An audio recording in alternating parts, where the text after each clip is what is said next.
Chairman of the Conference, C.A.D.N. Agarwal, our learned speakers for today's conference,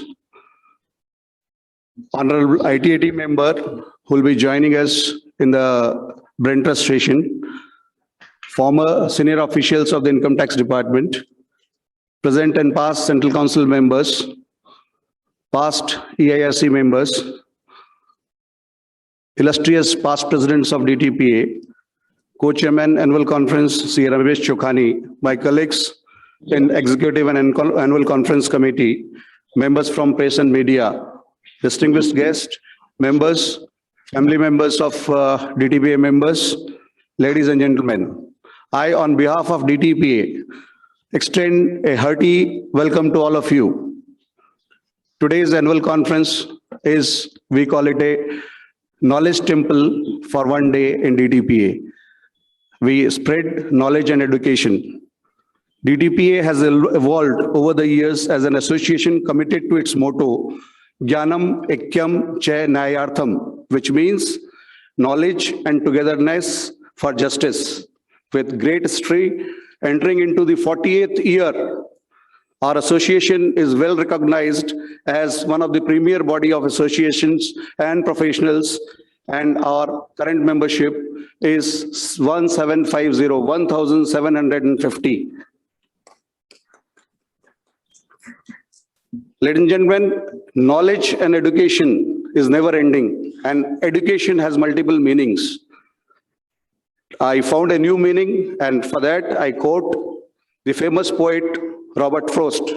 I quote, "Education is the ability to listen to almost anything without losing your temper or self-confidence," unquote.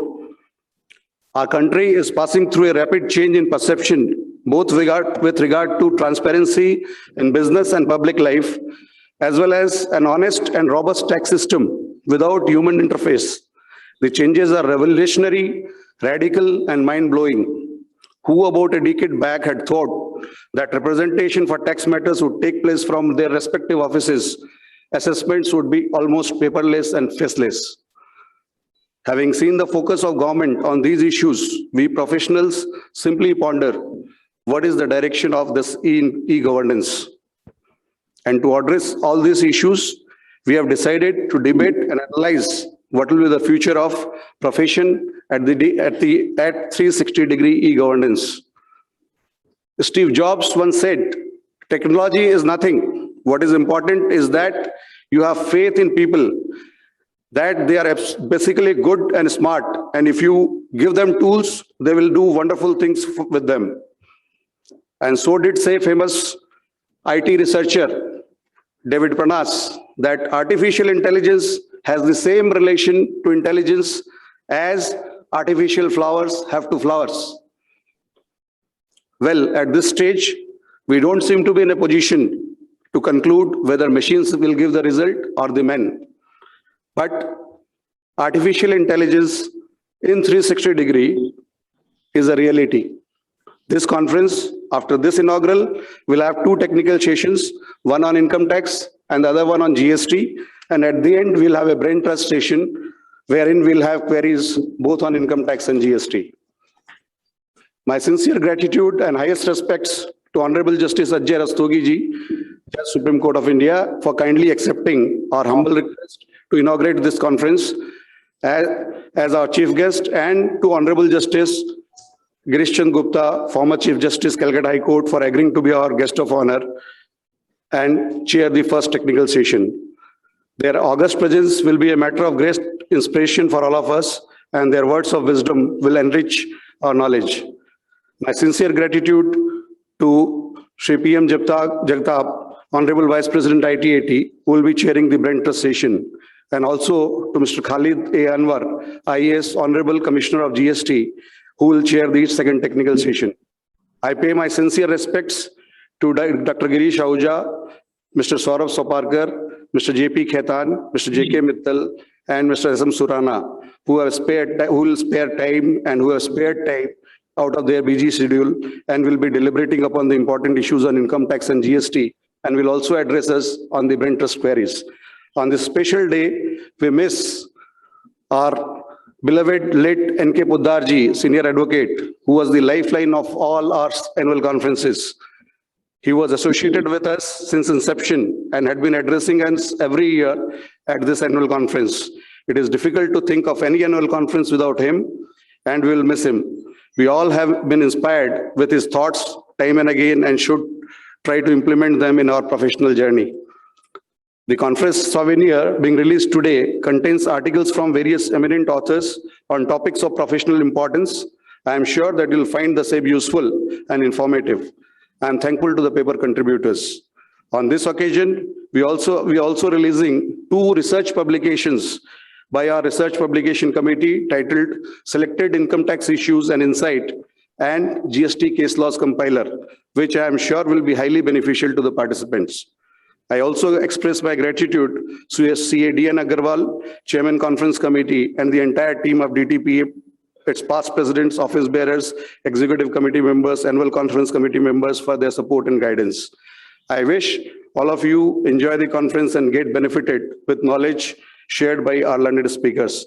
Thank you for a patient hearing.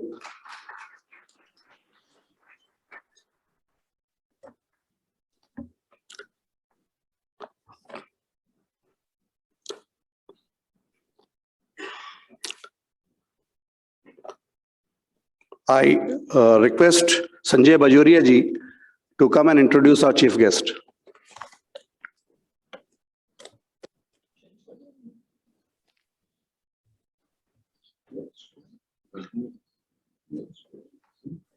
Good morning, ladies and gentlemen. I am here to introduce Honorable Mr. Justice Ajay Rastogi, who has joined us virtually from Delhi. Justice Rastogi was born on 18th June 1958 in Jaipur. He joined the bar in 1982. During the years of his practice at Rajasthan High Court, he practiced in several spheres of law, but specialized in service and labor laws. Justice Rastogi took oath as a judge in the Rajasthan High Court on the 2nd of September 2004. After his appointment as a judge of the Rajasthan High Court, Justice Rastogi remained Executive Chairman of the State Legal Services Authority from 14th October 2013 to 18th October 2016.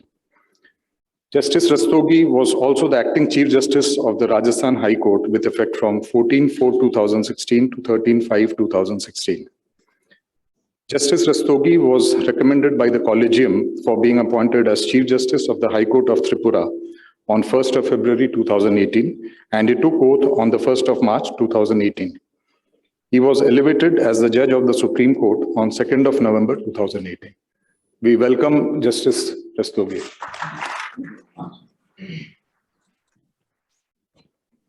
May I now request our representative in Delhi, CA Vijay Gupta, who is a treasurer of EIRC and IRC, to present a flower bouquet to Justice Ajay Rastogi, our chief guest.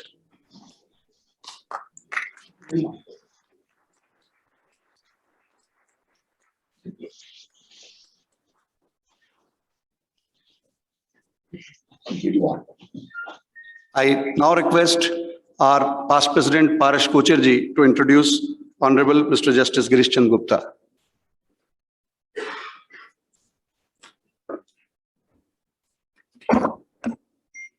Good morning. Former Justice Sri Girish Chand Gupta was born on 1st December 1954.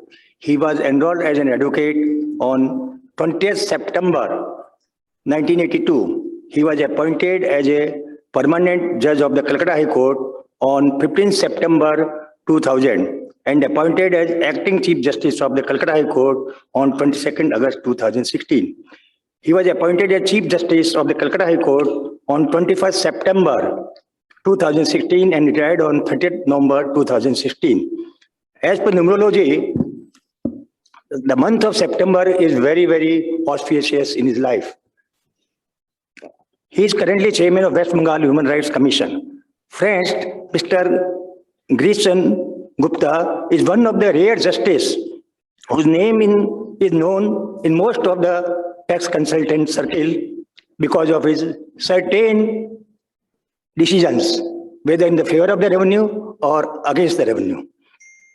I present former Justice Sri Girish Singh Gupta before you. Give a big round of applause to Mr. Justice Gupta. Thank you.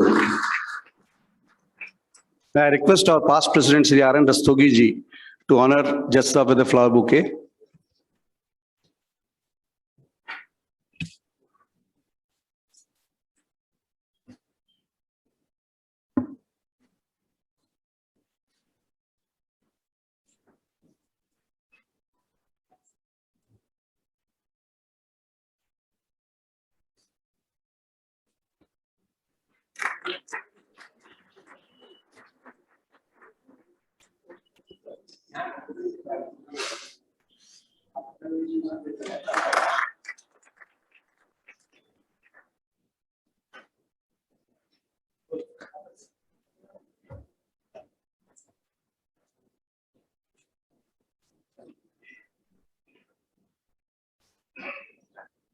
Now I request our study circle, DTPA study circle convener, Mr. Mahendra Agarwal, to present it address.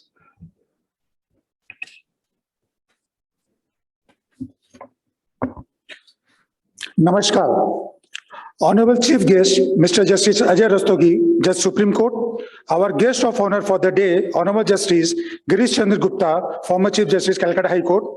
Our knowledge speaker and trustee, Dr. C.A. Girish Ahuja, Mr. Saurabh Soparkar, Senior Advocate, Mr. J.K. Mittal, Senior Advocate, President, DTPA, Chairman, Co-Chairman, Annual Conference, Secretary, all the past presidents, Central Council member, Regional Council member, Chairman and Office Bearer of all EIRC branches, all the senior officers and dignitaries from the department, and all the participants who are attending physically and virtually.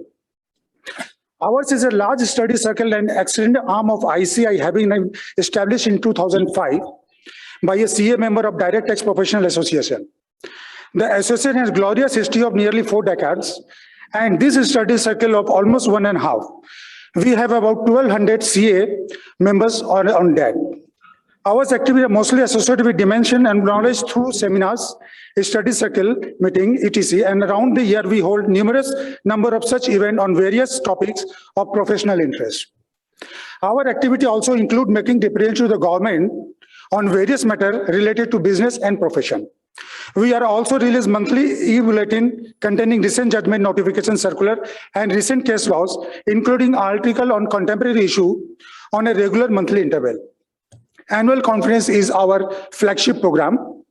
Last year, due to COVID-19 and strict norms of central government and state government, we were unable to conduct our annual conference meeting, and this year too, we are doing it in a limited manner. It is said that every challenge is an opportunity. Likewise, COVID-19 made us to learn, work from home, and use the digital form like this. This is first time in the history of DTPA, Chartered Accountant Study Circle, ERC, that we are organizing our annual conference in a hybrid mode, that is physical as well as on virtual mode. Our illustrious past president and convener are always here to support and guidance. This conference is also conceptualized with a theme and topics of mass interest, and I am sure all participants will greatly benefit with the discussion here. Wishing you all a very happy learning. Thank you.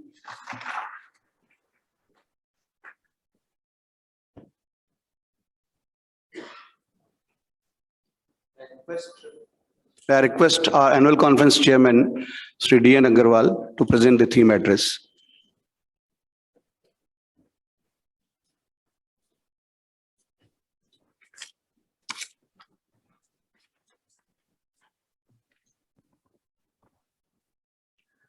धन्यवाद अध्यक्ष महोदय, मुझे ये opportunity देने के लिए। आज के वार्षिक कॉन्फ्रेंस के मुख्य अतिथि भारत के सर्वोच्च न्यायालय के न्यायाधीश न्यायमूर्ति श्री अजय रस्तोगी जी का हम हार्दिक अभिनंदन करते हैं। Sir, we are missing you physically here and in the next normal will try to meet you. Try to have a meeting sir. विशिष्ट अतिथि कलकत्ता उच्च न्यायालय के पूर्व मुख्य न्यायाधीश न्यायमूर्ति श्री गिरीश चंद्र गुप्ता जी का भी अभिवादन करते हैं। मेरे प्रोफेशनल ब्रदर्स एंड सिस्टर्स जो यहाँ मौजूद हैं तथा जो वर्चुअल मोड में भी मौजूद हैं, मेरा सबको सादर नमस्कार। सर, बदलाव प्रकृति का नियम है, हम चाहें न चाहें बदलाव आते रहेंगे, ये एक निरंतर प्रक्रिया है। In fact, change is the only thing which is permanent. आज का ये कॉन्फ्रेंस भी बदलाव की एक प्रक्रिया है। हमने चेंजिंग टेक्नोलॉजी को एडॉप्ट करके हाइब्रिड मोड में कॉन्फ्रेंस किया है। पिछले 4 महीनों से काफी मंथन के बाद आज आप ये स्वरूप सामने में देख पा रहे हैं। Lockdown, few relaxation, further more relaxation, ये हमारे डिस्कशन का मुद्दा हमेशा रहता था कि हम प्रोग्राम को किस तरह से ऑर्गेनाइज करें। और आज इस न्यू नॉर्मल में सर हम लोग हाइब्रिड मोड में कॉन्फ्रेंस को करने में सफल हो पा रहे हैं। इसमें कई खामियां हो सकती है, हम उसके लिए क्षमा प्रार्थी हैं। सालों साल हर साल कर प्रावधानों में चेंजेस आते हैं। कई चेंजेस समय की मांग को लेकर वापस ले लिए जाते हैं, कई चेंजेस नए अवतार के रूप में फिर वापस आ जाते हैं। एक चेंज को हम समझ भी नहीं पाते कि दूसरा चेंज आ जाता है। पर अब जिस तरह के चेंजेस आ रहे हैं वो पूरी तरह से समझने की आवश्यकता है। आज का theme profession at 360 degree e governance इसी चेंजेस पर आधारित है, या यूं कहूं कि word changes is the source of this theme. E governance के द्वारा देश में रिसोर्सेस को सभी लोगों को सभी समय में सही मात्रा में पहुंचाने की कोशिश की जाती है और ई गवर्नेंस और ई मॉनिटरिंग साथ साथ चल रहे हैं। फ्रेंड्स, आपकी आइडेंटिटी आपका पैन और आपका आधार कार्ड है। आपकी एक्टिविटीज पैन और आधार से लिंक है, यानी कि आपकी activity virtually oblique digitally connected है। नए कर प्रावधानों में के कारण इससे असहजता पैदा हो सकती है और अनावश्यक परेशानियों का सामना करना पड़ सकता है। हमारे आज के इमिनेंट एक्सपर्ट इन सब बातों पे परिचर्चा करेंगे और आपके मन में उठते हुए सवालों का समाधान करेंगे। फ्रेंड्स, प्रधानमंत्री जी ने 15 अगस्त 2021 को लाल किले से कहा था, मेरा विश्वास है देश के प्रोफेशनल पर, मेरा विश्वास देश के प्रोफेशनल्स पर है।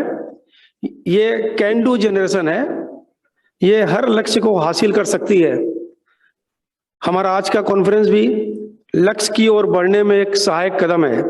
आशा है प्रधानमंत्री जी के इस विश्वास को हम बनाए रखेंगे और आप हर एक सेशन में हर एक स्पीकर की बातों को सुन के इस ज्ञान रूपी सागर में मंथन करके अमृत को पाएंगे, ये मेरी उम्मीद है। धन्यवाद। जय Hind.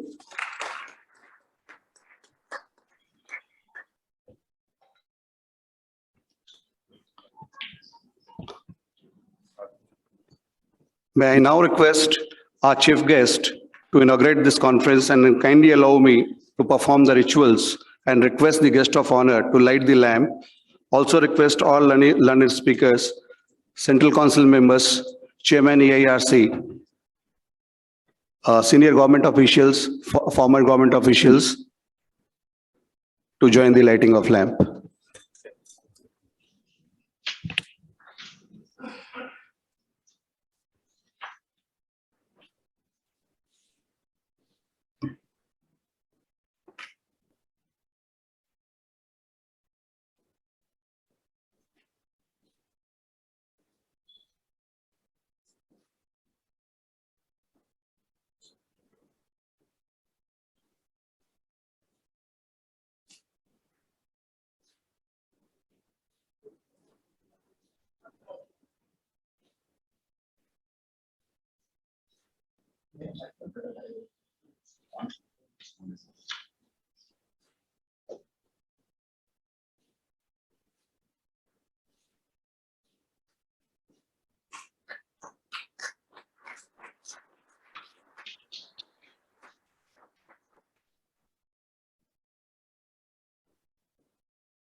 I request all to rise for national anthem and ICI motto.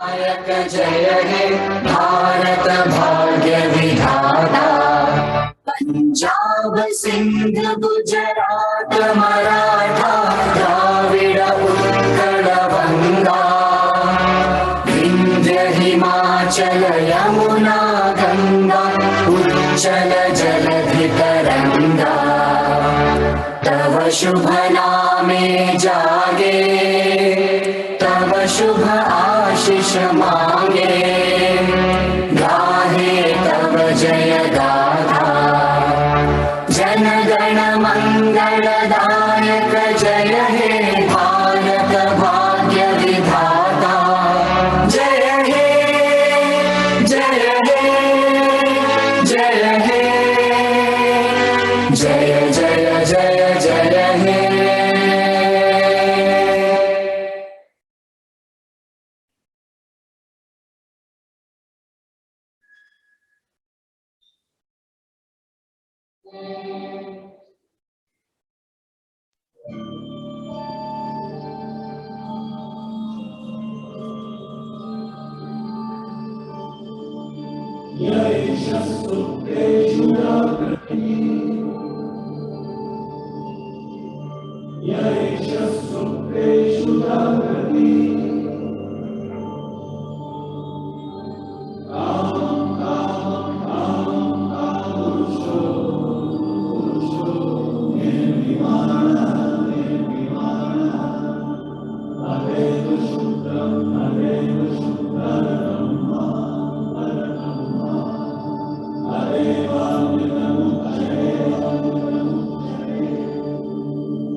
Thank you.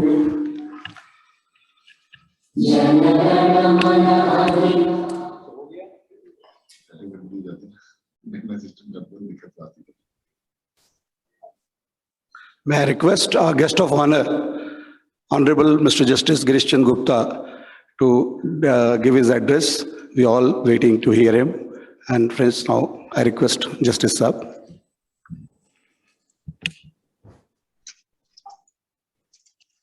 हमारे खेल एक चीज बोली जाती है स्पेशली कि देश आजाद होने के बाद कॉन्स्टिट्यूशन से पहले से एक्ट पास हुआ। अच्छा तो मैंने आपको भी एक इंफॉर्मेशन के लिए बताऊं। हाँ 1 जुलाई 1949 Your income tax rate is 1868, which continued for a long time. 1913 से 1961 है 1961 yes 1860 Act. yes 1860 okay आप 1860 की बात कर रहे हैं। Continued for a long time. Ultimately, you came after the independence of 61 Act. नहीं 1922 में भी आ गए। 1922 independence के बाद तो आपका है। इंडिपेंडेंस के बाद 1961 yes Brother,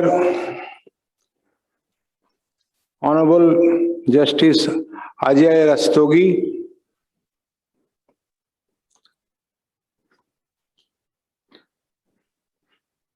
Sri N.K. Goyal, Sri D.N. Agarwal, Sri Rajesh Kumar Agarwal, Sri Mahendra Kumar Agarwal, the other office bearers, participants, ladies and gentlemen, present online, offline, on the dais, off the dais.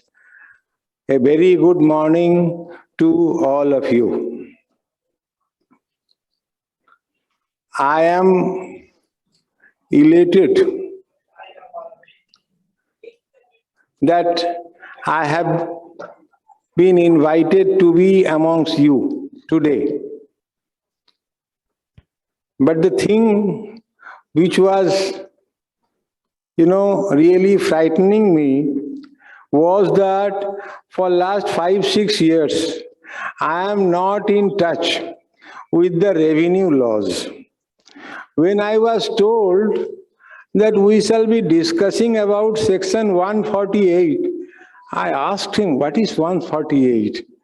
Then he told me that, well, it's a reassessment. Oh, I see, reassessment. Yes, reassessment. But thing is, I forgot everything. I do not know. For last 5-6 years, whatever I remember now, some constitutional provisions regarding human rights and fundamental rights. The other things are all, have gone into the oblivion.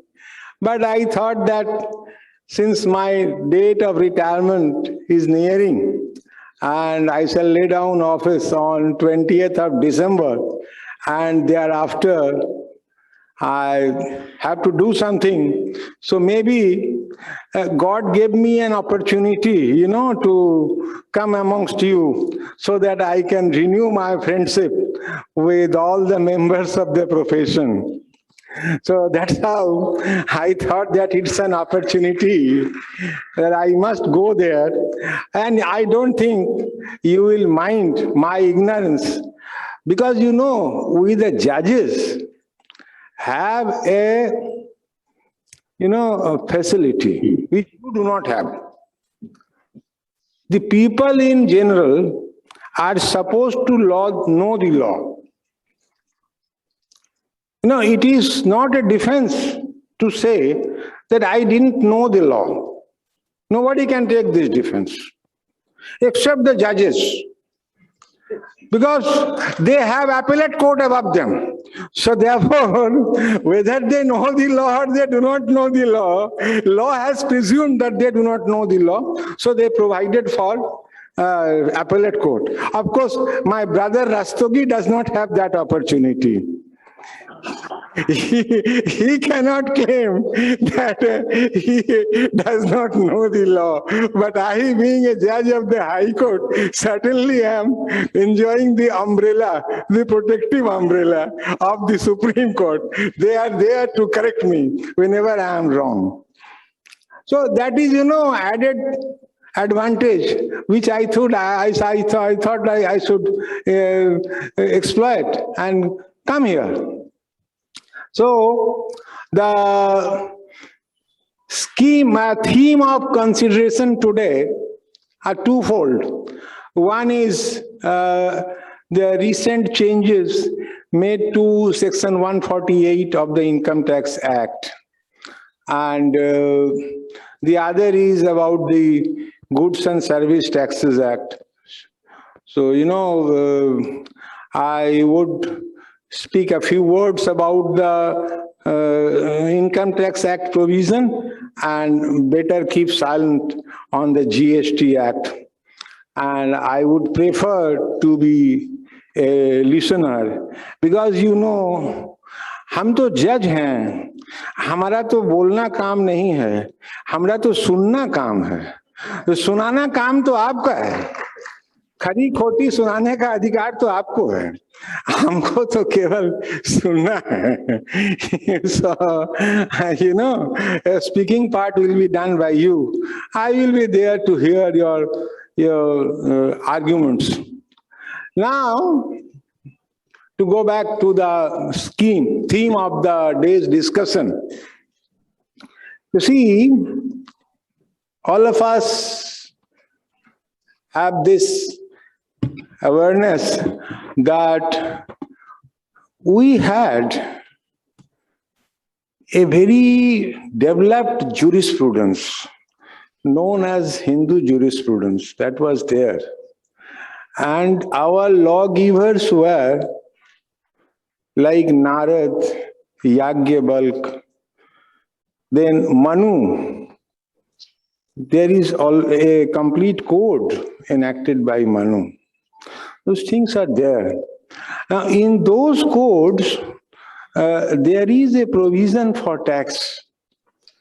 And the provision is that the king shall provide protection to the subject, and the subject shall pay 1/6 of his income by way of tax. That was the provision made by our saints. That was the law we had. Still you can check up. That is the law. But unfortunately, we were ruled by the foreigners for a very long time. And during the last 300 years,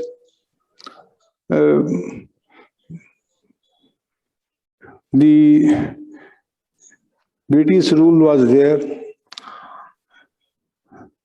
So the East India Company obtained Diwani rights from the emperor, I suppose Shah Jahan, in the year 1767.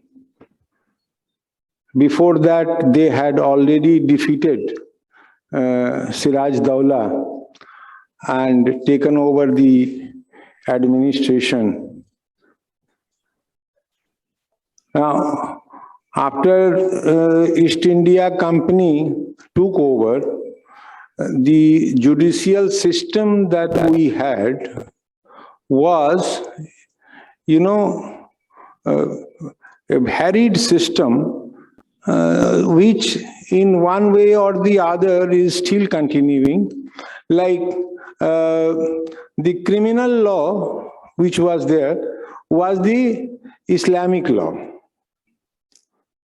And the other family law, like Hindu law, that was there until 1956, when the Hindu Code Bill was introduced. Before that, we were guided by the laws created by our saints, including Manu. Now, the East India Company was managing the show till 1857, when the first independence war took place in the form of Sepoy Mutiny. So, after the Sepoy Mutiny, the East India Company was removed and the administration of this country was taken over by Queen Victoria. Thereafter, you recollect, all the laws that we find today, each one of them, each one of the law that you find today was enacted after 1857.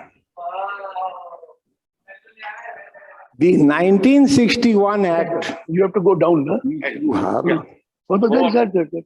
was born in No, lift is not 1860. working. It has to work. This lift is not. 1860 is the first legislation on income tax. Also, there is a. And the rate of income tax which is available was, the minimum rate was 3 paise a rupee. 3 paise means 1 रुपए का 4 पैसा, ना 1 आने का 4 पैसा और 4 पैसे की 12 पाई. So 3 paise were the minimum tax and the maximum tax was 12 paise. That was the rate of income tax. Thereafter it has developed. Then we have also seen the age of Nehru, inspired by socialism, that the rate of interest was 90%.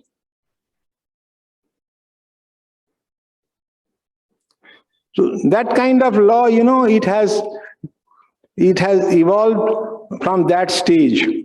Now, the thing that I want to say is that the laws made by the Britishers, these laws are based on common law. And common law in its turn is based on Bible. And this section 377, which has only recently been struck down by the Supreme Court, that is unnatural sex, that is prohibited in the Bible, specifically prohibited. So the provisions that you find in our Indian law, because they are all based on common law, the provision, very common proverb is there. An eye for an eye, a tooth for a tooth. This provision is there in the Old Testament of Bible. And which is the basis of 50% of the law in our country. When a contract is broken, either you have the remedy of recovering damages or you have the remedy of applying for specific performance.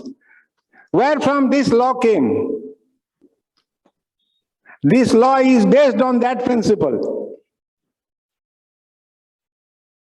Now, with regard to the income tax, a question was raised to Jesus Christ, whether it is just to pay taxes. He said, render to Caesar what is Caesar's, and to God what is God's. Now, that theory propounded by Jesus Christ was developed subsequently by one of the apostles. He had 12 apostles, as is known to all of you. One of them was Paul. He has interpreted that vision, and I will quote that from the Bible itself, which says, he says, this is also why you pay taxes, for the authorities are God's servants who give their full time to governing. Give everyone what you owe him. If you owe taxes, pay taxes. If revenue, then revenue. If respect, then respect. If honor, then honor. This theory in the Bible about payment of taxes is, reflected in the Income Tax Act, which was enacted by the British Parliament. Thereafter we have followed, but the principle still continues the same. So the liability to pay tax is your moral obligation besides being statutory obligation. The government, at least in theory, they are God's representative. Today, even today in England, king is there. And king is looked upon with great respect and reverence. He is God's anointed. So today, even we in our country, when we go to Puri, we find that actual king is Lord Jagannath. And king is his servant. You must have seen in the Rath festival, the king goes there, wipes the road for the Lord Jagannath so that his Rath can tread upon it. But thing is that mindset of the people have changed. Still, theory remains the same.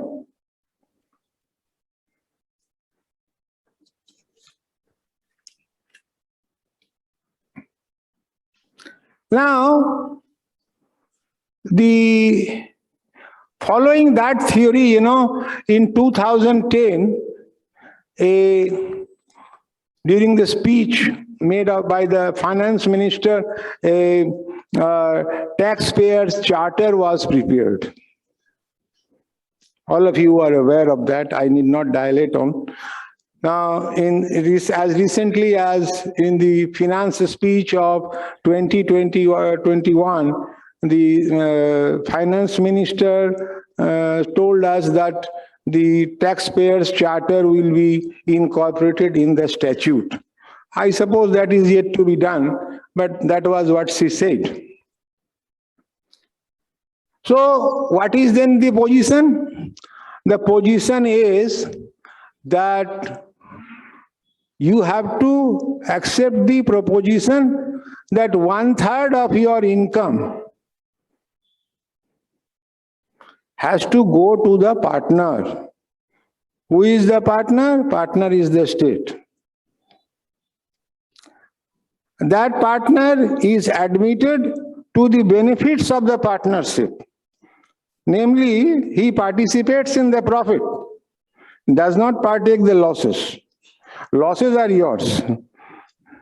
A profit, 1/3 comes to me. Now, 148, what is 148? Now, if in the assessment of the profit, or the taxes, whatever you call it, something has escaped,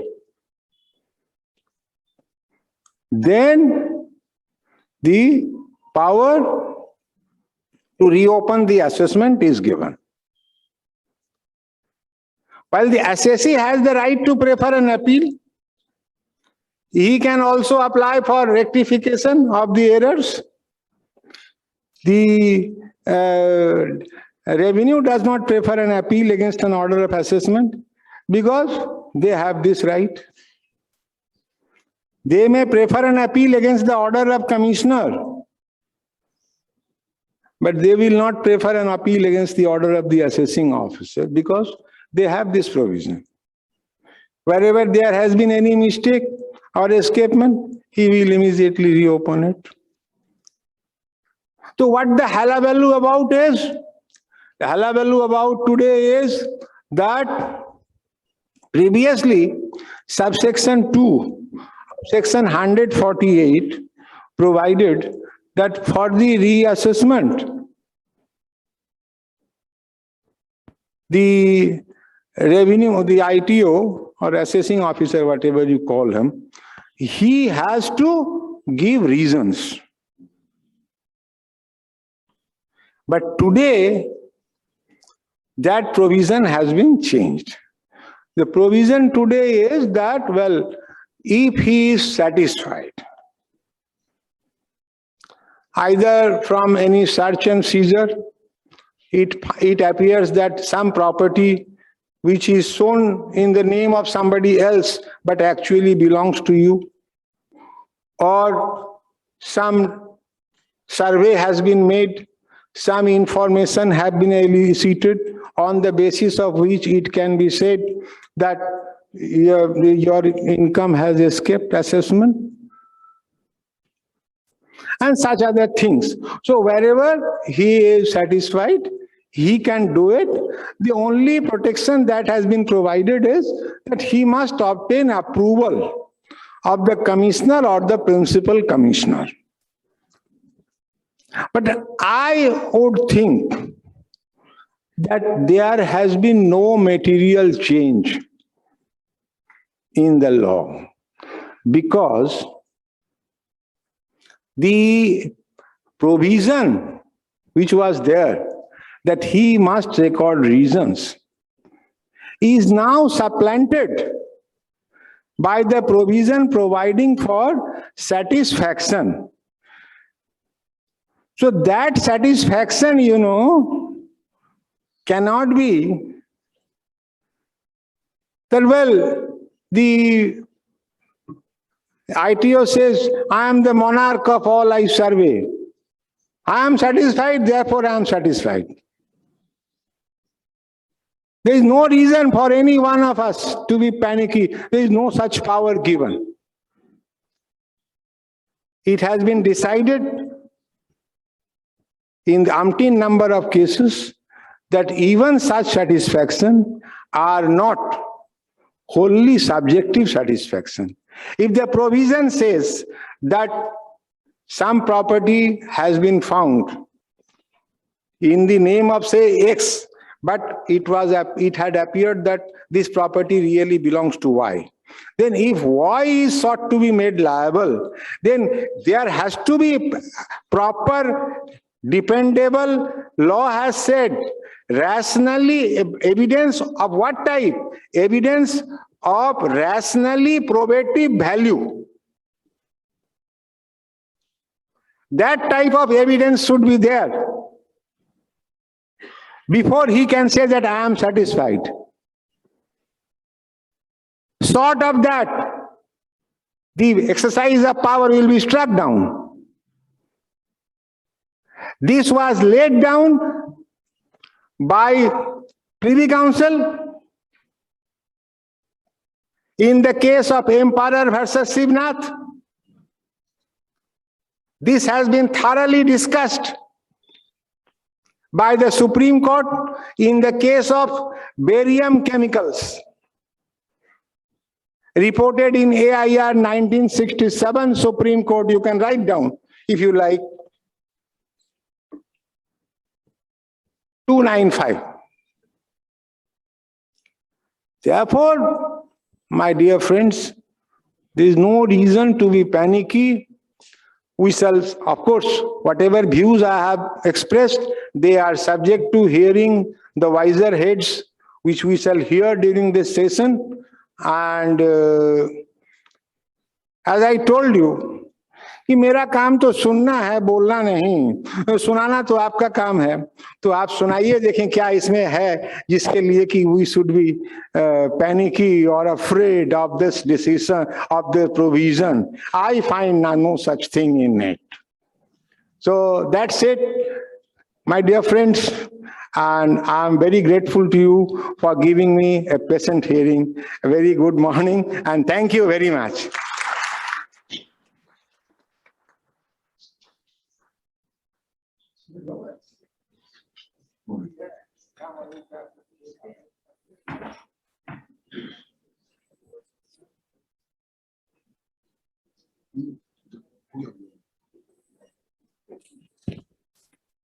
Thank you, Honor.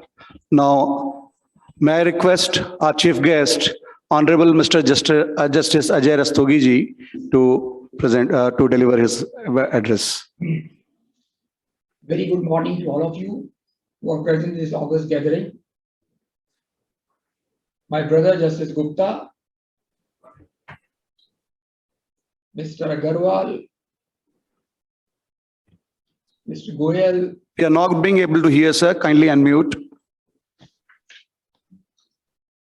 I think you see your device. We have already unmuted ourselves.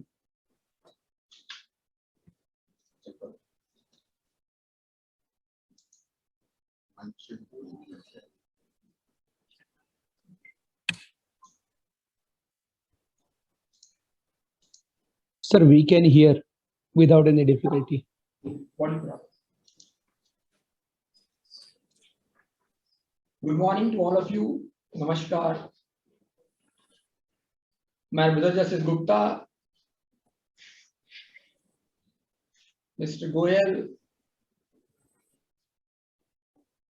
Mr. Agarwal,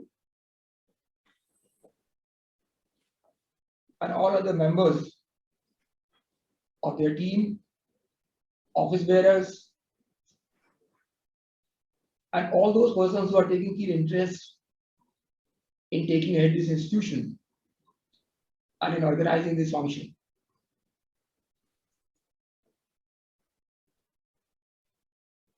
It is indeed my pleasure to be with you all. And my keen interest was to be physically present with you. But because of these changed circumstances, I was advised to join virtually.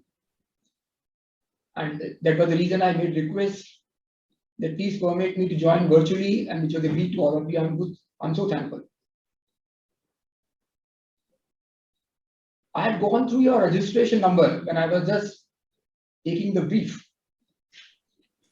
And I came across that from registration to 33 years of journey which you have completed, this association. But I recently said it was 40 years. I congratulate all the members of the association in taking such a long journey of 40 years and enlightening all the taxpayers, the professionals, and all other members who are directly or indirectly associated with the association.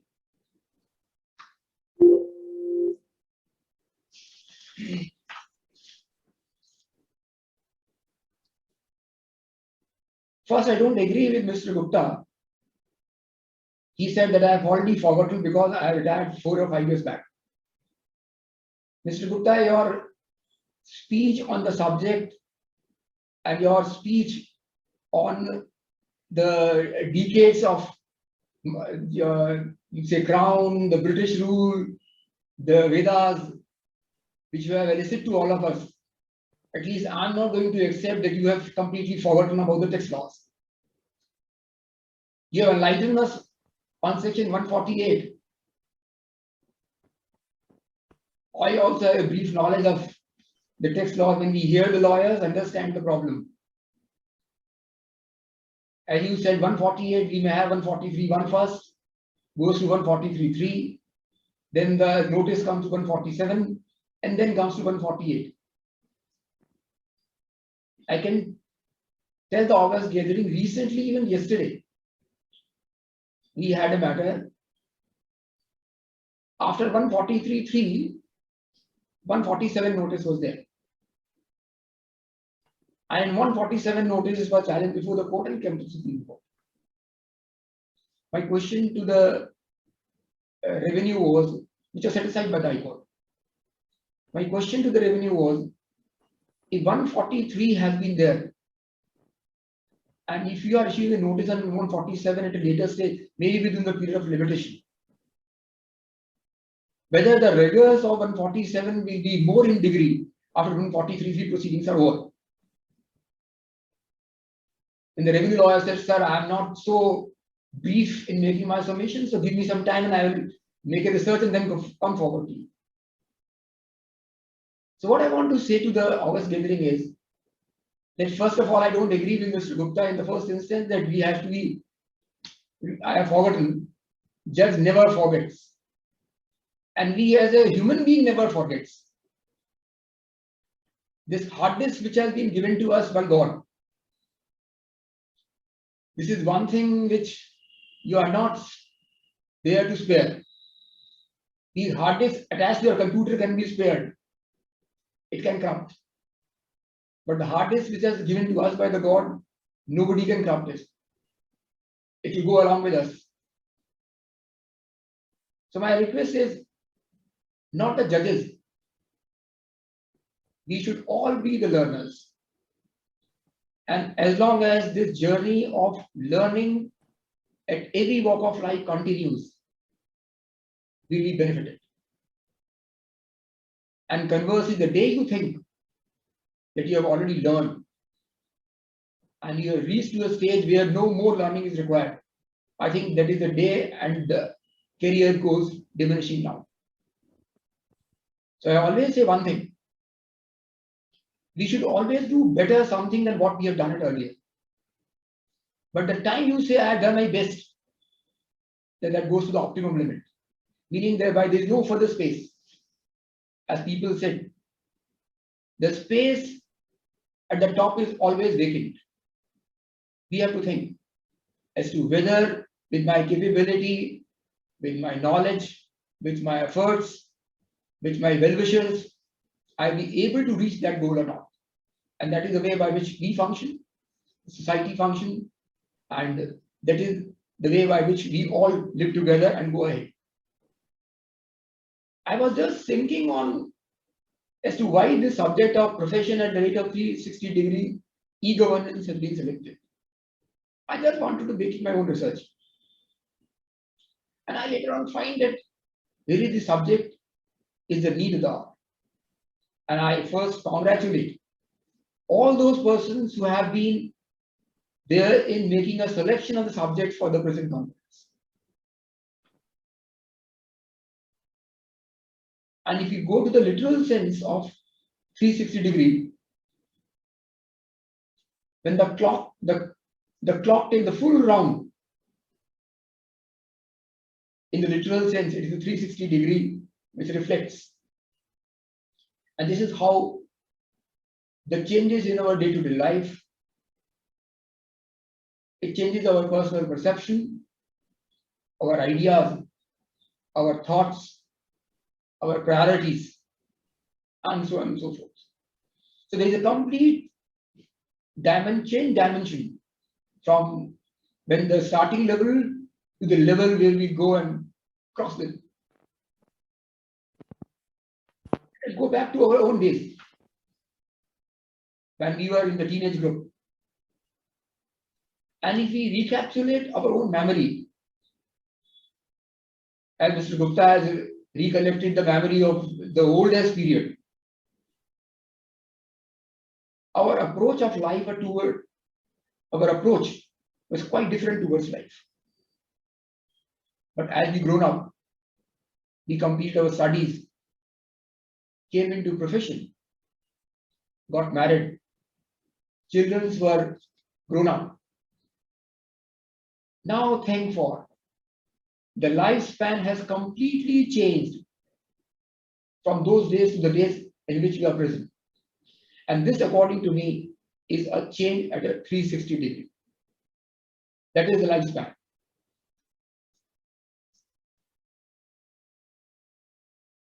The theme of the conference, if we take on its face value,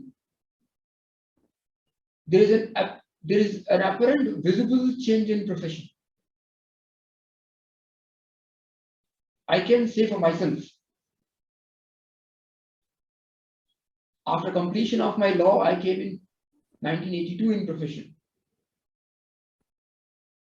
If I go back to my days of profession, in the mid-year of 2000, in the year of 2010, and now in 2020 and onwards,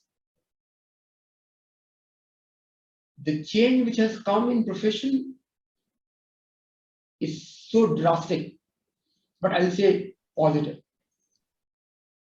Positive changes wherever any walk of life come forward must be accepted with positive thoughts, with overall positivity in your perception. And that is the way by which the thing works. What I want to convey to the professionals, that we have to change our mindsets and make ourselves adaptable with the upcoming changes for making ourselves a better professional. I will not say the best professional. I'll always say a better professional, so that you may have a chance to do something better. And with my experience,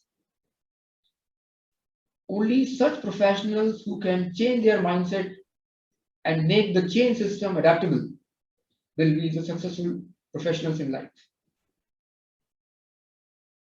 There may be a class of people who may say today that we have already gone through the entire stream of life. Why should we change ourselves? Let the new generation may adopt it. I can share one of my experience. I go back to 1993 or 94. The Supreme Court cases general, which you have all come across, introduced a case finder. I was one of them in 94 to have it subscribed, its subscription. After 3-4 years down the line, when the man came and renewed my subscription, he asked me, "Sir, are you using this product?" I said, "No, I have no time." My juniors are using it, they are briefing me and I'm going ahead with it. And that man told me once, he said, sir, we have changed our schedule. Those who are running in between 35 to 45 or 50, they are still not being made deductible to a chain product. But those who are 60 plus, they all have changed themselves, accepted the product, using SEC Finder to its optimum, and every day they are using this product for the betterment. So what I tell one thing is, adaptability of the chains in schedule, there is no age limit. At whatever the age we are going on, we must keep ourselves open and to adopt the change circumstances. And that is the openness in day-to-day life, which will come across for the professional. Not only for better development, but for efficiency, for perfection, and that is extending the best professional services to the end user, which is the taxpayer in the office. And this is the way by which the professionals can go forward and provide better and meaningful services to the society. When I was taking note of this e-governance, I thought, let me take the synonyms and the words which are nearby. I came across government, governance, and e-governance, which are commonly used and have a very sound similarity. Government, there is no, for me, not required for me to make an explanation of that. But when I came across governance, it refers to activities of a government. The process of governing people or a state is called governance. And if you go in the layman terms, it is the rules and laws made by the government that are sought to be implemented through its agency, which is referred to as governance. And you must have read somewhere every day that is called good governance. But when you come to e-governance, it's a sea change. After the IT sector has been developed and coming to its optimum. E-governance involves new style of leadership, new ways of debating and deciding policies, new ways of accessing government services, new ways of listening out to citizens, and new ways of organizing and delivering information and services. The basic objective of e-governance is to support and simplify governance for government, citizens, and business. The use of information and communication technology can connect with all three parties and support process and activities and other objectives to make government administration more transparent.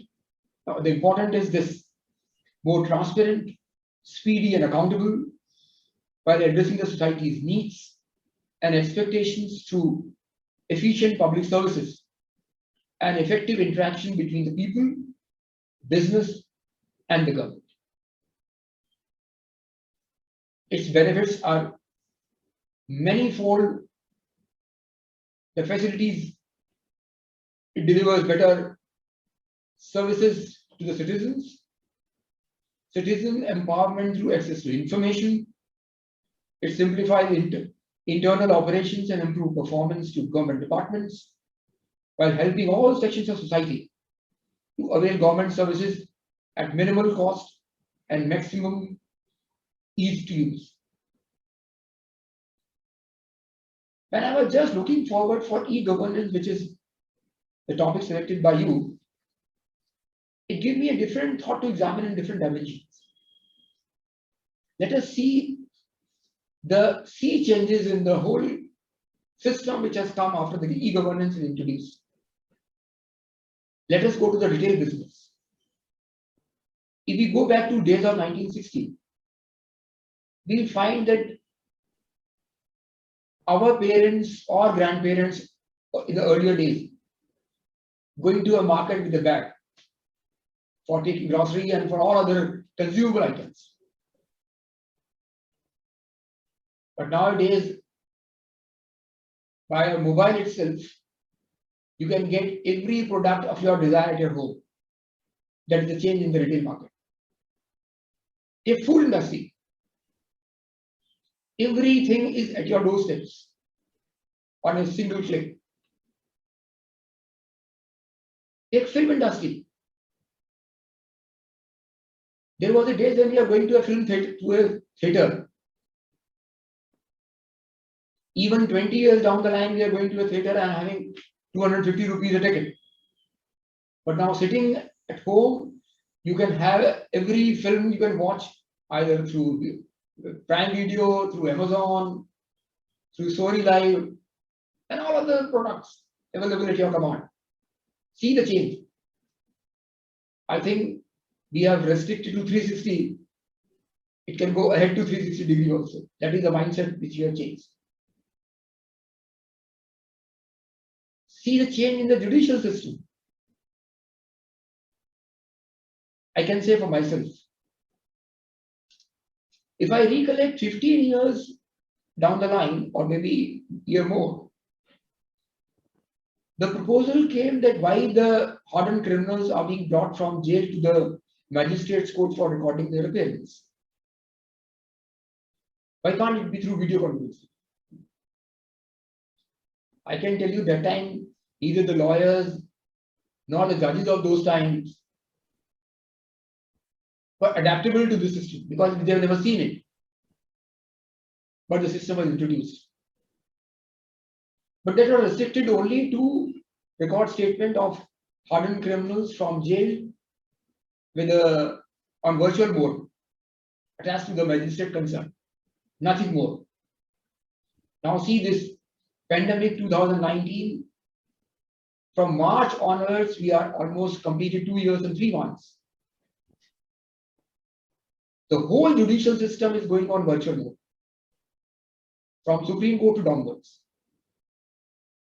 And with my experience, I can say that justice has become accessible to people at every walk of life and wherever he stay across the country. He is not supposed to come down to a destination at the tehsil level or a district level or the state level or at the central level in the Supreme Court. Lawyers across the country are making their submissions. A lawyer sitting at his home is making submissions in the High Court of Karnataka.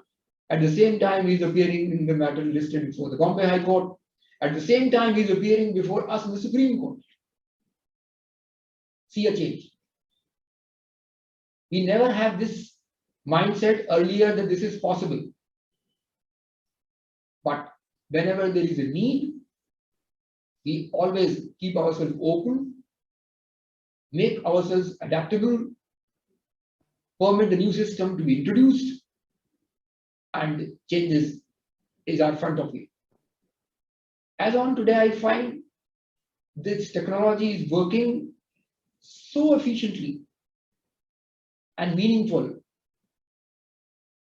The audience is given to a litigant in person, to a lawyer, and to every person who wants to address the court of law. This is called a change of technology, and we all have accepted it, and there is some mindset which is required to be changed, and this technology, if used to its optimum, certainly the benefits which we are going to get in times to come will be really tremendous for consideration. What more can be acceptable to is all countries with one motto, including our country, is looking forward to make our country a corruption-free government. We are also coming forward with a forward step, how we can introduce this corruption-free government in our country as well. The central government is also keen to introduce all mechanisms. All intermediaries are being avoided. The government is going to a person directly through this internet mode through technology at its doorsteps, so that whatever the benefits a citizen is entitled for must reaches directly to him without intermediaries or community. And desired results are coming forward, may take some more time. This is an auto mode to support the e-governance, where the government realizes the efficacy of this governance.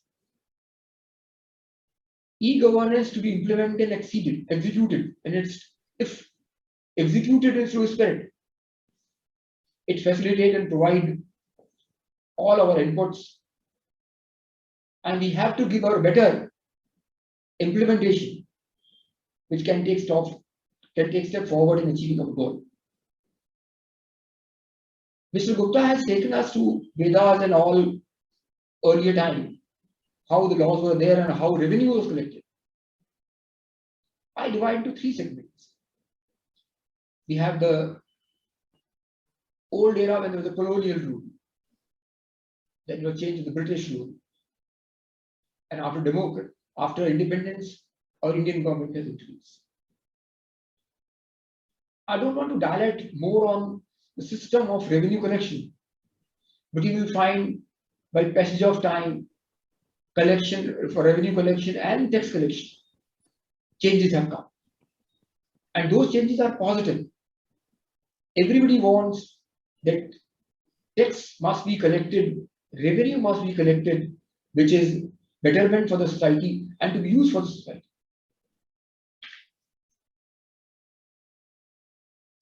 If I'm not wrong in my approach, in colonial time it was lagan, we call it, for revenue,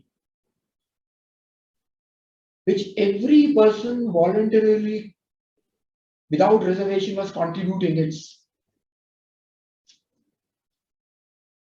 contribution. And nobody thought to circumvent or divert the funds in evading taxes. Since it was always thought that what is being parted, each and every penny will be utilized for the betterment of the society. Although you are right in saying modern methods and modes have been changed from time to time. And we have come to the stage where revenue collection is also governed by e-governance. You have an e-filing system. You have a refund which goes directly to the assessee. Earlier, you will find that in random selection of survey, there was an arbitrariness. Officer wants to scold someone, he has a discretion. Now you may call it administrative discretion or a judicial discretion is something else. SSC was just raising his voice before the court of law that I have been targeted for reason 1, 2, and 4. But nobody was going to listen. Now that discretion is over. It's a computer will randomly select the cases for scrutiny. This is the benefit of e-governance where we are rolling now in taking the better decisions.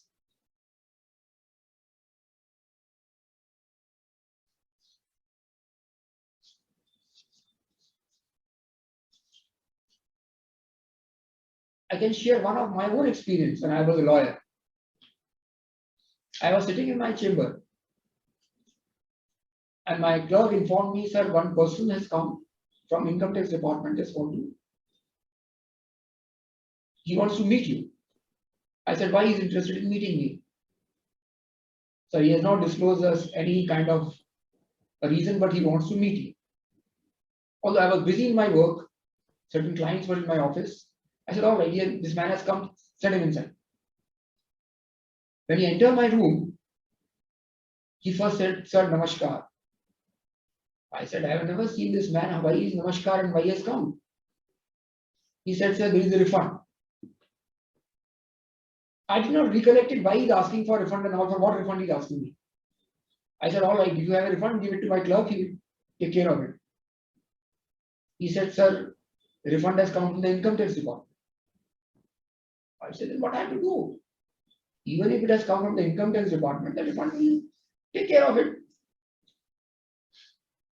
Then I was told, sir, unless you pay him a bakshish, this refund will not come to you. Then I'm sorry to say, I had asked my clerk, please give him what kind of bakshish he's asking for. So that otherwise he'll take my check and it will take another 6 months for me to return my refund check. Now see, nowadays you find that even if there is a refund, within 3 months of your return being finalized, refund comes to your account with an intimation that look here, this is the refund of this particular assessment year, you can keep the records. This is the benefit of e-governance which we are coming across nowadays. These are things which we must take care of in times to come. One more illustration I have in mind, which I was a child. I was at Jodhpur that time. One of my father's friend was an income tax lawyer, like all of you people to whom I am addressing today. He came in the morning and asked my father, brother, the whole day was very hectic. And my Saturday has gone completely to take recourse to one officer who has come to this Jodhpur. Either is an ITO or maybe a higher on a rank. And I was there to please him. I was just sitting my father to know what kind of a deliberation is going on.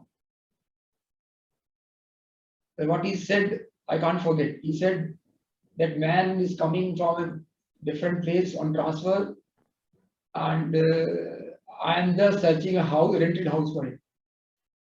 I asked my father, I was a child that time, I said, why he is looking after for the accommodation? That man will be taken care of by the government who is transferring him. Then I was come across with the information that it is the officers, the professionals who are taking care of them because ultimately they will get some benefit directly or indirectly from them. I'm still sorry. But this e-governance has completely given a huge change. You are not supposed to oblige any official of any kind. He is under an obligation. And since the system is transparent, is having access to all, nobody can even think to tinker with and go against the spirit of law because of his well wishes. This is the change in e-governance which we are coming forward today.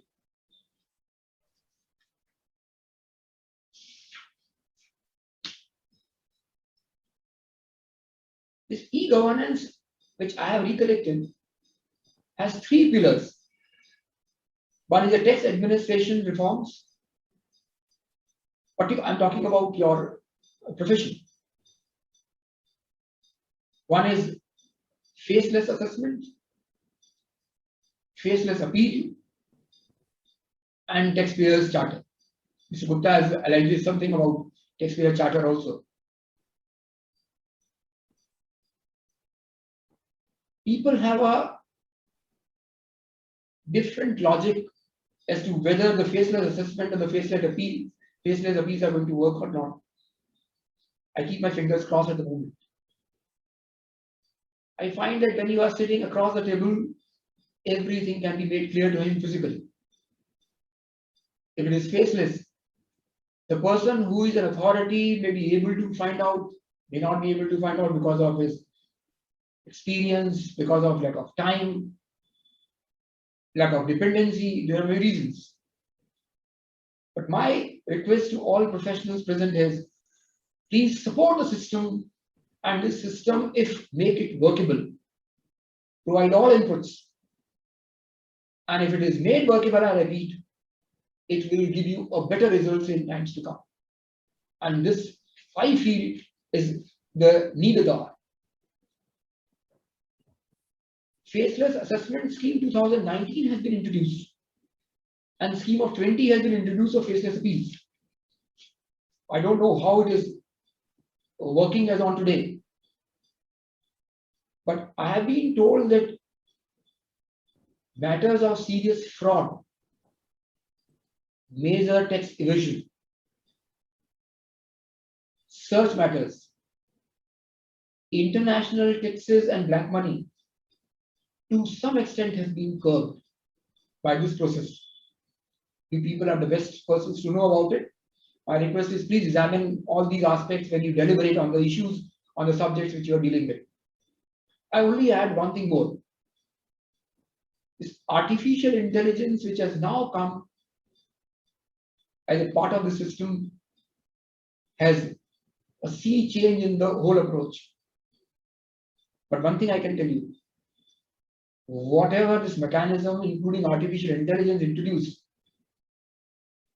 nobody can substitute human mind. It is supreme. But artificial intelligence, I can take a vision, future vision, will make a sea change in the approach. It will go on an auto mode. And system will make more effective in its approach and be workable. But my request is please examine the pros and cons of the artificial intelligence also in your business schedule, which you are going to deliberate today on various sessions. And one thing which I like to see is the more three principles: reform, perform, and transform, which our Prime Minister has also said in one of his speech, and I also repeat. These three governing principles must be kept in mind in introducing the system for a better approach. My one request more before I conclude is a right of privacy. I find as Aadhaar has made a basis, and if you have Aadhaar, you can access to all my personal and private details. How far in your taxation this e-governance can control and minimize the right to privacy, and no intervention is there, because being a constitutional fundamental right, which is called right to privacy, how your tax schedule in e-governance can also take care of it may also be deliberated on these issues which you are holding your session. I again congratulate all the professionals who are very active in extending their value-based contribution.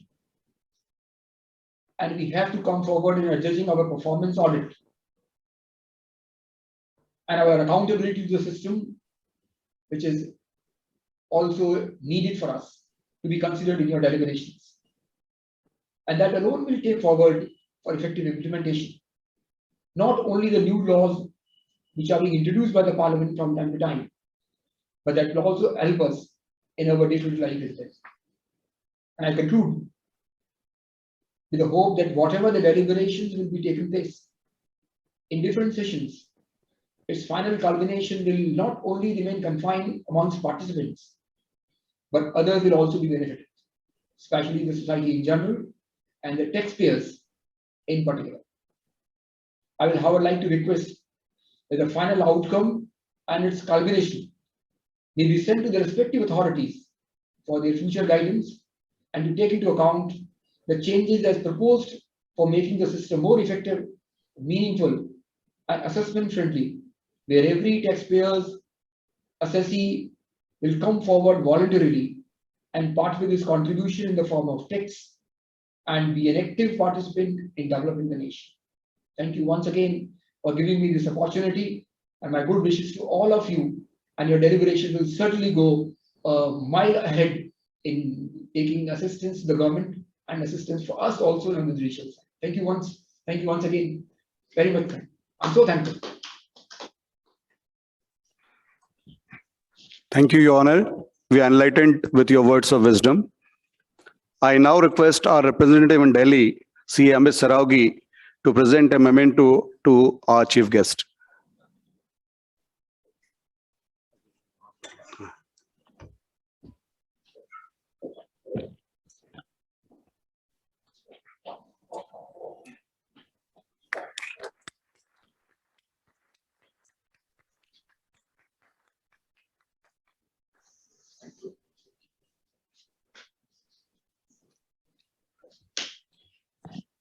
Thank you. With the kind permission from our guest of honor and the session chairman for the first technical session, I have taken permission to merge these two sessions. The remaining formalities of the inaugural will take up at the end of first technical session. Our first speaker, Dr. Girish Ahuja, has to take a flight at 12:10. So I request my IT committee to give access to our first speaker, Dr. Girish Ahuja, and Senior Advocate Saurav Soparkar ji.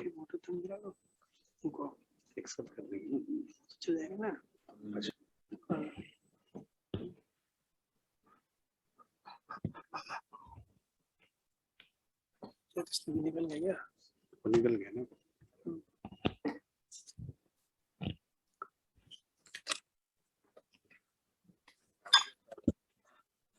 Welcome, Dr. Ahuja. Dr. Ahuja needs no introduction, sir. I'll briefly myself introduce you. Dr. Ahuja is alumnus and faculty of Shri Ram College. He has done his PhD. He is a chartered accountant. He is a visiting faculty on Institute of Chartered Accountants. He has been an advisor to the government. And we all know you, sir. You are most welcome. Kindly start your address. And I have taken the permission from our guest of honor. Thank you. Thank you, sir. Thank you. Thank you. Good morning to each and everyone. Honorable Justice Girish Chandra ji, Honorable Justice, of course, I listened to the Supreme Court Justice Ajay Rastogi ji, Mr. President of the DTPA, N.R. Goyal ji, D.N. Agarwal, Secretary, Rajesh Kumar Agarwal ji, Mahesh Kumar Agarwal ji, and of course, I know everyone, but Kashi Khandelwal ji, I must mention because he forced me to that. You have to continue with this lecture. Thank you very much, sir. Now, you have heard, and I have also heard many good things from the Supreme Court, Justice Ajay Rastogi ji and Justice Girish Chandra ji, my name like. But let me tell you, I'm not going to frighten you. But technology has given a lot of advantages to us. But the technology also given a lot of advantage to the government. Let me tell you this artificial intelligence, and let me tell you what kind of things the government is coming out with this 360. You have talked about 360-degree profile. It is not only 360-degree profile, it is a lot of other things.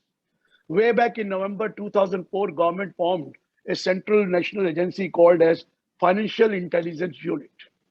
That was formed in November 2004, if I remember. Financial Intelligence Unit of India. There are so many financial intelligence units in foreign countries also. So we also formed Financial Intelligence Unit. The purpose of the Financial Intelligence Unit is to receive, process, analyze, and disseminate the information relating to suspicious transaction. That was the purpose of what you call a Financial Intelligence Unit which was formed. What was? To receive information, to process those information, to analyze that information, and to disseminate that information. So there is one input coming from somebody, and there is output going to some other person. Feeding of the information is by whom? By all financial institutions, including their intermediaries, banks, cooperative banks, NBFC. The information is coming from NBFC, housing finance companies, all chit fund companies. All these companies have been mandated to give information to the Financial Intelligence Unit, which are going to be processed, which is going to be analyzed, and then forwarded that information to various departments. I will name them. But the agencies who are putting them information is in the form of what you call CTR, that is cash transaction report, in the form of STR, suspicious transaction report, in the form of counterfeit transaction report, NTR, non-profit transaction report. These are being submitted by all financial institutions of this country to Financial Intelligence Unit. Every month, this information is going.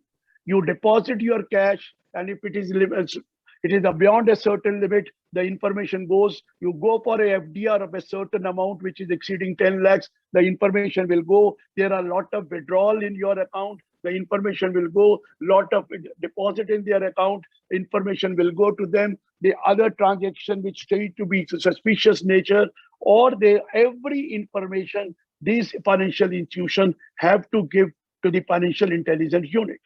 And this financial intelligence unit, after collecting that CTR, STR, or counterfeit trading report, or NTR, will analyze them, will process them, and then will feed it to whom? To the regulatory authority of the country, not only income tax department, but also to ED, also to the PMLA, also to the police or intelligence unit, to the vigilance unit, to the various other agencies. I tell you, CBI also. They'll give the information, sorry, to CBI, NTRU, money laundering, all information of these transactions which have been given by the financial institution in the form of various report will be analyzed and then given on the basis to the regulatory authority of this country. And that is the role. And the financial intelligence unit is under these, what you call intelligence council. That is the Central Intelligence Council, which is under the head, under the FM of the country. That intelligence council will look after these things, and FU will pass on the information after analyzing to the various department, regulatory department of the government to monitor that what kind of a transaction is going on.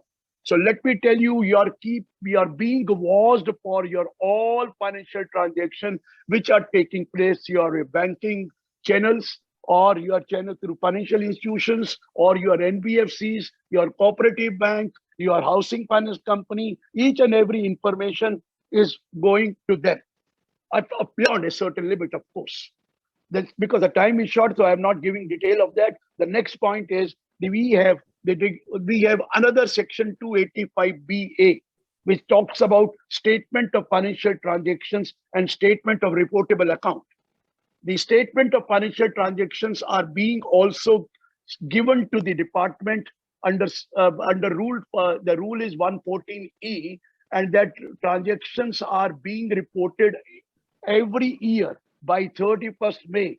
The statement of financial transactions of India, you have the complete detail of your bank, the complete detail, all other financial transactions. Maybe you have purchased share for 10 lakh or more, you have given credit card payment in cash for 1 lakh or more, or by other mode in 10 lakh or more, you are buying some instrument of RBI, 10 lakh or more, the information will go. You have deposited in the current account rupees 50 lakh or more in one or more than current account, the information will go to them. If you have deposited cash in your saving bank account about more than 10 lakh, the information will go to them. You have purchased securities for 10 lakh or more, the information will go to them. You have purchased a mutual fund for 10 lakh or more, the information will go to them.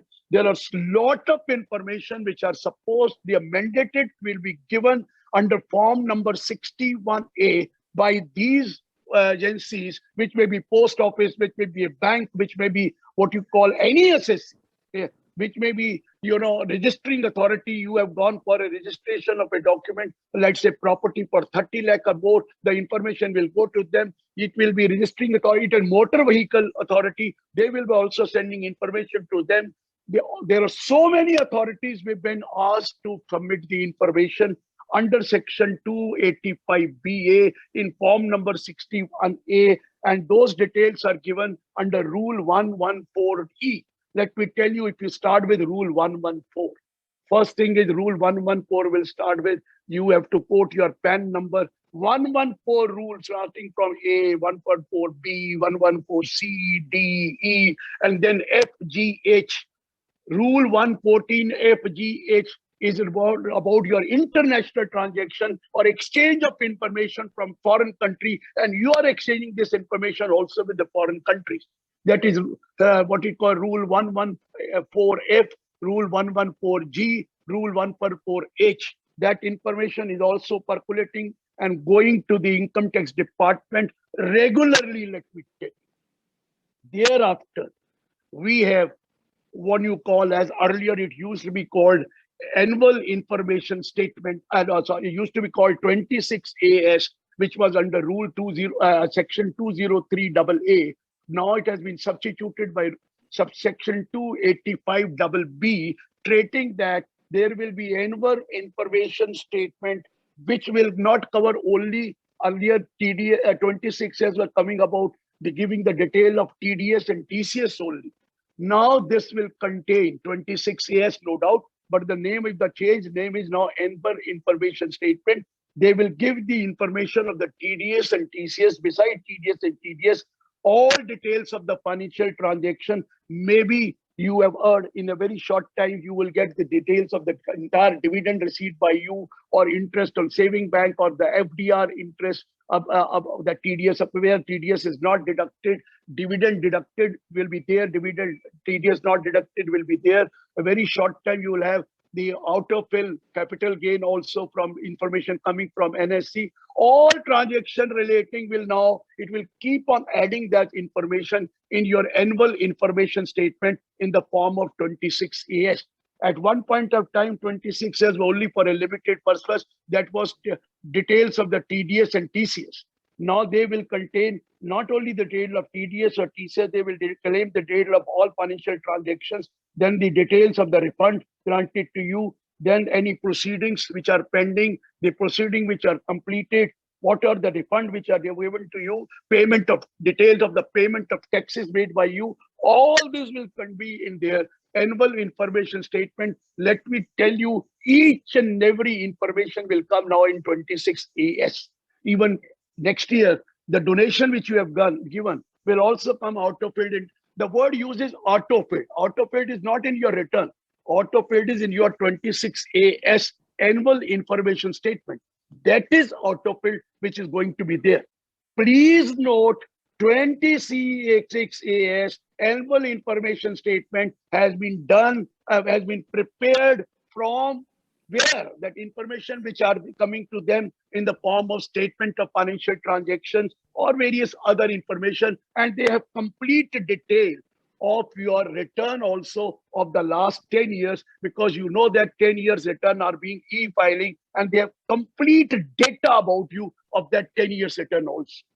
The section, the rule is 114I.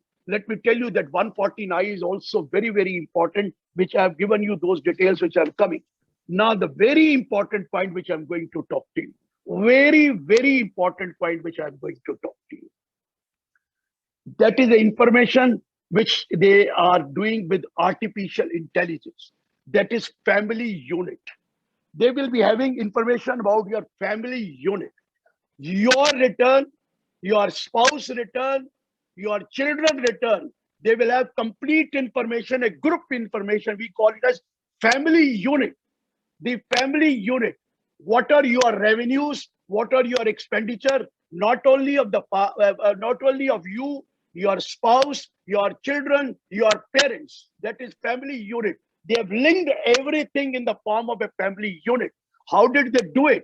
Maybe by address, maybe by telephone number, maybe by email, maybe by your return showing the addresses and cluster of things. Where are your director? Where are your partner? Complete detail of the family unit they have prepared, which is called a 360-degree profile. Some prepared from your returns, some information coming from financial transaction, some information coming from other places or even from foreign countries. That family unit, how much is your expenditure? How much is your revenue? Not only yours expenditure, your revenue, the revenue of your whole family, the expenditure of your whole family. And they will be processing that. And then, of course, the case is red flagging will be there. Cases will be flagged up. Let me tell you, the new invention is Project Insight.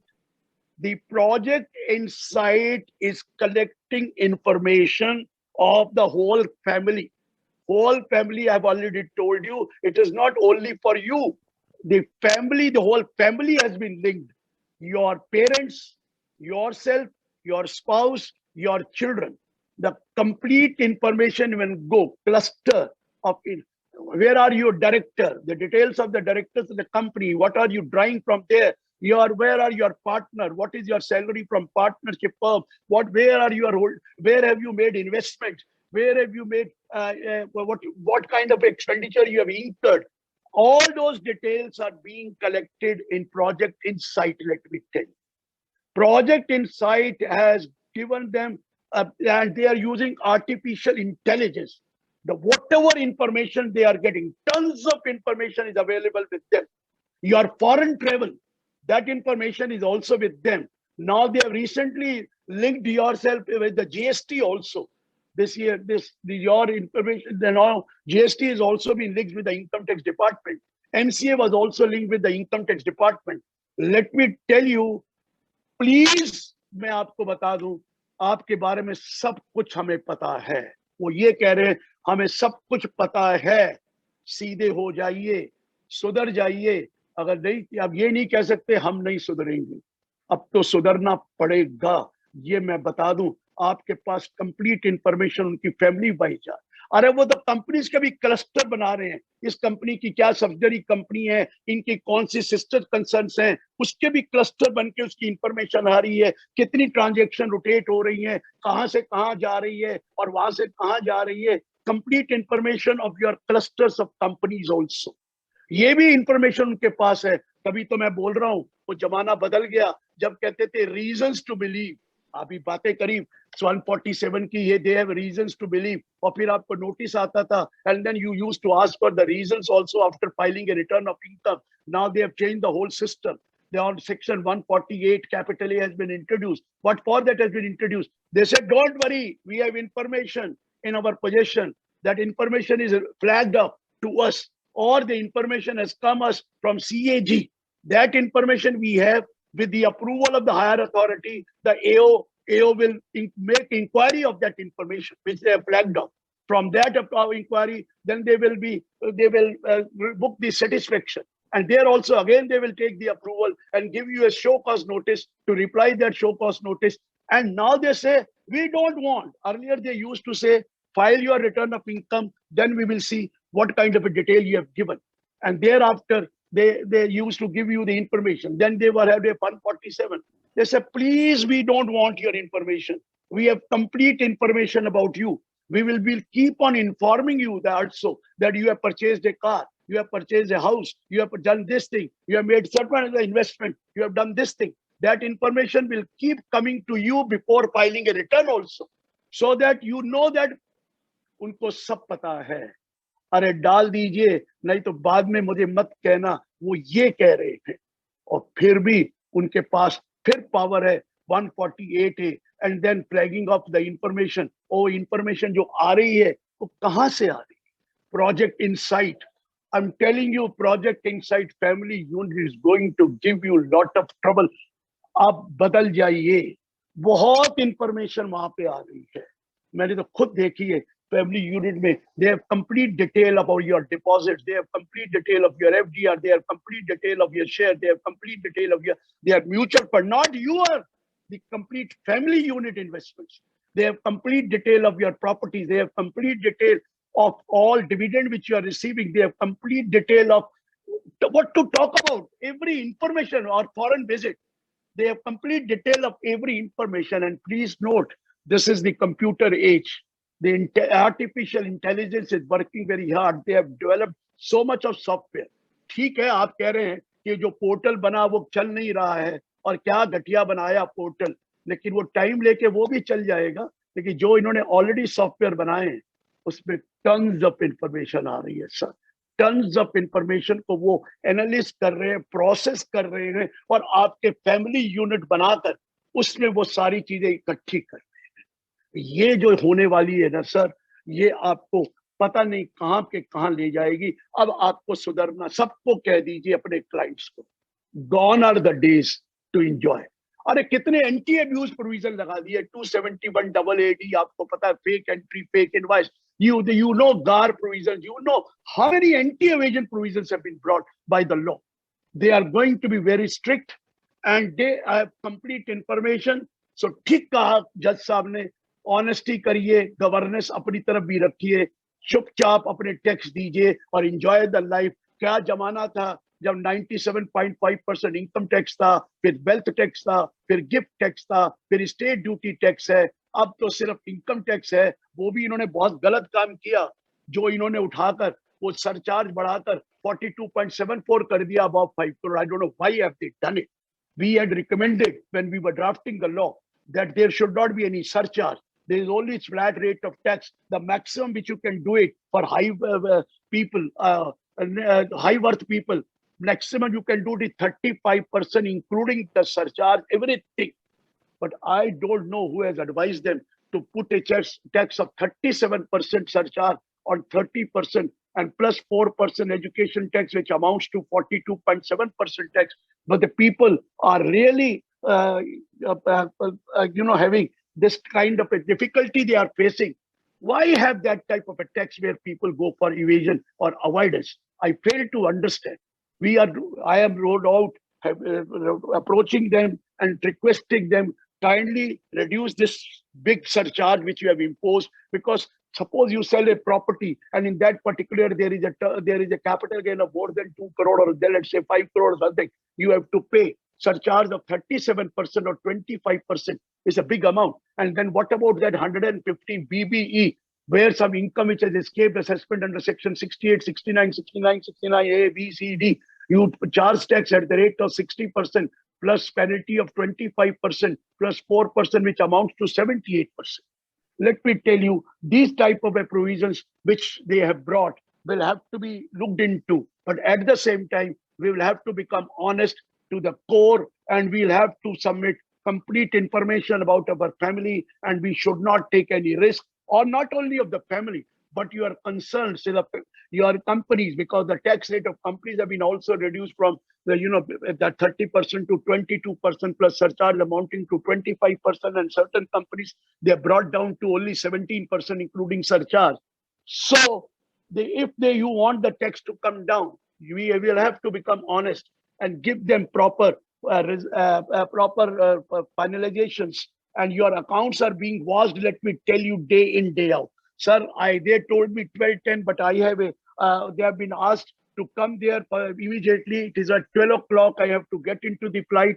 So please excuse me. I'm very sorry. I have covered in very few minutes, but I didn't have any time left with me. So please excuse me and allow me to join to take my flight. Thank you very much. I had a lot of things to tell you, but the time was short.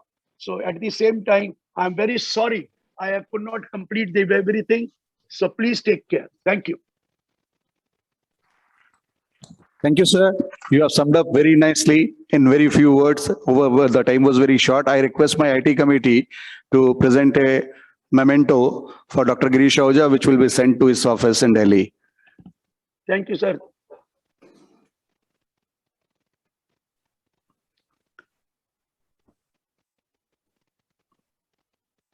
Sir, I humbly accept it. I humbly accept it. Thank you very much. Please take care. I humbly accept it. Thank you very much. Sorry. My best wishes to all for a good learning, and please keep learning. 147 is not a very big thing, as already told. 148, but please keep learning. We'll have to tell our clients to now change their attitude. They have to change their mindset and pay taxes and enjoy life. Thank you very much, sir. Thank you. Thank you, sir. Please Thank you. Thank you. We now welcome our second speaker, Sri Saurav N. Sopakar. I request my IT committee to... So please make me visible. My camera cannot start. Thank you. Welcome, welcome, Mr. Sopakar. I request our Senior Vice President, Kamal Jain ji, to introduce Saurav Sopakar ji.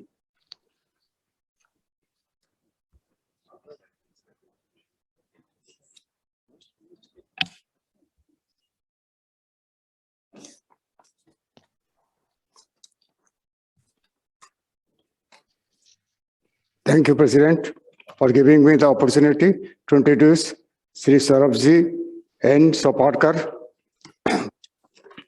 Mr. Saurabh N. Sopakar is practicing as an advocate before the Gujarat High Court, the Income Tax Appellate Tribunal, the National Company Law Tribunals, Ahmedabad, since June 1981. He is designated as a senior advocate by the Gujarat High Court. He has become an LLB from Gujarat University. He is also a chartered accountant and had secured third rank in India and first rank in the state of Gujarat. Mr. Sopakar had been standing counsel for the Income Tax Department for a period of 3 years, 1986 to 89, for the state of Gujarat. She has contributed papers at various seminars held at different places all over India at the invitation of different tax bar associations. Mr. Saurabh had been visiting professor at IIM Ahmedabad on the subject of corporate tax planning and legal aspect of business for about 22 years up to 2009. Thank you. Thank you, Kamalji. May I request our IT committee team to present a flower bouquet to Mr. Soparkar. I request Mr. Soparkar to deliberate on reassessment. Thank you, sir. Before I really begin, I just wanted to be sure what's the time frame that I have, because there is some change in the timings. So do I have 1 hour, less, more? Accordingly, I'll schedule the program. Do I finish in 1 hour? Someone can just intimate to me.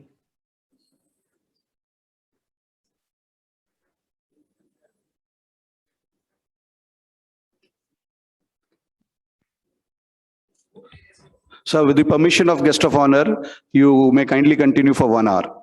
Fine, perfect. Thank you.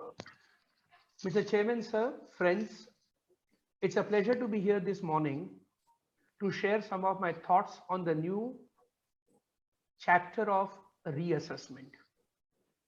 The whole law has undergone a paradigm shift. The reason as to why there has been a paradigm shift has already been discussed by my predecessor, distinguished speaker, Dr. Ahuja. We would now see exactly how the things are going to turn out in the years to come under the new scheme. And we would also see at the end of what I would be discussing, whether the new scheme on a net basis is going to turn out to be better for the SSEs, or is it that SSEs are going to have more difficult times ahead? But let's spend a couple of minutes on what the law was. The scheme of reassessment that we have right now was almost a century-old scheme. Even under the old Act, we had Section 34, subsection 1, Clause A and Clause B, analogous to, under the new Act, Section 147, subsection 1, Clause A and B, which later on in the year 1989 became Section 147 and a proviso. Whether you have filed return of income, whether return of income is accepted or not, whether reopening is done within a period of 4 years or beyond of 4 years, had all a material factor for the purpose of deciding validity of reopening. Law was almost settled by virtue of series of judgments of the Supreme Court in order to find out whether reopening is valid or invalid. If reopening is being done pursuant to original assessment under Section 143(1), not followed by Section 143(3), Supreme Court in Rajesh Javeri had said revenue has almost an unlimited power to reopen. If there is original assessment under Section 143(3), cases sought to be reopened within the period of 4 years, Supreme Court in Calvinator had taken a view on a mere change of opinion, you cannot reopen. If the case was originally framed under Section 143(3), beyond a period of 4 years, case could not be reopened, as Supreme Court in Calcutta discount said, unless there is a failure on the part of SSE to truly and fully disclose all material particulars.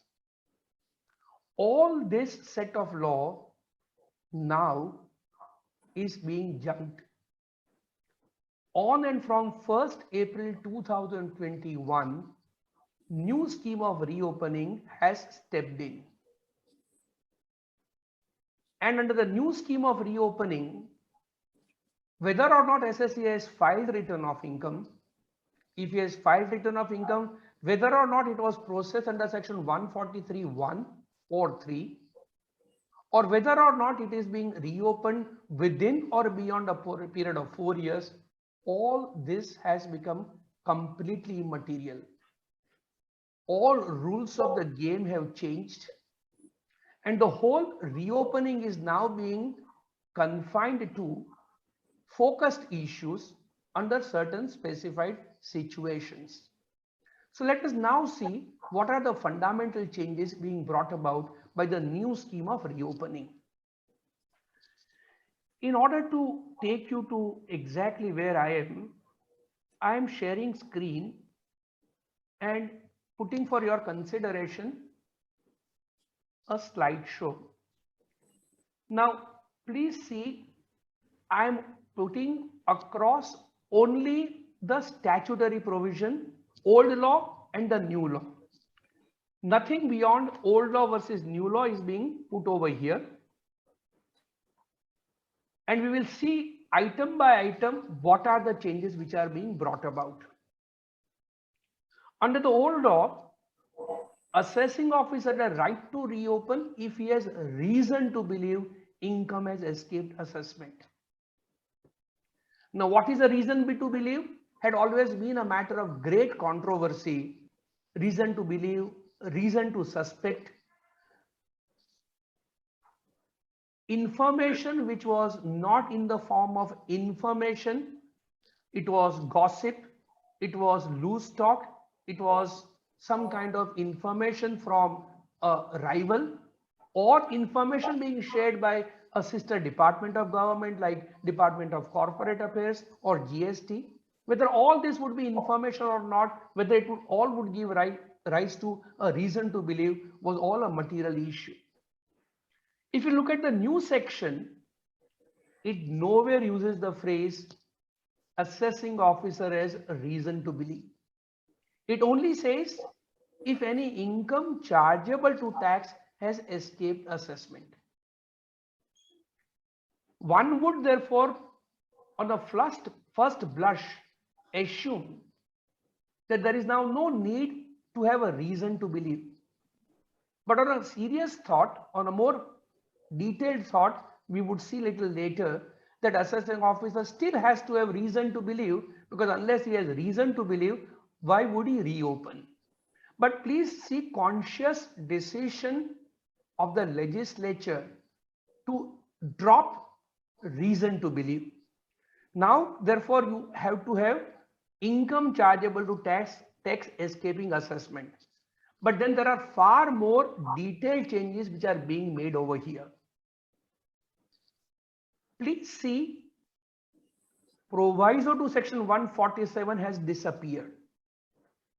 What was the proviso to section 147? If original assessment was framed under subsection 3 of section 143, and if 4 years have passed from the end of relevant assessment year, the law said you cannot reopen unless you find there is a failure on the part of SSC to disclose truly and fully all material facts. There is now no such requirement. So whether you have filed return of income which was assessed or not has become irrelevant.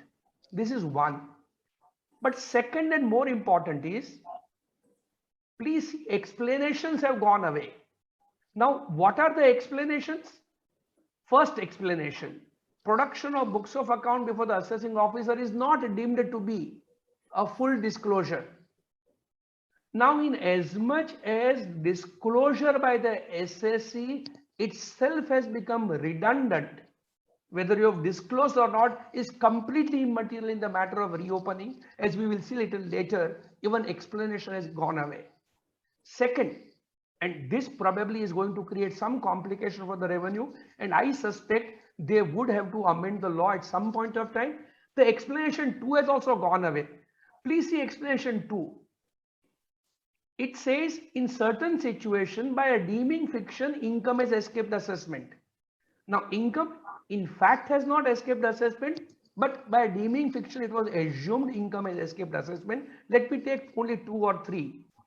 If income is assessed at a too low a rate, long-term capital gain is a low rate, short-term capital gain is to be taxed at a higher rate, short-term capital gain is taxed at a concessional rate applicable to long-term capital gains.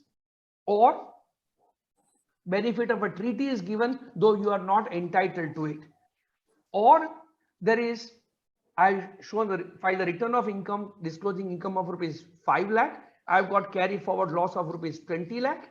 So I still carry forward loss of 15 lakh. It is found my carry forward loss is not rupees 20 lakh. It's only rupees 10 lakh. Carry forward is only rupees 5 lakh. Under the old law, they were all deemed to be income escaping assessment. Now under the new law, you would find none of these explanations are being carried over. In other words, by a deeming fiction, what was deemed to be income escaping assessment has just now disappeared. Income will escape assessment only if it actually escapes assessment. Please consider therefore a couple of judgments of Gujarat High Court. SSE filed return of income disclosing income, but he was ultimately being taxed under the book profit. The case was sought to be reopened. Assessee pointed out that though income may have escaped assessment, I would still continue to be assessed at book profit even if you add income allegedly escaping assessment. The court took a view that in as much as income has not escaped assessment because SSE would still continue to be assessed on book profit, reopening is back. That was the judgment of High Court 339 ITR 585 PKM advisory and India Gelatin 364 ITR 649. That principle may still continue to apply in absence of any explanation deeming that even though income may not have escaped assessment, some concessions are additionally given or some benefit is being given inadvertently to the SSE. Therefore, the first change that you will find, which is of a fundamental nature, now what is income escaping assessment is narrowed down to what is actually escaping and not what is deemed to have escaped assessment.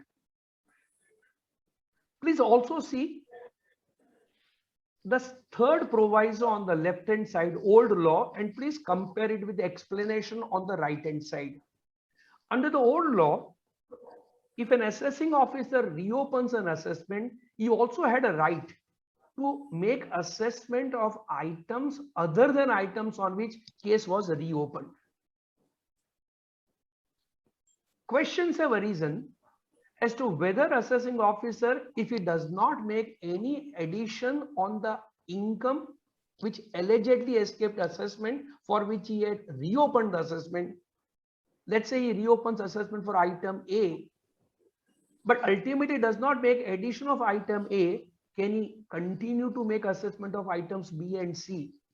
Bombay High Court has taken a view, Jet Airways 331 ITR 236, that it cannot be done. Gujarat High Court has followed it. Kerala High Court has not accepted it. Delhi High Court is reconsidering. But now the same issue is being carried in explanation. My view would be the view in favor of SSC would now be reinforced because, please go to the main section, income chargeable to tax has escaped assessment, not reason to believe. So unless income chargeable to tax has escaped assessment, assessing officer does not get jurisdiction. Now, if the ground on which the case is reopened ultimately is dropped, income chargeable to tax has not escaped assessment, which would mean his jurisdiction itself gets lost. But there is one more change you will find. Earlier, AO had no jurisdiction to make assessment in its reassessment on a matter which was covered by appeal, reference, or revision. That limitation has now been taken away. Does it mean that if you reopen, you would have a right to make addition of items again in relation to which there is an appellate order, a reference order, or a revision order? Would the omission of this part of the proviso in the new explanation, would it really make any change? In my view, it will really not make any change for a simple reason. To the extent order of assessing officer is carried into appeal, or to the extent it is carried to reference or revision, the order of assessing officer ceases to be his own order. It becomes order of a superior authority, appellate authority, reference authority, or a revisional authority. Once there is an order of his superior, at the second stage, when the case is sought to be redone by the assessing officer, he cannot be permitted to sit in appeal over his superior who has passed the appellate order, reference order, or a revision order. Therefore, though in the new explanation, as distinguished from the old third proviso, there is no exclusion of appeal, reference, or revision, I would still take a view old law will continue to apply. That takes me to the scheme of the new law. Under the old provision, if you look at section 148, under subsection 2 of section 148, assessing officer had a right to reopen by recording reason. He had to record reason under subsection 2, and he had to reopen under section 148. He had to reopen by issuing a notice to the assessee.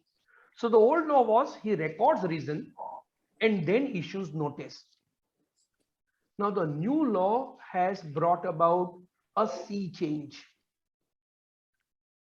If you look at the right hand side column, assessing officer has a right now to reopen the assessment subject to provision of section 148A and along with the copy of the order passed under section 148A. We'll go to section 148A in a moment. But please see, when can assessing officer reopen the assessment? Kindly go to the proviso, and this is most material. Provided that no notice under this section shall be issued unless there is information with the AO which suggests that income chargeable to tax has escaped assessment in the case of the SSC for the relevant assessment year, and assessing officer obtain prior approval of the specified authority to issue such notice. Therefore, the only ground on which assessing officer can now reopen the assessment is if and only if he has information. Now, what is information? Now, the term information is defined, focused, and restricted one. Please have a look at explanation 1. For the purpose of this section and section 148A, information means the phrase uses means. It doesn't use the word includes. All of us are aware the means exhaustive. If an item is defined to mean, then what is defined alone will have to be taken and nothing over and above that will be included. So what is defined and what is included in the meaning? Two things and two things only. One, any information flagged in the case of SSC for the relevant assessment year in accordance with risk management strategy formulated by the board from time to time. And second, final objection raised by CA and AG to the effect that assessment in the case of SSC for the relevant assessment year has not been made in accordance with the provision of the Act. Let me deal with the second issue first. It's a simple one. Supreme Court had taken a view in the case of Indian and Eastern newspaper 119 ITR 996 that the information from the audit wing of the department may not constitute information. Thereafter, there has been some back and forth law on this issue. Now it is made very clear CA and AG objection would be regarded as a valid piece of information giving rise to reopening of assessment. Keep apart that because in a very rare case, this kind of a situation will arise. Therefore, let's concentrate on item 1. Information flagged in the case of SSC for the relevant assessment year. Therefore, not for any year, it has to be for the relevant assessment year. And in accordance with the risk management strategy formulated by the board. Now, we don't know what is the risk management strategy formulated by the board as yet. The earlier speech, Dr. Ahuja referred to large bundle of information which is now being gathered by the department. I would assume, for example, that if a company receives share capital with significant amount of premium, it would be one of the factors to be put in the risk management strategy. If there is a search of the GST department, and if there is any information from GST department, it could be one of the information under the strategy. Be that as it may, I am not aware, therefore I am not speculating what is the information as prescribed under clause 1 of explanation 1. But whatever is that and that alone would be regarded as information entitling assessing officer to reopen the assessment. Let me assume that significant addition to assessments made in 1 year are not to be regarded as a piece of information. Then merely because my GP is found to be very, very low in year 2, on that ground, my year 1 will not be reopened. Merely because I have accepted cash credits in year 4, on that grounds, my years 1, 2, 3 will not be reopened. Merely because I have received, let's say, complaints against me from the trade rivals or anonymous complaint, unless anonymous complaints or complaints of trade rivals are defined as information flagged under the risk management strategy, case will not be reopened.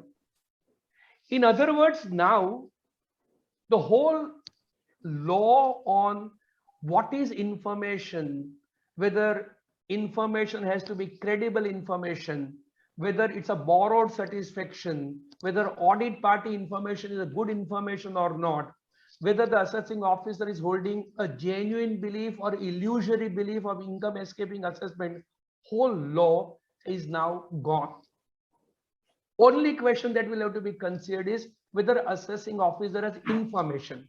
And the only source of information, keep apart C and AG, only source of information is information received by the SSE under risk management strategy. So if an assessing officer has, because please appreciate now, more than 97% of returns are to be accepted under automatic acceptance theory without there being any scrutiny. So those cases which are being picked up are picked up on the basis of risk management strategy flags. So if there is an issue which is flagged under the strategy, it will be information, your case will be then reopened. The discussion under explanation 1 is actual information. There is also a concept of dimmed information, which I will take little later. But please mark, this is actual information. So if assessing officer receives actual information in relation to SSE for a relevant year, that would give under section 148A a right to reopen. But under section 148, he has a right to reopen subject to provision of section 148A and he has to serve to the SSE along with the notice a copy of the order passed under clause D of section 148A. So let us see what is 148A, a new provision. We'll have to come back to section 148 for the purpose of dimmed information, but I just want to right now cover 148A. So let's go over 148A. This is a new section. In a way, this is a section for the purpose of giving effect to the judgment of Supreme Court in the case of GK and drive shaft 259 ITR 19. Now there are 4 stages before a case can be reopened. Section 148 says the case will be reopened subject to section 148A, and 148 is a 4-stage exercise. We have seen little while ago, assessing officer should have information, but information will not lead him automatically and immediately to reopen the assessment. Stage number 1, Once assessing officer receives information, if he believes some further inquiry is necessary, on the basis of information, he will take prior approval of the specified authority and conduct that inquiry. Specified authorities defined under section 151. We'll go to that little later. For the time being, he has to conduct an inquiry, but that will be possible only after approval of the specified authority. That's stage number 1. SSE does not come into picture at this stage. Stage number 2. Assessee will be issued notice under clause B of section 148A. The notice will be of not less than 7 days, but not exceeding 30 days from the date on which notice is issued. Along with the notice, assessing officer will share information and results of inquiry and will call upon SSC to show cause as to why case should not be reopened. So now there is no reopening without hearing the SSC. So stage number 2 is, and this also after prior approval of the specified authority. So for conducting inquiry, you require approval of authority. After you conduct inquiry, or after AO conducts inquiry, before issuing notice under clause B of section 148A, again prior approval. So the AO takes prior approval, will issue notice of not less than 7 days, not more than 30 days to the assessee, and call upon him with the information and the results of inquiry to show cause. SSE is bound to reply within that time. If he wants extension, extension would be allowed to him only if he gives an application in writing. It may be extended by him on the basis of an application in this behalf. Therefore, if SSE does not seek for extension, the window gets closed. What happens if the window gets closed? We'll immediately see, but please see now time-bound program. So assessing officer issues notice under clause B.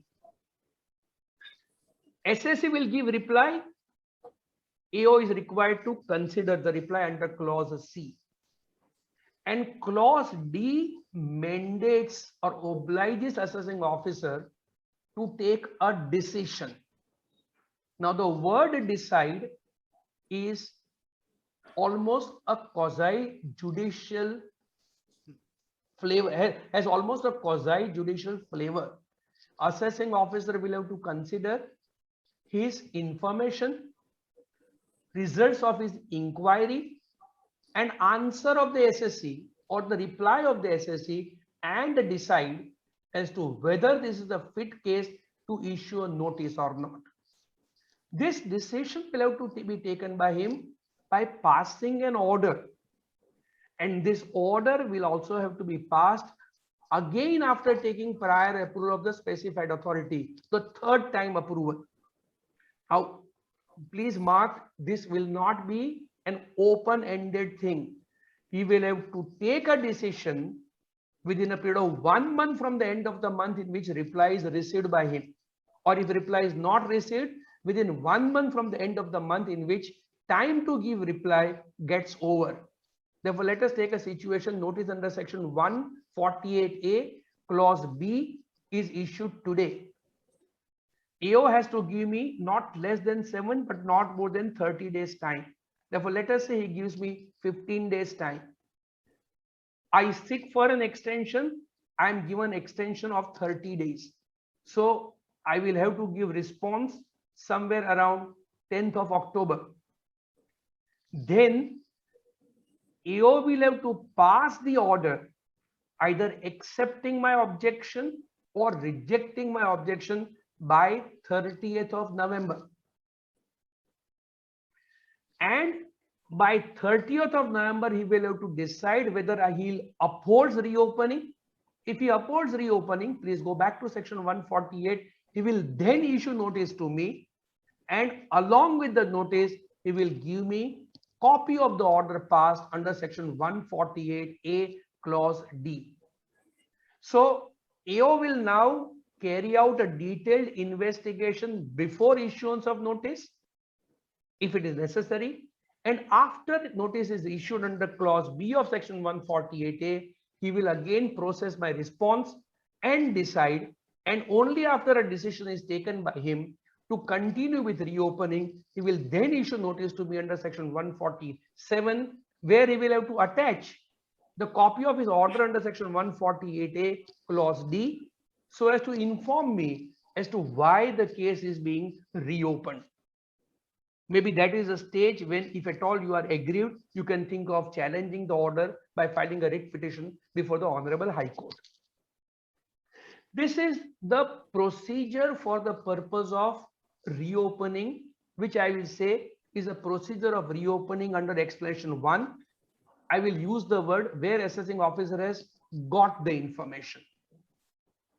I had said little while ago, I am keeping back a second segment where the assessing officer, by a deeming fiction, is deemed to have information. That's explanation 2. So now I am on a second kind of reopening. First kind is information flagged by the risk management strategy of the revenue, explanation 1. Explanation 2 deals with the second situation. Now we must understand as to why this situation. Hitherto, in case of search assessments, section 153A assessment or section 153C assessments were prescribed. However, on and from 31st March 2021, section 153A, 153C would not be applied to searches which have taken place on or after 1st April 2021. So search cases of searches which have been initiated on or after 1st April 2021, no 153A or 153C assessment. They would all be governed by the routine assessment, but in their case, the case will be ipso facto automatically reopened. There are 4 situations you see over here. There are 4 clauses of explanation 2. In these 4 situations, the assessing officer shall be deemed to have information. So unlike explanation 1, where he has to have information, in explanation B, the law assumes that he has information. Not only he has information for the year, in fact, he has information, please see, in relation to 3 assessment years immediately preceding the assessment year relevant to the previous year in which search is initiated, or books of account, etc. So suppose search, let's first of all see the earlier part. Which are the 4 situations? 1, search in the case of SSC or requisition in the case of SSC. 2, survey in the case of SSC. But please mark, not all surveys. Surveys other than under subsection 2A or subsection 5. So the TDS survey is excluded. Event related survey is excluded. A regular survey would entitle AO to reopen the assessment for a period of 3 years. Clause 3. Clause 3 is analogous to section 153, subsection 1, clause A, where there is a search at the premises of, let's say, a third party, but money, bullion, jewelry, valuable article or thing belonging to me are seized or requisitioned from that particular person. Then in that event, like old section 153 1A, my case can also be reopened for a period of 3 years. Clause 4 is analogous to section 153 1B, where there is a search at the premises of a third party. Any books of account or documents are seized or requisitioned which pertain to any information containing me, then under 153C old law, now under clause 4 of explanation 2, my case will be reopened. So in these 4 situations, the law says that there is escapement of income and assessing officer is deemed to have information. But there is one one error on the part of legislature, which I am sure they will correct it somehow. Which are the years to be reopened? Not the year of search, not the year of survey, but 3 years immediately preceding the year of search or survey. So let us say search takes place today. Today is a financial year 21-22. Assessment is 22-23. So 3 assessment years prior to 22-23, meaning thereby 19-20, 20-21 and 21-22 would be ipso facto reopened. The year of search or survey is not included, probably because they might be covered under the risk management strategy and therefore they in any case would be reopened.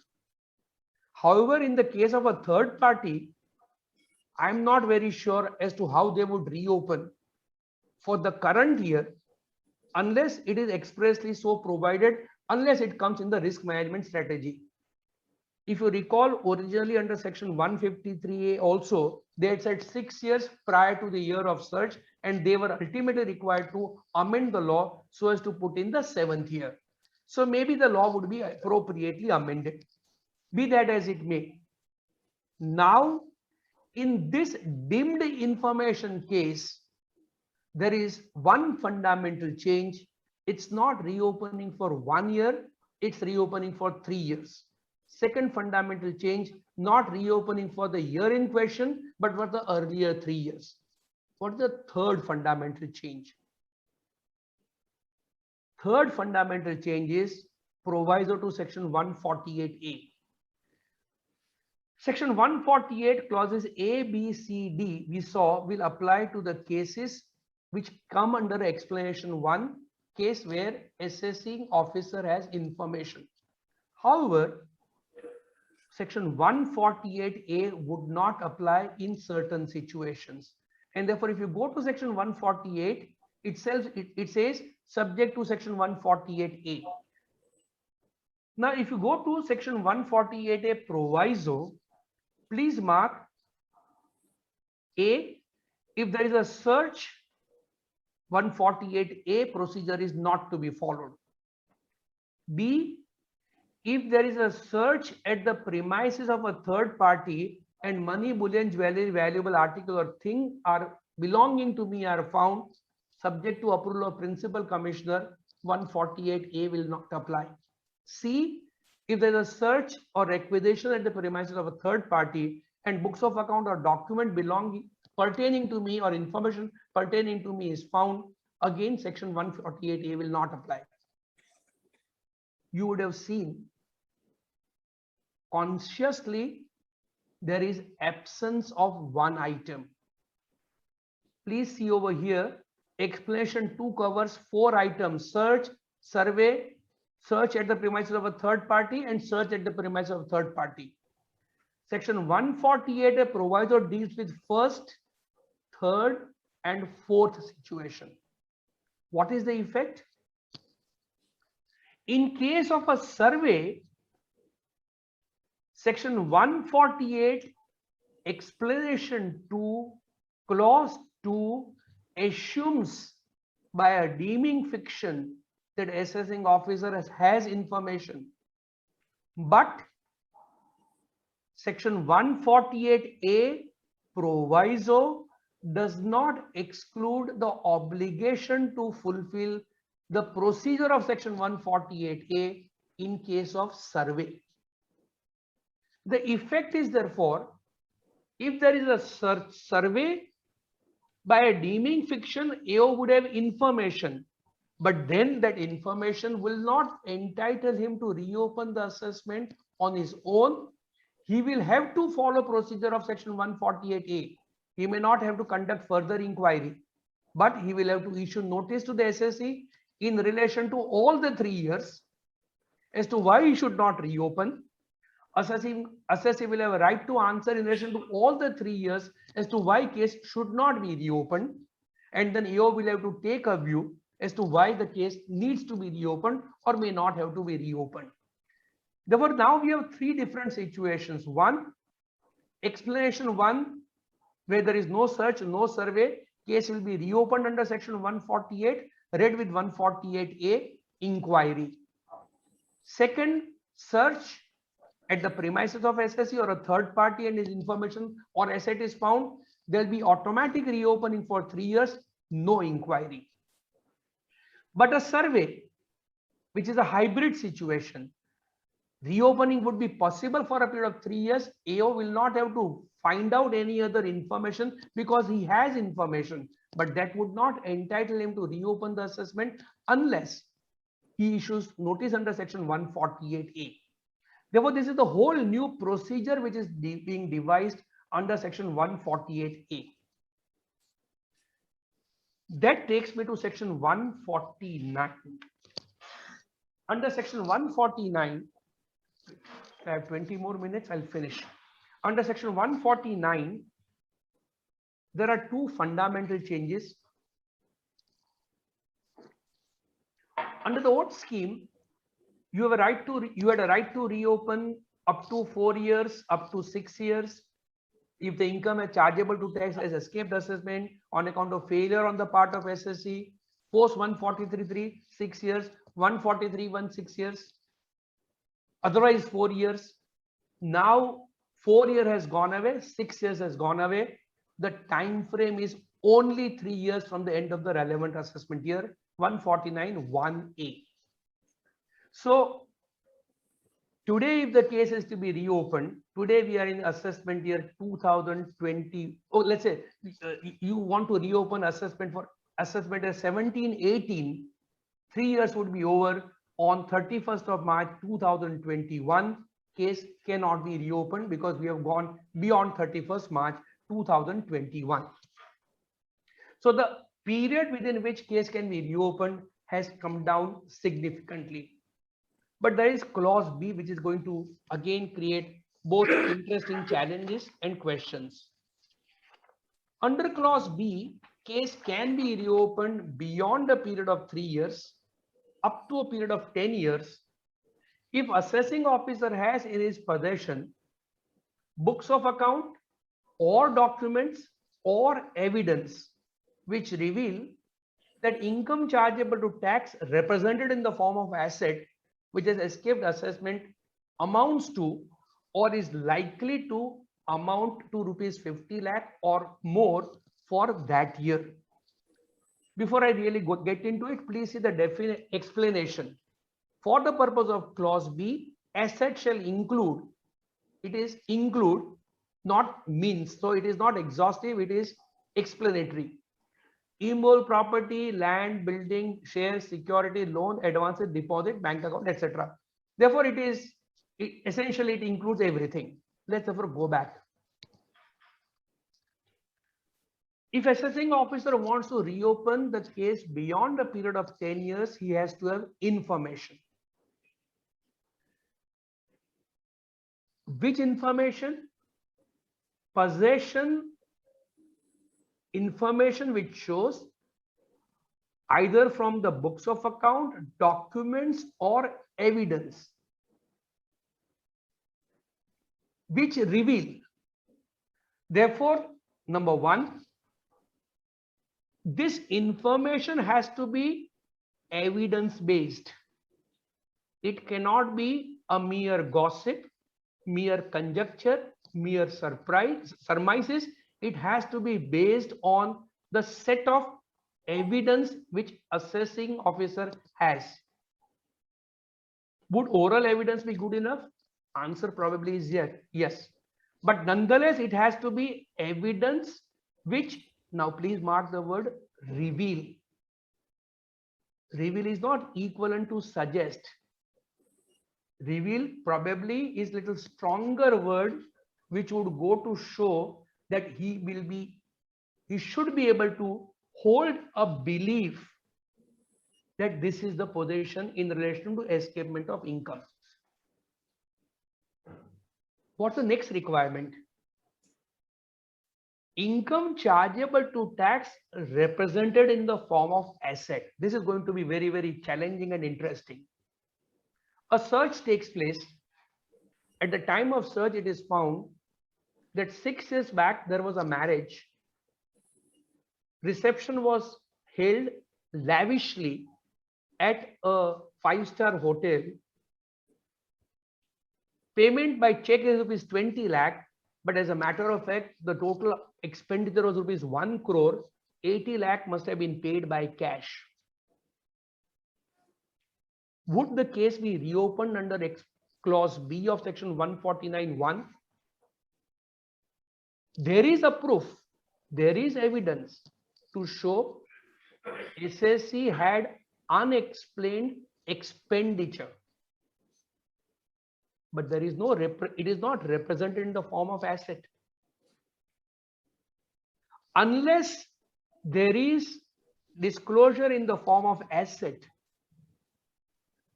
I would believe 149(1)B will not apply. So a mere piece of evidence which suggests that there are unaccounted incomes and unaccounted expenses, unless they are also corroborated by asset, will not entitle revenue to go beyond 3 years. Issue number 1. Issue number 2. Asset as on which date? Asset as on the year in which that particular escapement took place, or as on today. Suppose it is found that SSC purchased a property for rupees 40 lakh document price, but as a matter of fact, he had paid rupees 1 crore, 60 lakh was paid in cash. So 60 lakh is represented by an asset. But suppose it is also found in between SSC has disposed of the asset, that asset is not there today. Would it mean that case cannot be reopened? Or to put it differently, do you look at the asset to be available today, or do you look at the asset which was acquired during the relevant point of time? I would take a view, even if asset is not in existence today, because this is in relation to income escaping assessment, so long as there was an asset in that particular year, there should be no difficulty for the revenue. But third problem, the asset should be of rupees 50 lakh or more for that year. Search takes place, unaccounted ornaments of rupees 2 crore are found. SS is able to show that these ornaments were acquired by me over a period of 3 years, 5 year, 6 year and 7 year back. Let's say SSC has got evidence to show, jewelers, bills or otherwise, that they were acquired 5 years, 6 year and 7th year back. Suppose SSC can also show that at the relevant point of time, the cost of ornaments was rupees 40 lakh, 40 lakh and 40 lakh. Then in as much as during the relevant year, the acquisition of asset did not exceed rupees 50 lakh, though cumulatively it exceeds rupees 50 lakh and today it is rupees 2 crore, I would still take a view, case cannot be reopened. Ornaments of rupees 40 lakhs are found and there is a proof of expenditure of rupees 30 lakhs during marriage. There is total escapement of income of rupees 70 lakh. But because assets are rupees 40 lakh, I still hold the belief that case cannot be reopened. In other words, now case would be reopened only in certain limited situation, and unless the case falls in one of these limited situation, case will have to be accepted as closed. There is only one proviso which I may indicate. First proviso, that old researches up to 31st March 2021, which are still continue to be governed under section 153A and 153C, for them this new set of law will not apply. There is also one more explanation that we need to see, under which, where the law, please see the proviso. Under the proviso, if a case could not be reopened under the old law, if old law were to continue, then merely because the law has undergone a change, it cannot be reopened. So let us take a case of assessment year 12-13. Assessment year 12-13 became time barred at the maximum on 31st March 2019. Even if the law would not have been amended, now the case could not have been reopened. But still, today it falls within a period of 10 years. Suppose there is a search, and at the time of search, it is found SSC had acquired assets worth rupees 2 crore in the financial 11-12, assessment year 12-13. Even then, case cannot be reopened because under the old law, it could not be reopened. So the proviso to subsection 1 of section 149 again restricts the scope of reopening. That takes me to the last issue under section 151, which are the specified authorities. Now, if the case is sought to be reopened within the period of 3 years, principal commissioner or principal director or commissioner or director, they are the prescribed authority.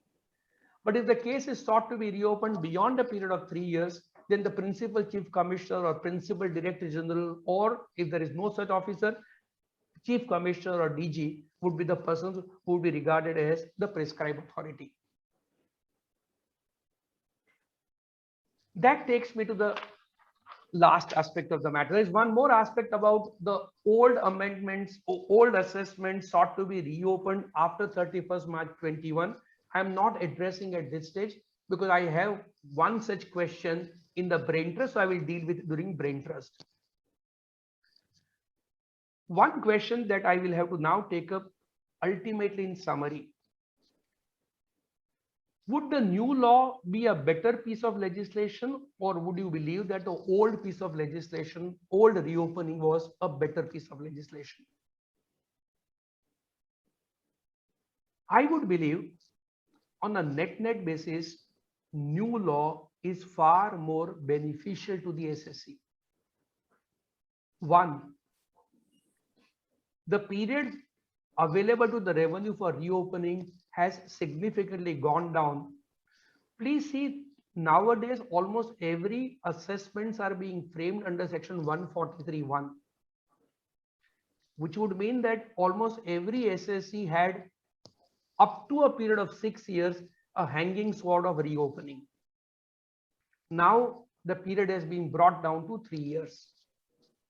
Second, under the old law, assessing officer had almost an untrammeled power to reopen an assessment on the basis of any information which he believes is material.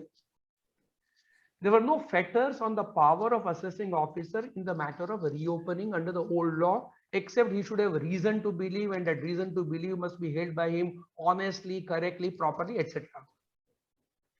Now he has a right to reopen only if he has information, and that information is only such information which is flagged on the basis of the strategy framed by CBDT. So his discretion to reopen the assessment has significantly gone away.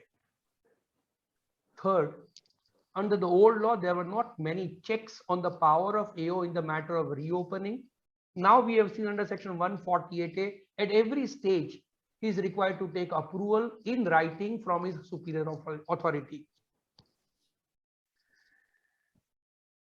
It's only in case of search and survey that case would be reopened automatically, and that too for a period of up to period of 3 years. Again, not for survey. It's in case of search and requisition, case will be reopened, and that too for a period of 3 years. Next, what was GKN, which was essentially a judge-made law, has now become a statutory law. Under section 148A, steps will have to be followed. Not only steps will have to be followed, this time-bound program. SSA will not have to be in a suspended, animated position, animated suspension, that whether my case of reopening will be ultimately dropped or not dropped. You will have to issue notice 7 to 30 days. SSA will give response within 1 month from the end of the month in which the response is received or not received. You decide as to whether case is to be reopened or not.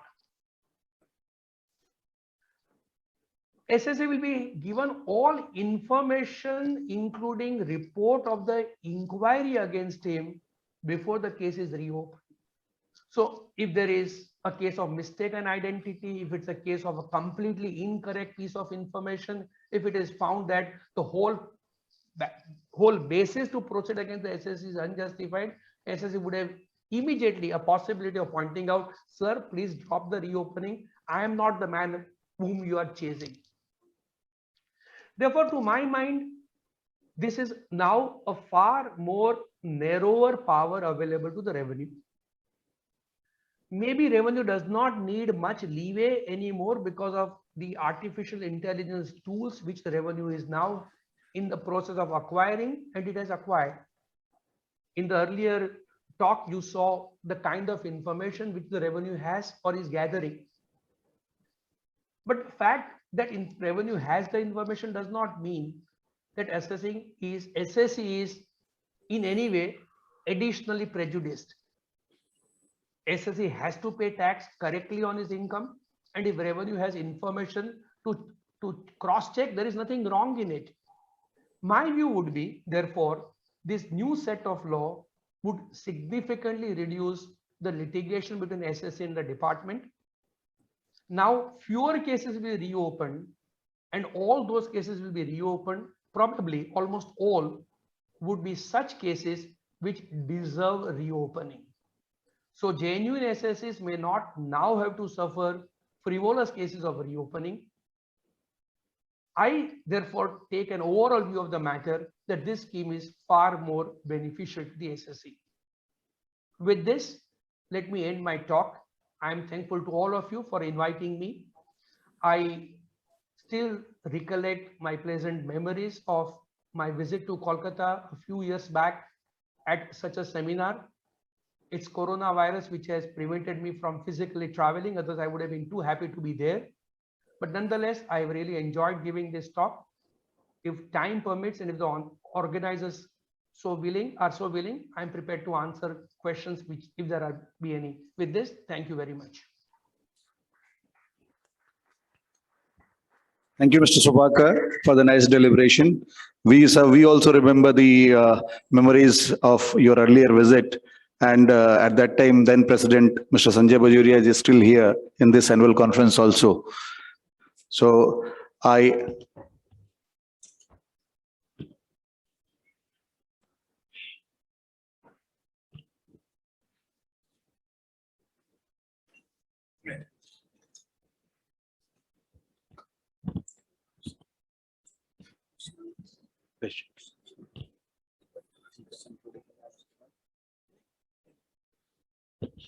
we can take up 2-3 questions if anyone has any question from the floor. I have one question in the chat box. Let me answer. It's an interesting question. I had given a thought to it. How can there be unaccounted expenditure without there being an asset to meet the expenditure? Why do I say that unaccounted expenditure without an asset, without cash being found, may escape the provision of clause B of section 149(1). Now, if you see section 69B and section 69C are separately enacted. If 69C would not have been enacted, probably unaccounted expenditure may have escaped assessment. The reason is the law presumes expenditure ipso facto, which is unexplained, a ground for the purpose of making addition. Now, suppose it is found, let's say vouchers, let's say hotel bill is found which shows rupees 1 crore, 20 lakh is paid in check, 80 lakh is deemed to have been paid. Now, I agree, unless there is a cash, it would not have been paid, but no cash is found. What is the purpose? If that is the logic, then there was no need to say that there has to be an asset.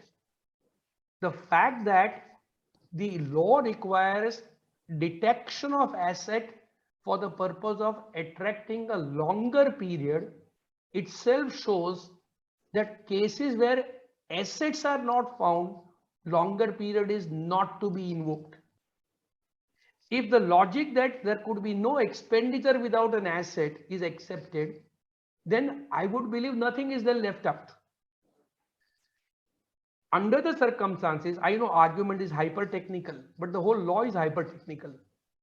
I would believe that in view of this technical view, it may be possible for an SSA to argue that in absence of locating an asset, the income will not have to be, the assessment will not be permitted to be reopened by invoking the longer period of limitation.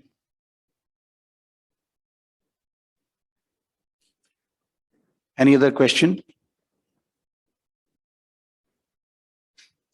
Please. Mike, please. Yeah. Camera will go. Okay.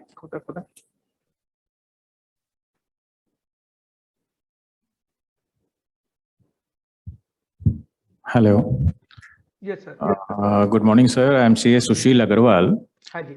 I have a question. Suppose at the time of 148A so-called notice, the assessee pays tax along with interest.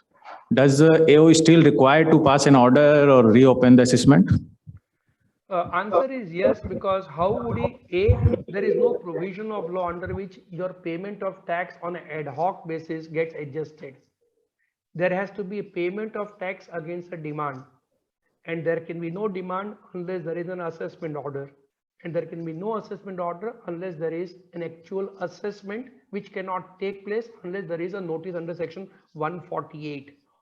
So the fact that you have made the payment of taxes would not really short circuit the situation. What would happen would be, when you file return of income pursuant to section 148 notice, you may not have to pay taxes again because you already paid it. But there is no such mechanism that you can pay tax on your own, unlike GST where there is a similar provision. There is no such mechanism by which you can say that, okay, I have paid tax, therefore drop the proceedings. Okay, thank you. Mic to Mr. Sunil Surana, please.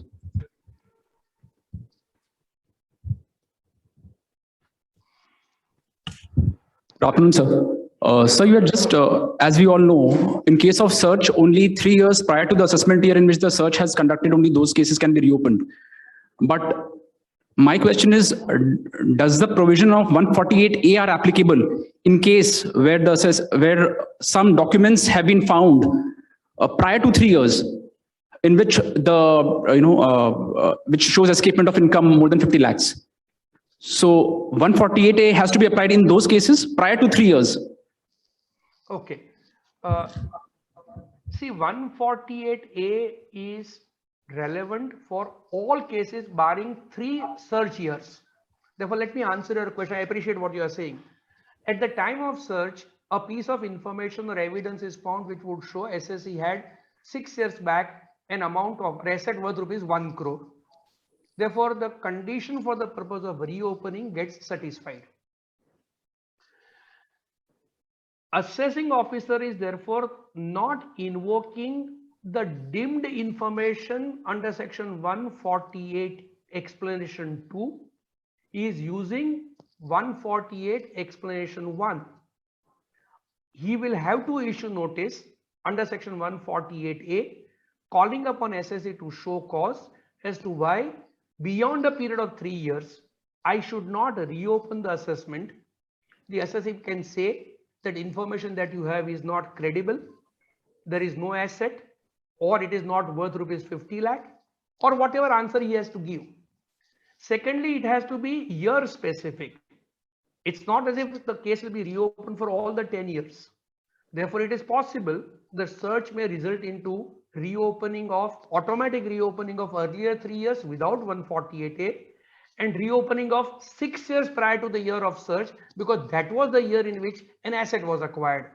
But for that, section 148A procedure is not in any way sidelined or excluded. 148A procedure is excluded only under proviso to 148A, and proviso to 148A covers only 3 situations where there is a search in the case of SSE, etc., corresponding to section 148 for a period of 3 years. Thank you, sir.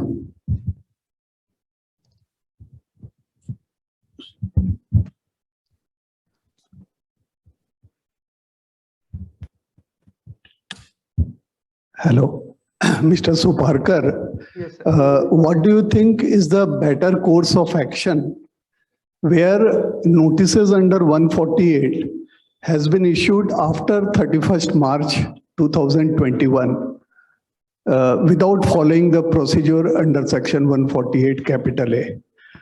Approaching the read court is a better option or following the regular remedy? Can I reserve the answer to the brain trust session, because that's the question in the brain trust also. So let me not take your time right now at this stage. We'll go to that in the brain trust session.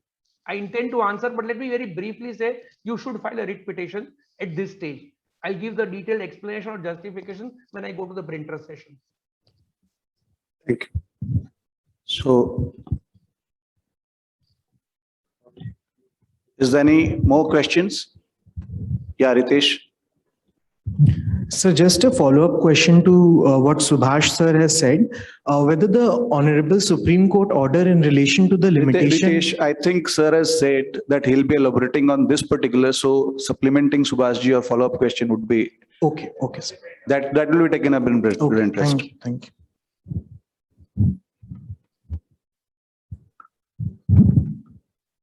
This would be the last question from the floor.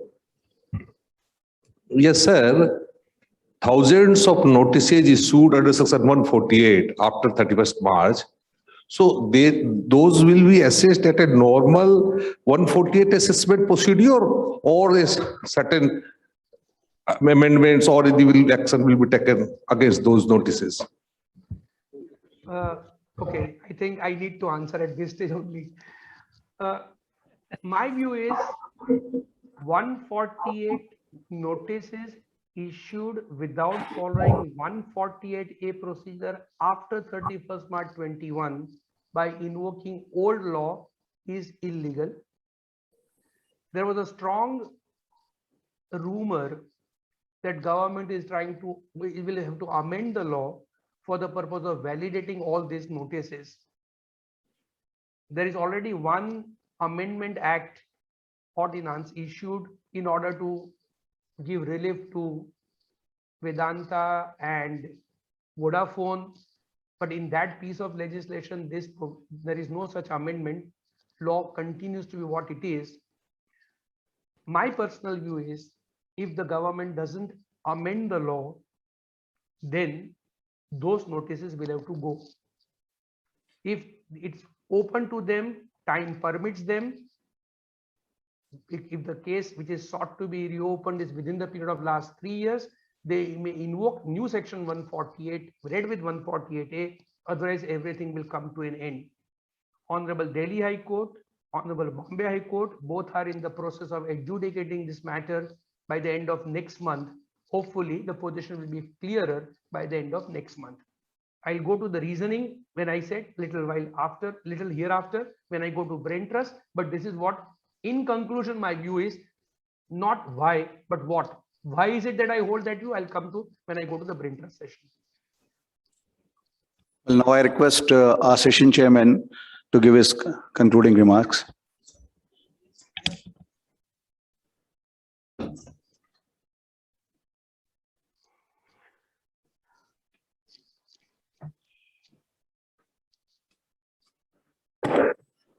Well, ladies and gentlemen, all of you have heard the submissions made by very learned people, but the difficulty all of us faced is that only part of what they said could be followed because of the, the faulty system. But whatever it is, as far as I have been able to understand, I may or may not have understood them correctly. So you must excuse me for that. As I understood, Mr. Ahuja told us about various provisions under which we are all under the surveillance of the revenue. That, however, goes without saying because all of us know that our life has become now, very right to privacy is almost at a vanishing point. All your informations are available to the Google.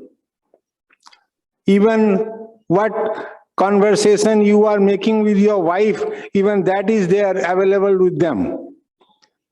Because you are passing messages and those messages are stored with them. Therefore, our life has really,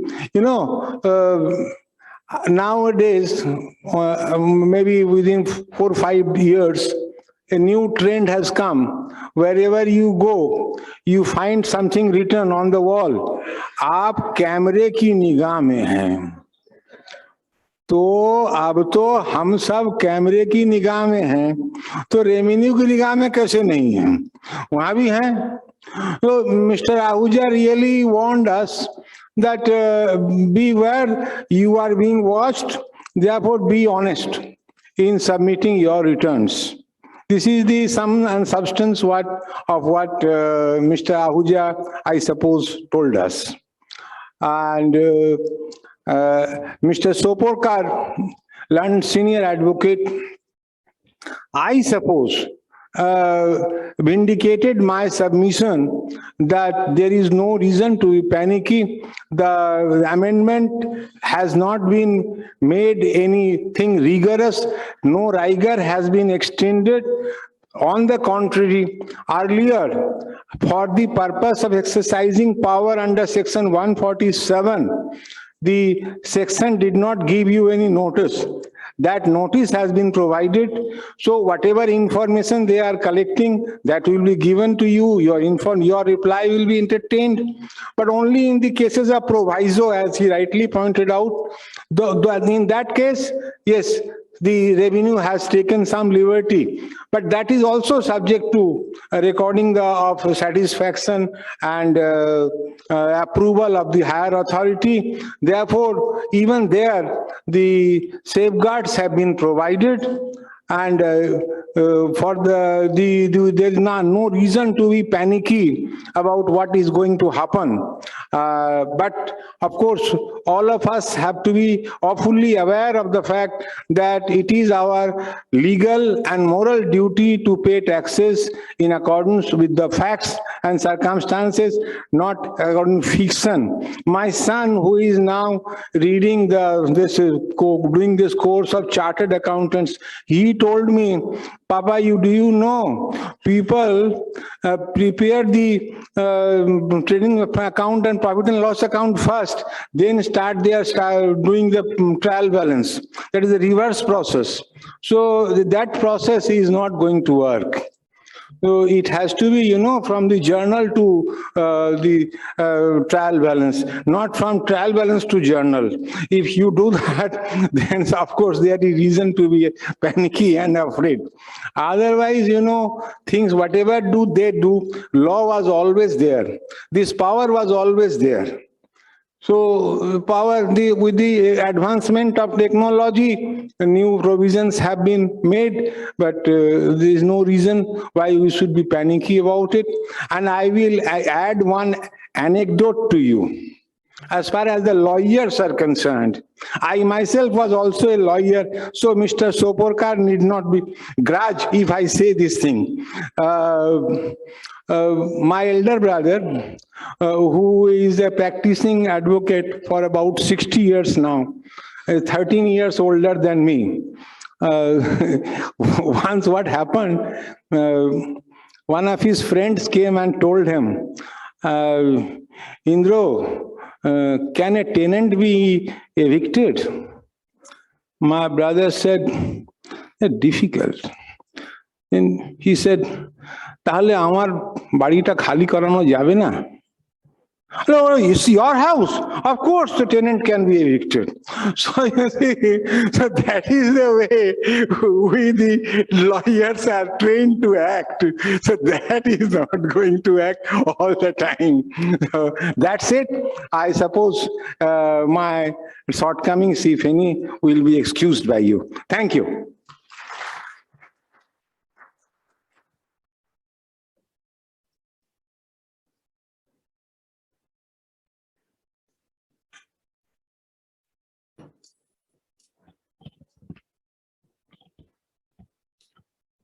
I now request our guest of honor and session chairman to release a souvenir, and I request souvenir committee chairman CA Vikash Parak and CA Neeraj Harodia to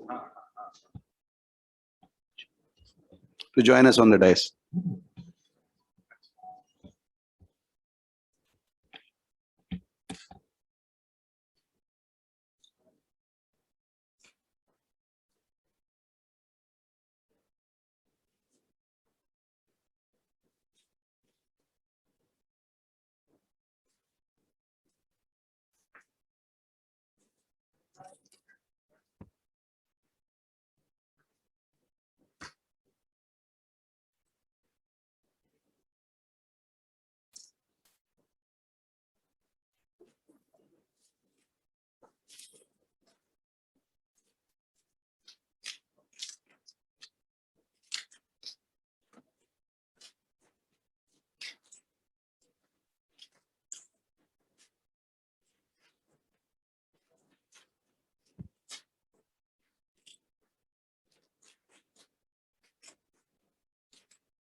Thank you, Your Honor.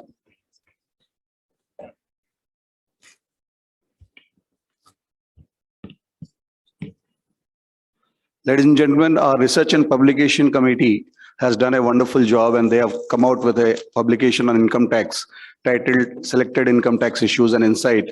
I request Committee Chairman P.R. Kothari ji to come to us, and I'll request our guest of honor and session chairman to release that book also.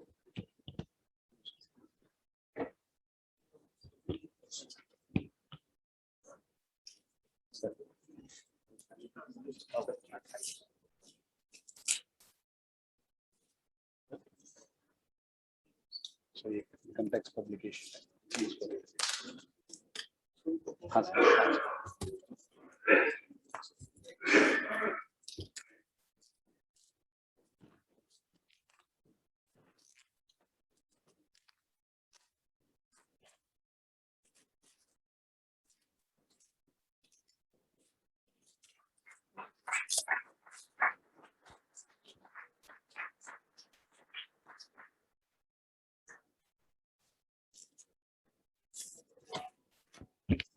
Thank you, Your Honor.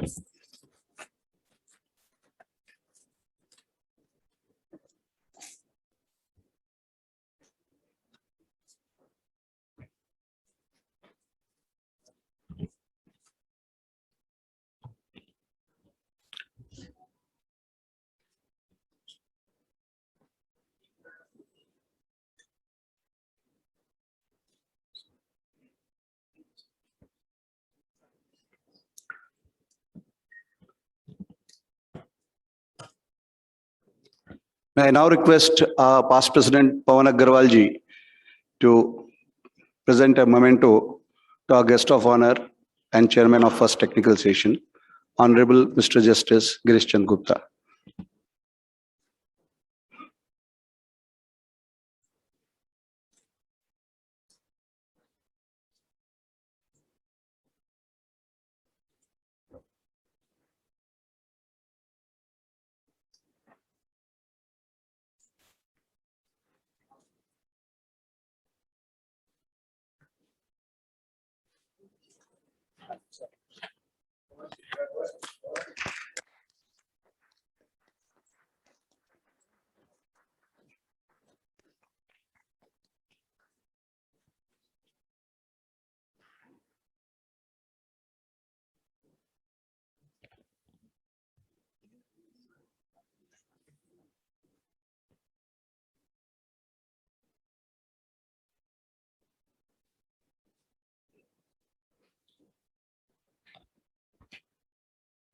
I request my IT team to present the memento to Mr. Soparkar. Please present virtually. We will have it sent to his office. Thank you, sir.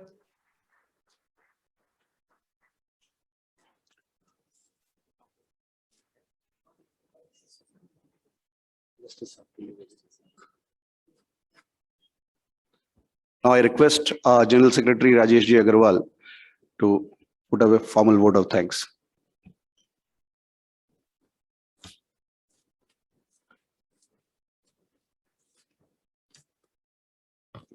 Thank you, President, sir. Honorable Mr. Justice Ajay Rastogi, Honorable Mr. Justice Girish Chandra Gupta, respected Chairman and Speakers for today's conference, respected dignitaries on and off the dais, ladies and gentlemen. On behalf of DTPA, extend a very hearty vote of thanks to the distinguished dignitaries for gracing the inaugural session of our conference, as well as first technical session, and give their wisdom and experience with us. At the outset, I would like to thank in absentia Honorable Mr. Justice Ajay Rastogi, Judge Supreme Court, for sparing his valuable times and addressing us. Thank you, my Lord, for your interesting and thought-provoking address for the occasion of our conference.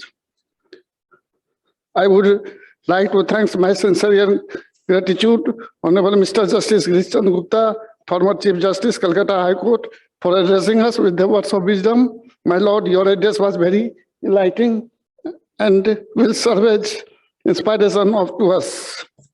I thank Dr. Girish Chandra Ahuja for explaining us the 360 concept in detail. I also thank Sri Swarab Soparkarji for enlightening us the new and all provisions of the reassessment.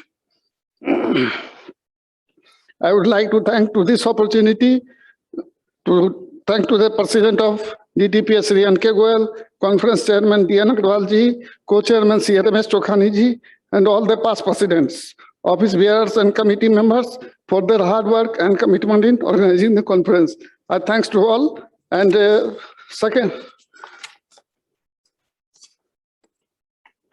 technical session will be start from 2:15 p.m. Please join the lunch. Thanks to all. Thank you, ladies and gentlemen. One request, please. Please keep seated and give way to our guest of honor. Let him reach the lunchroom. Thereafter, please get up. So we break for lunch. We reassemble at 2:15.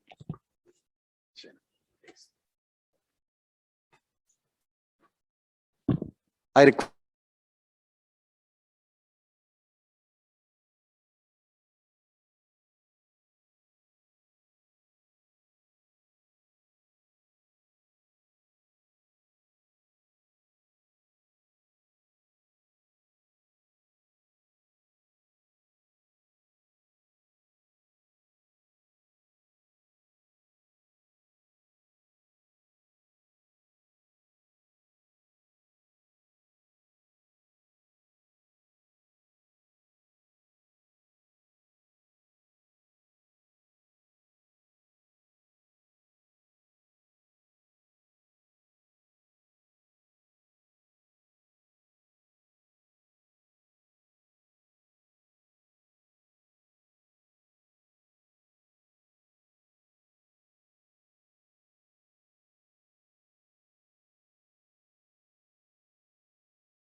I request our Vice President, CA DS Agarwal, to introduce the Chairman of the session, Mr. Khalid Anwar, IAS, Honorable Commissioner of State GST, West Bengal.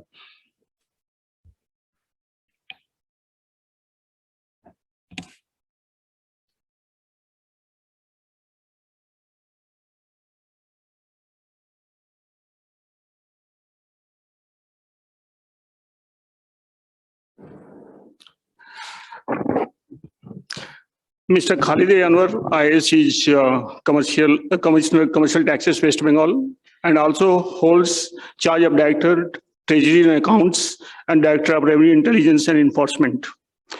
Prior to this, he also held the post of Commissioner of Excise West Bengal. He is a member of the GST Law Committee, IT Grievance Redressal Committee, and GST Fitment Committee. He is also a member of the GST team, which has been awarded the PM Award for Excellence in Public Administration. Friends, Khalid sir is a notable speaker in GST forum, and his contribution in easing out differences on various complex issues relating to businesses has been highly appreciated by trade and industry. With this, I request you all to give him a big round of applause and welcome him. Thank you very much. Thank you, DS. May I request our immediate past president, CA Vikash Parak, to present a flower bouquet to Khalid sir.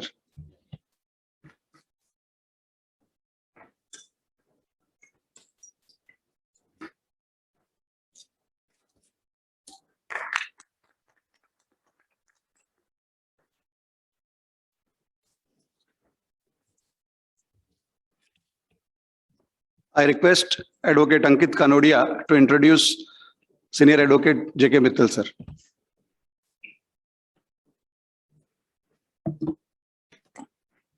Good afternoon, all. Mr. J.K. Mittal is a chartered accountant turned advocate, law graduate from Delhi University, and practicing advocate, particularly in indirect taxes in High Court and Supreme Court. He is a co-chairman of the National Council on Indirect Taxes, ASSOCHAM. The Supreme Court Bar Association has honored sir for 9 consecutive years on the occasion of Law Day, Constitution Day. He has authored several books, Law Practice and Procedure of Service Tax, Introduction to GST, Handbook on Equalization Levy, Handbook of GST Law, and many more. He is a regular speaker at various forums and chambers of commerce. We welcome you, sir, on the occasion of our annual conference. Thank you.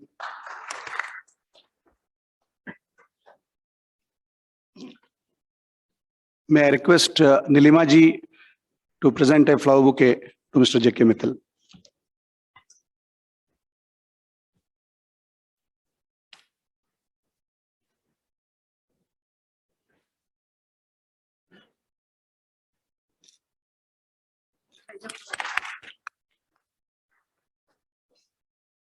She has been the only lady president of DTPA. I now hand over the proceedings to Session Chairman, Mr. Khalid Anwar. All yours, sir.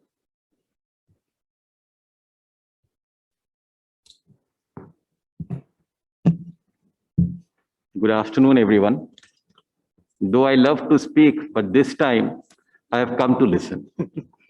I don't want to speak much, and I neither want to waste much of your time. I would like to hear from Mr. Mittal. He's a very good speaker. I'm waiting for what he's going to say today. But I hope whatever he says, he will be attacking GST like anything. I know that beforehand. But the other side of the coin, I expect from him that he's also going to address that. The issues of the government. How to tackle those issues? What are his suggestions? See, highlighting problem is the most easiest of all the things. ये नहीं हुआ, वो नहीं हुआ, ये होता तो अच्छा होता, वो नहीं होता तो अच्छा होता. अरे क्या होना चाहिए वो बताओ ना. I never get suggestions. Suggestions, concrete suggestions. Suggestions which will help in government augmenting its revenue. The challenge today in GST, and let me tell you, I'm seeing it every day. The fraudulent transactions that are happening. Amazing. See what I said now, I'm off the track now. If I go on like this, I won't allow him even to speak. So I must now check myself and allow Mr. Mittal to speak. Please, Mr. Mittal.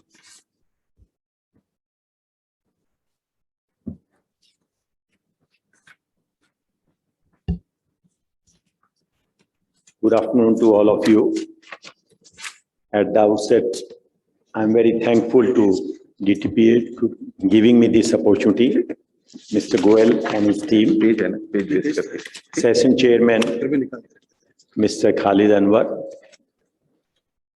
And sir, I have taken note of what you have suggested.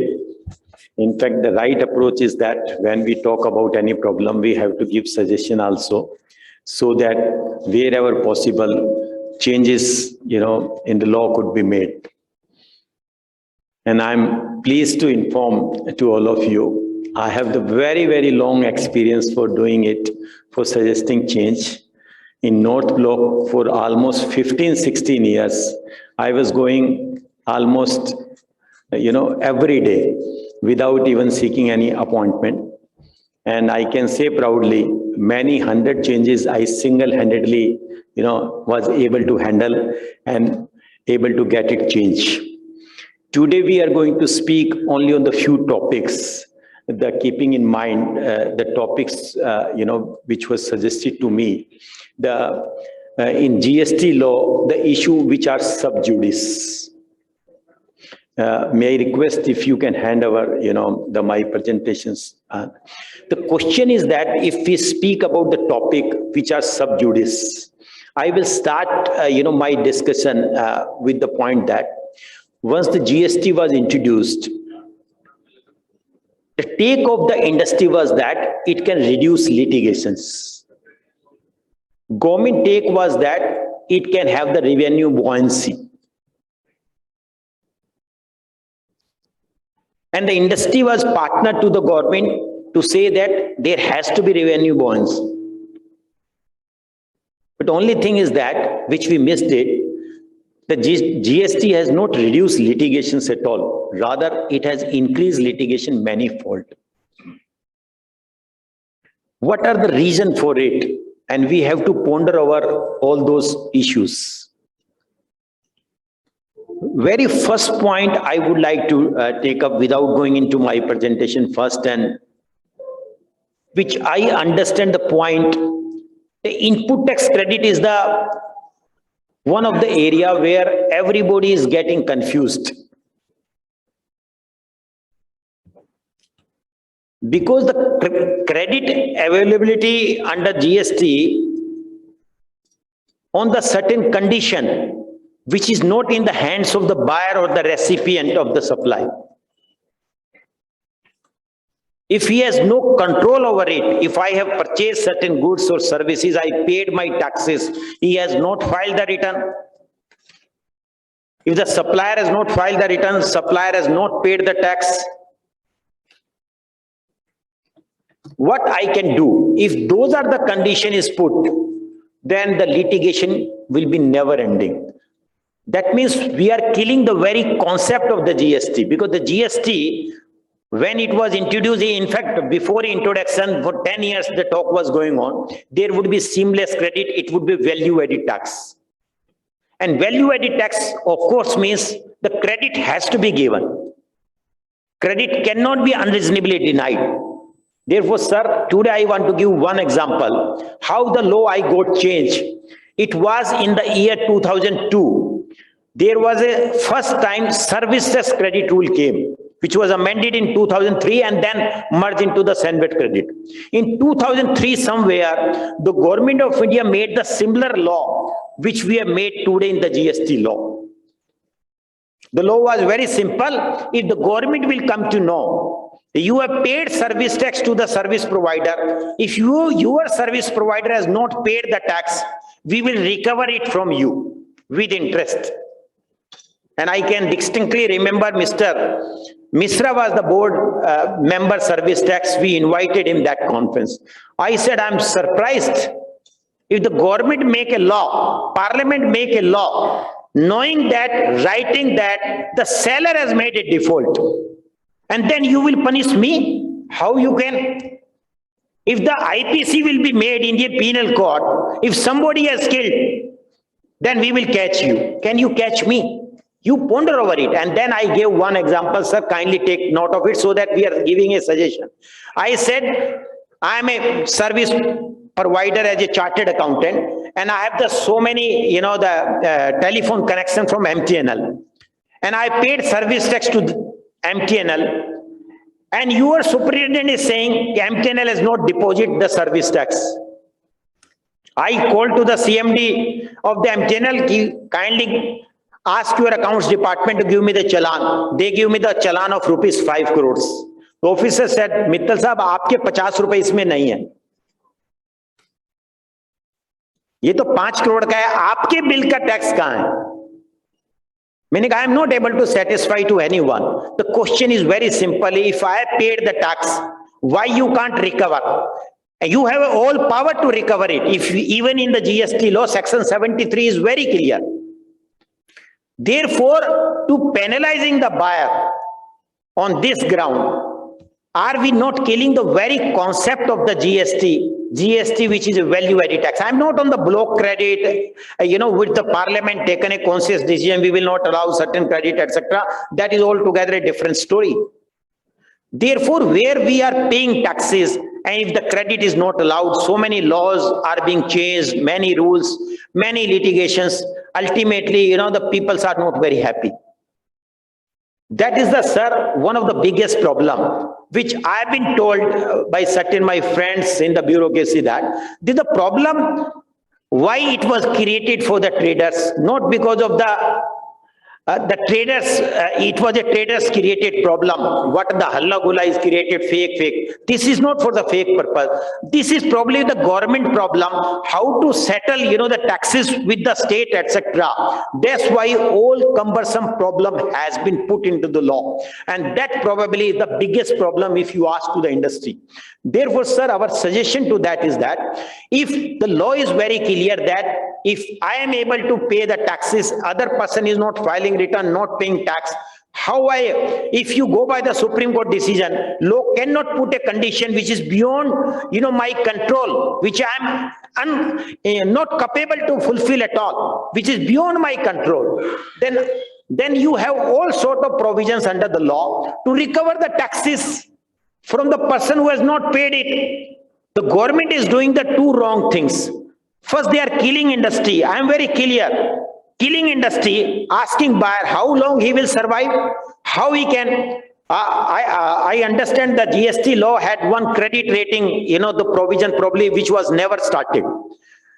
Even if you have a credit rating, Vijay Mallya has the very good credit, but he still run away. Jet Airways has a very good credit, he run away. Air India has a Maharaja, tag very good credit, they are running away. How you can insure it? All banking become private. Everything I believe is a very good credit, but they run away. You can't have this. If government cannot control, the buyer cannot control it. Therefore, we have to make a very reasonable provisions like the court has interpreted, sir, in the past, in the VAT Act. You can't deny the credit to the buyer at all, unless until the officer is able to prove there is a connivance between buyer and seller. Therefore, those cases where the buyer is honestly and bona fidely buying the goods, paying taxes, and merely because the seller is not able to file the return, not making payment, maybe deliberately, maybe XYZ, whatever may be the reason, those cases may be segregated and the law has to be tuned according with that. That would be the win-win situation both for the trade as well as for the government, so that at least the trade industry should not make, complaint, which is very reasonable complaint as of now they are making. If this suggestion could be accepted, many problems we can overcome. Nowadays, matching and etc., so many notices are coming. And I am sure the government of India is very clear after Supreme Court, observation in so many cases that the biggest litigant in this country is the government. That's why the government of India has put a tag up to 2 crores. No litigation in Supreme Court up to 1 crores. Every time they are increasing it. Therefore, if the mismatch is there, everybody is getting notices. And I'm lucky one being an advocate. And I'm lucky one, I was the one who filed the return, first case of GST in my personal name. And I can remember many advocates met me and they said, कि Arun Jaitley ji has called them कि why Mr. Mittal is litigating, and the judge was very clear, and the bench got the notification change on the spot. They said you must change the notification. Therefore, that is the problem. The first I highlighted, and now come to the issue which I have taken up. Many slide I will miss it because in no conference you can cover anything which you have think, because, and I used to go in extempore always. Somebody can guide me how to change the slide.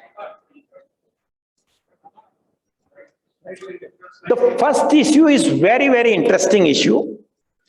Is the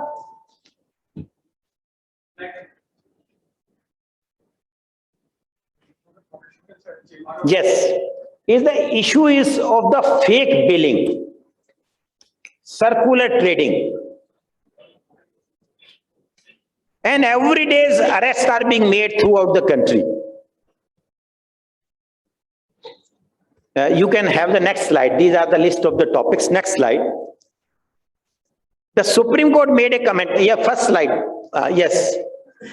In this case also, there was a issue of fake billing, but the matter went to the Supreme Court about the attachment of the bank account.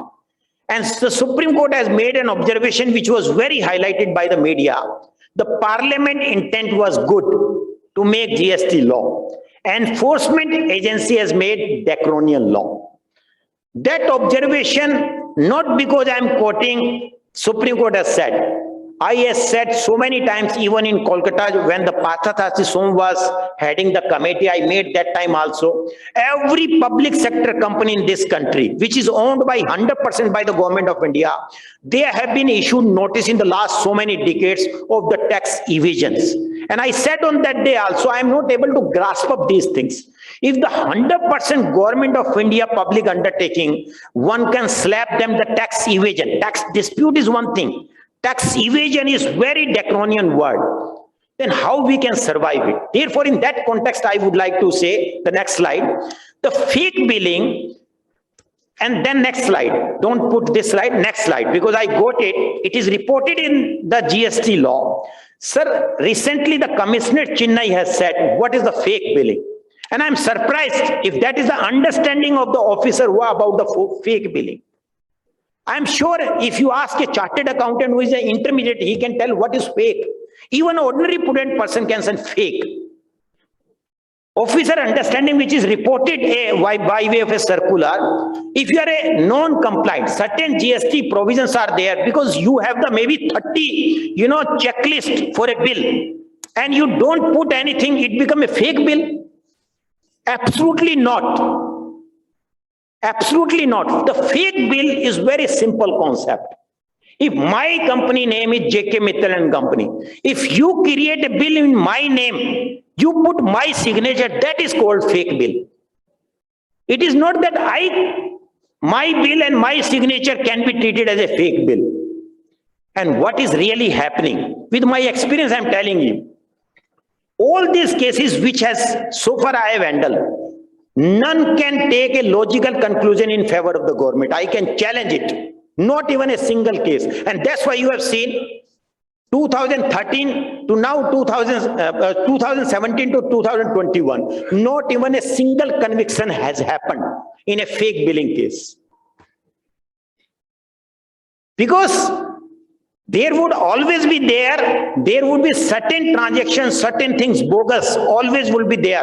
And that's why we talk about a lot of black money, in this country. But the question is that, can we trump it because of the whims and fancies of the officers? The law is very clear. There is no deficiency in the law. The law deficiency in the enforcement agency. Therefore, the fake billing concept is where the fake is there. All these cases, what I have been reported to that, we have the genuine bill, we made the payment, we have the payment proof, we have the every document, but the officer say it is a fake billing. No judge will appreciate this is a fake billing. Because today, suppose I have a 1,000 crore rupees turnover. What today officer come about 2017-18 transaction, what I will get? I will only have the bill. I only can show the payment. I will not keep the goods for 2017 to till now. How they will come to this conclusion? How they will? Therefore, the law is very serious. You can find the 1,000 judgment of the Supreme Court. What is the meaning of reason to believe? And reason to believe cannot be substituted with the reason to suspect. If the officer merely have a suspicious, that cannot be an ignition point to turn to the litigation. Next slide. Another concept which is very important, the circular trading. Some of the officers believe that the circular trading itself is an offense, which is not an offense at all. If the parliament wants, they can make an amendment in the law. If there is a circular trading, you will be punished. But as of now, the GST law is not punishing. If the A goes to B, B to C, C to D, D to E. What is wrong in it? There may be, why this circular trading is happening. Every time law has been changed, income tax law several times changed, GST law also can be changed, the circular trading is not permitted. The goods which you have sold should not come back to you at all. But the circular trading can never be banned. Take the simple example of the security sale. I have the Reliance sale today. My broker called me, Mr. Mittal, would you like to sell? Huge profit, I can sell it. After 10 minutes, say the market has come down, you can purchase it, rather double, I can purchase it. A same person sell 10 times he purchase. Is it an offense? That is called, if you are living in a market economy, that is the real. The third point, which is very important, the physical, delivery of the goods. The first thing is that whether it is necessary. Second thing is that whether you can make incumbent upon it. One thing is, I will come on that point also, whether without supply of goods. How you will prove the physical delivery of the goods? Through your books of accounts. I being a chartered accountant, I have vouched, bank audit, big public sector company, everything I have audited in my life. What we see as a auditor, it is not the goods you can see of the edge of date. The past transaction, you can only see the stock register, purchase register, sale register, whatever documents are there. You can seek a balance confirmation. These are the instruments which Chartered Accountant Institute teach us. We can't go beyond that. Therefore, if we want to have such kind of a phenomena in this country, the repercussion would be very serious. If the person has paid the tax and he has an invoice and then still we suspect there was no supply of goods, then I want to cite one judgment very important of the Wealth Tax Act. If you can change the slide.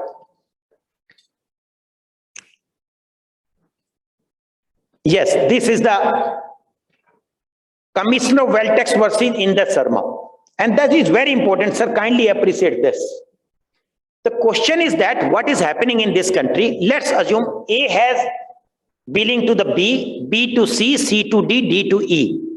Whether it is called fake billing, circular trading, I am not concerned with that. When the officer goes to the B, and that is very important things I am telling, and I am sure sir will appreciate, and there may be some view on that. Once officer investigate to the B, he says, you are not entitled for the credit for the bill which you have received from A, because there was no supply of goods. So far, so good. Even if assumed to be correct, officer is correct. Then he asked to the B, you are not entitled for the credit, you pay the tax on the full amount.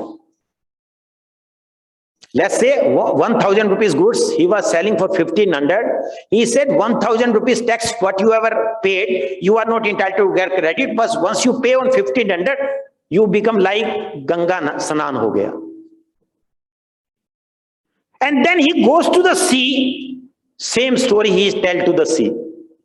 You are not entitled to the credit, there was no supply of goods. Therefore, whatever bill you have, you will not get the credit, you pay the tax on the full amount. What is this fallacy? If there was no supply of goods, can government of India has a power or state government has a power to collect the tax? Read section 9.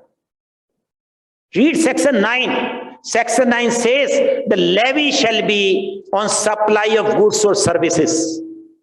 If income tax officer today says, Mr. Mittal, this is not an income, then I'm very happy. I will not hire even an advocate, because unless until there is income, nobody can collect income tax.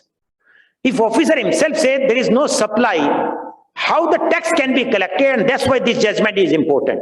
The government officers cannot take the two stand for the same transaction. When he collect the tax from A, when he collect the tax from B and C, he says you pay the tax. Then it becomes a supply. When the other party take a credit for it, then he says there was no supply of goods. And on this fallacy, none of the case has been filed in the court so far as my knowledge is concerned. Because the judge will not appreciate that. Judge will say you take one stand. Is it a supply or no supply? Because officer also know how good advocates and how bad advocates are. Once they will cross-examine him. They will ask a simple question, sir, it is a supply or no supply? If he will say there was no supply, then we will ask how you collect the tax. They collect the tax, and that's why, sir, very fundamental concept which everybody appreciate of the GST is, it is a value-added tax. Value-added tax. You may punish under IPC, you may punish under any other law to a person. If there is a fake billing, if there is a furgy billing, there is a bogus thing, why the case are not booked under the IPC? No officer will book. I remember, and I will not name that IPS officer. One day I was sitting with him. He was the highest post in his life, whatever he could have achieved. He said, मैंने एक officer के लिए कुछ remarks दे दिया, आज वो court में पेशी है, मेरे को जाना पड़ रहा है. तो कोई ऑफिसर जब रिमार्क्स बनाएगा, उसको कोर्ट में 36,000 चक्कर लगाने पड़ेंगे, इसलिए कभी भी वो केस फाइल नहीं करता है. आप सर एक केस एग्जामिन करिए, वो मैंने मिनिस्ट्री को भी लिखा है, और एक सुप्रीम कोर्ट का केस मैं आपको साइट कर सकता हूं, शायद इसमें भी होगा. इतनी अरेस्ट होती है, 95% केस में चार्जशीट ही फाइल नहीं होती, मतलब कंप्लेंट फाइल ही नहीं होती. क्यों नहीं होती? अगर किसी ने क्राइम किया है तो चार्जशीट होनी चाहिए ना. आपका जीएसटी लॉ इतना डिफेक्टिव है क्योंकि ये सेंट्रल एक्साइज लॉ से आया है. हमने वो प्रोविजन सारे चैलेंज किए थे कि आपके यहां प्रोविजन ही नहीं है. कौन तो कंप्लेंट फाइल करेगा, किस रैंक का ऑफिसर होगा, कौन कॉग्निजेंस लेगा, ये फंडामेंटल प्रिंसिपल्स हैं. कब कंप्लेंट फाइल होगी, वो करता ही नहीं है. तो इसलिए सुप्रीम कोर्ट ने सीबीआई को एक बार केस भेजा, 15 साल पहले आपने अरेस्ट किया, आज तक आपने कंप्लेंट ही फाइल नहीं किया. इसका मतलब दो ही रीजन है, या तो उसने चोरी नहीं की थी, आपने हरेस करके पैसे कमाए हैं, या उसने चोरी की थी, आपने पैसे लेके केस ही दबा दिया. हर केस के अंदर कंप्लेंट तो फाइल हो कोर्ट में. मैं सभी क्लाइंटों को एक ही बात कहता हूं, आप बेल पे हैं, जिस दिन मरेंगे उस दिन भी बेल पे ही रहेंगे. कंप्लेंट तो फाइल ही नहीं होगी, कभी भी नहीं होगी. आप ये डाटा सर आपके पास जरूर होंगे, जीएसटी काउंसिल में डिस्कस होते होंगे. मेरा अभी तक का जो लाइफ का एक्सपीरियंस, मैंने तो इनफैक्ट एक आरटीआई फाइल की थी एक बार मिनिस्ट्री के अंदर. उन्होंने डीजीजीआई को भेजी और उन्होंने लिख के भेजा हमारे पास कोई डाटा ही नहीं है. ये 3-4 साल पहले मैंने फाइल की थी. मैंने कहा कितने केसेस में आपने अरेस्ट की और कितने में कंप्लेंट फाइल की, यही डाटा दे दो मेरे को, ताकि मैं कोर्ट में सबूत दिखाऊं कि झूठे केस बनाते हैं. डोंट टेक माई वर्ड्स ऐसे कि मैं किसी ऑफिसर्स के. लेकिन ये होता है ना, सुप्रीम कोर्ट के आप रोज डिसीजन पढ़िए, रोज ही तो आते हैं. चाहे डोवरी प्रोहिबिशन एक्ट है, चाहे डोमेस्टिक वायलेशन एक्ट है, चाहे SC/ST एक्ट है. सुप्रीम कोर्ट क्या कहती है? These are misused act, there should not be any arrest. Delhi के अंदर डोवरी में कोई अरेस्ट नहीं होती. वहां से 10-15 साल पहले ही दिल्ली हाईकोर्ट ने कहा कोई भी अरेस्ट नहीं होगा. एक पुलिस की सेल बनाइए, रिकंसाइलेशन करिए, वही करिए, आप सीधे जाके अरेस्ट कर लेते हो, पैसे कमाते हो. Therefore this will give a good chance कि ये रियल में फेक बिलिंग का इतना बड़ा है. मैं एवरीडे पढ़ता हूं 50,000 करोड़ रुपए की फेक बिलिंग, 1 लाख करोड़ का अनर्थ हो गया. वो क्यों होता है sir? These are absolutely fake data, and I say with conviction. Why? Because वो जब ए का केस बुक करता है तो कहता है 1000 करोड़, बी का करता है तो कहता है 1100 करोड़, सी का करता है तो 1200 करोड़, सबका मिक्स कर देता है. एक्चुअल में नहीं होगा. इसलिए रिकवरी देखिए ना आप. As a businessman I feel, as a professional, मेरा इनकम कितना आया. अगर मेरा बिल 10,000 करोड़ का हो गया, रिसीट मेरी 100 रुपए की भी नहीं है, तो वो बिलिंग क्या काम आएगी. तो जो केसेस बुक हो रहे हैं सर, अगर इसमें, इसलिए मैं आपको रिमाइंड कराना चाहता हूं, the last year government of India made a committee, decriminalization of the GST law, and incidentally ASSOCHAM asked me to represent, and on that ASSOCHAM president and me both were there in that committee, and I asked, मैंने कहा उस committee का क्या रहा भाई? GST decriminalisation of GST law एक committee बनाया, सभी चैम्बरों को चिट्ठी लिखकर सभी ने पार्टिसिपेट किया। उसके बाद बजट भी आ गया। हम तो एक्सपेक्ट कर रहे थे कि डीक्रिमिनलाइजेशन होगा जैसे कंपनीज एक्ट में हुआ। There are two things I take. First thing is that the committee was constituted for decriminalisation. That means the government of India has a पुख्ता सबूत कि इसका मिसयूज हो रहा है लॉ का। Officers are harassing SSC, they are targeting, तभी तो बनेगा। अदरवाइज कोई भी, मैं भी चाहता हूं, आज मैं कोई नहीं चाहता अरेस्ट के प्रोविजन बिल्कुल खत्म हो जाए, कभी भी नहीं होने चाहिए किसी लॉ में। नहीं तो फिर एक्चुअल क्रिमिनल को आप कैसे पकड़ेंगे? हमारा टारगेट ये कि आप एक्चुअल को पकड़िए। आप इस कॉन्सेप्ट को, कितने चार्टर्ड अकाउंटेंट अरेस्ट हो रहे हैं? अभी मैंने एक चार्टर्ड अकाउंटेंट का केस कर रहा हूं पंजाब हरियाणा हाईकोर्ट में, और मैं बताना चाहता हूं कि क्या है। और मैंने कोर्ट में साफ साफ बोला, मैंने कहा देखिए कमिश्नर की मोडस ऑपरेंडी क्या है। आई एम सॉरी टू से, आई एम एडजेक्ट वर्ड यूज कर रहा हूं बिकॉज वर्चुअल हियरिंग थी। और क्या गवर्नमेंट काउंसिल ने वर्ड किया, मैं एडजेक्टली आपके सामने रखूं। मैंने जज को कहा, मैंने कहा आप लिख दीजिए बस ये वर्ड, मेरा इसी में काम चल जाएगा। मैं उस ऑफिसर को फिर उस सीट पे नहीं रहने दूंगा, इतना मेरा पक्का वादा है लाइफ का। मैंने कहा इनकी मोडस ऑपरेंडी ये है कि एक चार्टर्ड अकाउंटेंट पैसे ना दे कमिश्नर को तो उसको रेड कर दो, बस ये फेक बिलिंग में इन्वॉल्व है। मैंने कहा ये पक्का वही केस है, ये मैं आपके सामने लेके आया हूं। उसकी लैपटॉप ले गए, उसकी बुक्स ऑफ अकाउंट्स ले गए, उसका मोबाइल फोन ले गए, और उससे पहले 5 दिन, 2 महीने पहले 5 दिन उसका मोबाइल फोन रखा। एक दिन मैं कॉन्फ्रेंस में था, मैंने कहा पुलिस कमिश्नर को कंप्लेंट करिए, हो सकता है उस कमिश्नर ने इससे दाऊद इब्राहिम को बात की हो। आपके पास एनआईए वाले आएंगे 5 साल के बाद आपके फोन से। मैंने कहा कोई भी बिना रिकॉर्ड के फोन रख सकता है? आप ले जाइए, मेरा फोन ले जाइए, अभी ले जाइएगा, चाहिए यहाँ कलकत्ता पुलिस कमिश्नर ले जाए, लेकिन लिख के लेके जाएंगे ना, कल को इसका मिसयूज होगा, who shall be responsible? Government council कहता है पहली हियरिंग में, अभी 3 तारीख को उनको रिप्लाई फाइल करनी है, 8 को फिर हियरिंग है। गवर्नमेंट काउंसिल कहता है, मैंने जज को बहुत कहा ये लाइन लिख दो बस, मेरा केस तो मैं इसी में जीत जाऊंगा। गवर्नमेंट काउंसिल बड़े फक्र से कहता है मैंने कमिश्नर से बात की है and I have taken instructions कि अभी हमने सीज नहीं किया है, अभी हम ऐसे उठा के लेके गए। ये हालात है, और एक केस नहीं है, empty number of cases I can do. 99% case में ऐसा होता है, कोई सीजर मेमो भी नहीं बनाता है। किस लेवल के ऑफिसर को बनाना है, कौन प्रॉपर ऑफिसर्स है, कोई नहीं पढ़ता। सुपरिटेंडेंट बस सुप्रीम कोर्ट ऑफ इंडिया बना हुआ है। That is absolutely wrong trend, absolutely wrong trend. That's why the government of India made 4 circular after Modi government came, and I upload बहुत ही अच्छे सर्कुलर निकाले। 50 लाख रुपए से ऊपर का केस बनाएंगे, पहले प्री कंसल्टेशन हियरिंग होगी प्रिंसिपल कमिश्नर के लेवल पे। एक भी केस में नहीं होती थी। दिल्ली हाईकोर्ट, मद्रास हाईकोर्ट ने सारे शो को स्क्वैश कर दिए, तब अब नेम सेक के लिए शुरू किए, नेम सेक के लिए। दूसरा उन्होंने निकाला कि कमिश्नर की कमेटी उन केसेस को भी एग्जामिन करे जो डिमांड कंफर्म कर देते हैं। सिर्फ आप उसी को क्यों एग्जामिन कर देते हो जो ड्रॉप करते हैं, ताकि पता चले कंफर्मेशन भी गलत हुई है। एक भी केस नहीं, मैं आरटीए लगाता रहता हूं, एक भी नहीं बताते हैं कभी।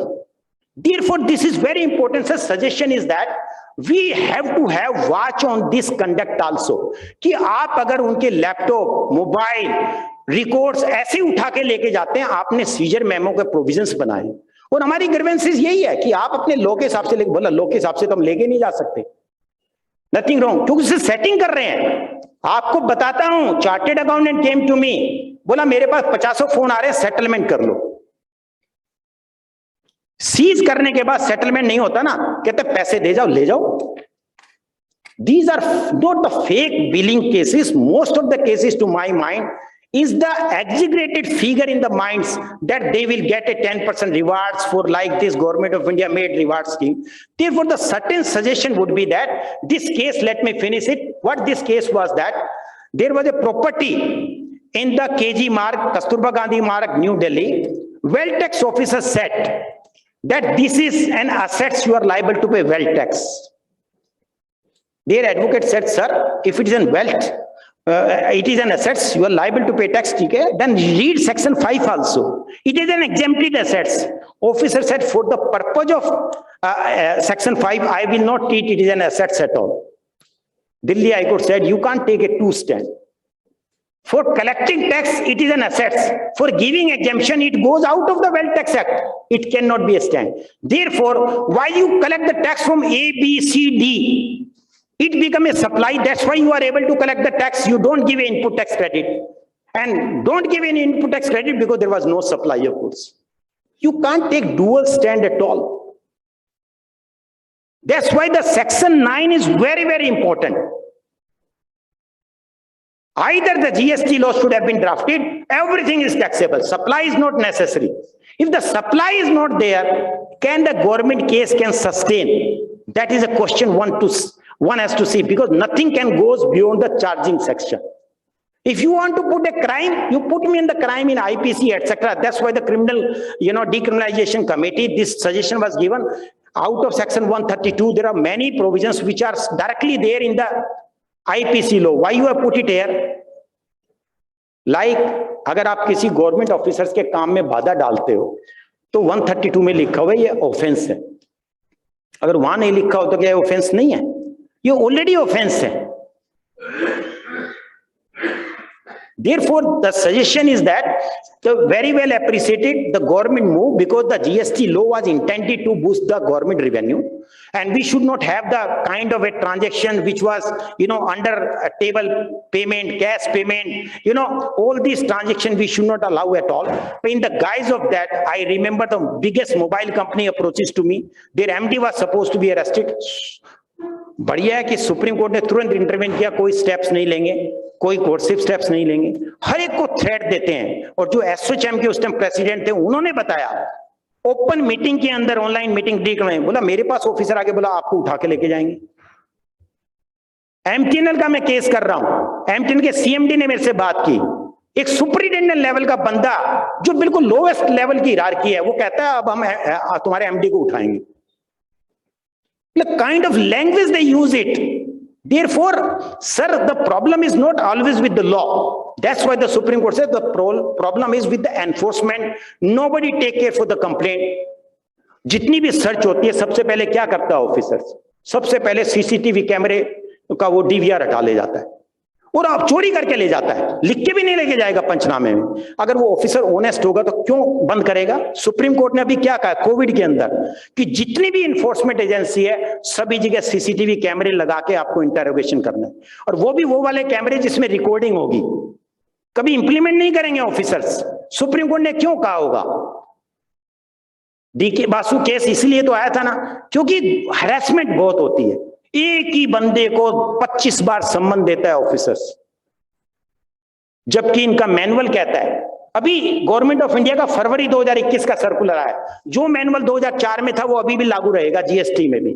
उसमें लिखा हुआ है रिपीटेटिव सम्मन्स नहीं देंगे, बिजनेस आवर्स में स्टेटमेंट रिकॉर्ड करेंगे. थाउजेंड्स केस तो जीएसटी के मैं डील कर चुका हूं. स्टेटमेंट कब रिकॉर्ड करते हैं? 12 बजे रात को और सुबह 6 बजे तक. ये एक नॉर्मल फेनोमिना है. और एक आरटीआई लगा के पूछो ये ऑफिसर दफ्तर में किस टाइम बैठा, तो जवाब आएगा इसका कोई रिकॉर्ड नहीं. Therefore, sir, the problem is with the GST law. Certain enforcement taken care provisions were not made. In excise law, there was a provision. If there is a vexatious search, section 22 या 23 था, और मैंने करवाया भी Gujarat high court में. High court जज ने उन सभी ऑफिसर्स की इंक्वायरी बिठा दी, यूनियन ऑफ इंडिया को डायरेक्शन देके. मैंने कहा ये वैक्सीसियस सर्च करते हैं, तो there should have been such provisions कि where there is a mechanism with ostensibly something wrong has been done, without seizure memo, entire things was taken away, without having like Gujarat High Court judgment you read on this fake billing. सिर्फ ladies थी घर के अंदर, 5 लोग वहां सोते रहे 5 दिन तक उनके घर में. उनको पता नहीं है लॉ का. जज ने कितना उनको वो किया. अनफॉर्चुनेटली ये कि हमारी इंडियन कोर्ट्स ये चाहती है कि शायद ऑफिसर्स को थोड़ा सा बता दें तो समझ जाएंगे, लेकिन नहीं होता है. इसीलिए एनफोर्समेंट में गड़बड़ है. सेकंड इश्यू टेकअप करते हैं, ये आगे चलिए. Yes, power of summon, most abused provisions in the GST law as it was in the section 14 of the central excise law. My case is still pending in Calcutta High Court. where the bench that time headed by Justice Bose heard at least for 10 times for many hours. हमारा case बड़ा simple था, officers की चेन्नई से आए थे, flight miss हो गई, तो बोला चलो इनके यहाँ सर्च कर लेते हैं, इनके यहाँ घुस जाते हैं। और यही बात से आज तक जस्टिस बोस को याद है, जब वो मैं वहां गया झारखंड हाई कोर्ट में, तो उन्होंने पूछा उस केस का क्या रहा, मैंने कहा आपके आने के बाद अभी किसी ने टेकअप नहीं किया, अभी हुआ था टेकअप 2 दिन पहले, तो गवर्नमेंट काउंसिल नहीं थे, तो अब नवंबर के लिए हुआ। मैंने कहा ये थोड़ी लॉ है, उनकी फ्लाइट मिस हो गई, और अब उन्होंने लिख के दे दिया है एफिडेविट पे कि हमारे पास इनकी परमाइसिस के लिए कोई अथोराइजेशन भी नहीं थी। उन्होंने पूरी, मैंने कहा लिस्ट लेके आओ अथोराइजेशन की, उन्होंने 25 कंपनियों के नाम है, हमारी कंपनी का नाम नहीं। हम बोला इनकी कंपनी का नाम नहीं, क्योंकि इनके अगेंस्ट एविडेंस ही उस टाइम तक नहीं थे हमारे पास। सुप्रीम कोर्ट क्या कहती है, life and liberty is the most crucial things. जितने भी आप सर्च के जजमेंट पढ़ोगे, it is an attack on personal liberty and life of a person. Search बहुत ही रेयरेस्ट केस में होती है, लेकिन यहाँ पे समन, सर्च, अरेस्ट इतना रूटीनली है। अभी एक जजमेंट मैं सुप्रीम कोर्ट का दिखाऊंगा, अर्नेस का, उसमें लिखा हुआ है सुप्रीम कोर्ट ने कि इंडिया के अंदर अरेस्ट जो है मैकेनिकल मैनर में होती है, कोई ये नहीं है कि दिमाग अप्लाई करना है। सेक्शन 70 में सर क्या प्रॉब्लम आ रही है हमें, जो सजेशन हमारा है, आपने बहुत अच्छा किया, इसमें सीपीसी के प्रोविजन भी डाले। तो what is the fundamental problem is that the officer feel section 70 is an instrument to conduct an inquiry and investigation. Section 70 says in any inquiry, Deepankar Datta ji का, जस्टिस दीपांकर दत्ता ने फर्स्ट टाइम केस हैंडल किया, उनका interim order पढ़िए, बड़ा clear है, अभी जो supreme court में एलिवेट हुए। मैंने कहा कि सेक्शन 14 में भी लिखा हुआ था same, in any inquiry a summon can be issued. The question sir is very simple, whether first should be an inquiry और first day should be a summon. Everywhere in the country I can count any number of cases, एकदम pocket में रखते हैं सम्मन और सम्मन दे देते हैं। सम्मन पे कोई नंबर नहीं होता है। मैंने कितने सालों से चीख चीख के कह रहा हूं सीरियल नंबर डलवाएं सम्मन पे। गवर्नमेंट ऑफ इंडिया ने लिखा है, 2015 का सर्कुलर आया मोदी गवर्नमेंट आने के बाद, कि डिप्टी कमिश्नर की परमिशन लोगे, रिपोर्ट करोगे आपने सम्मन क्या किया। मैंने कहा रिपोर्ट कहां करेंगे, वो तो सेटिंग कर लेते हैं, फाड़ देते हैं। भाई हर चीज का सीरियल नंबर होना चाहिए। गवर्नमेंट ने कितना बनाया जीएसटी लॉ में, एसएससी को तो उन्होंने बिल्कुल करप्ट कर दिया, बहुत अच्छा किया, I am in favour of that, सब कुछ डिजिटल आई है।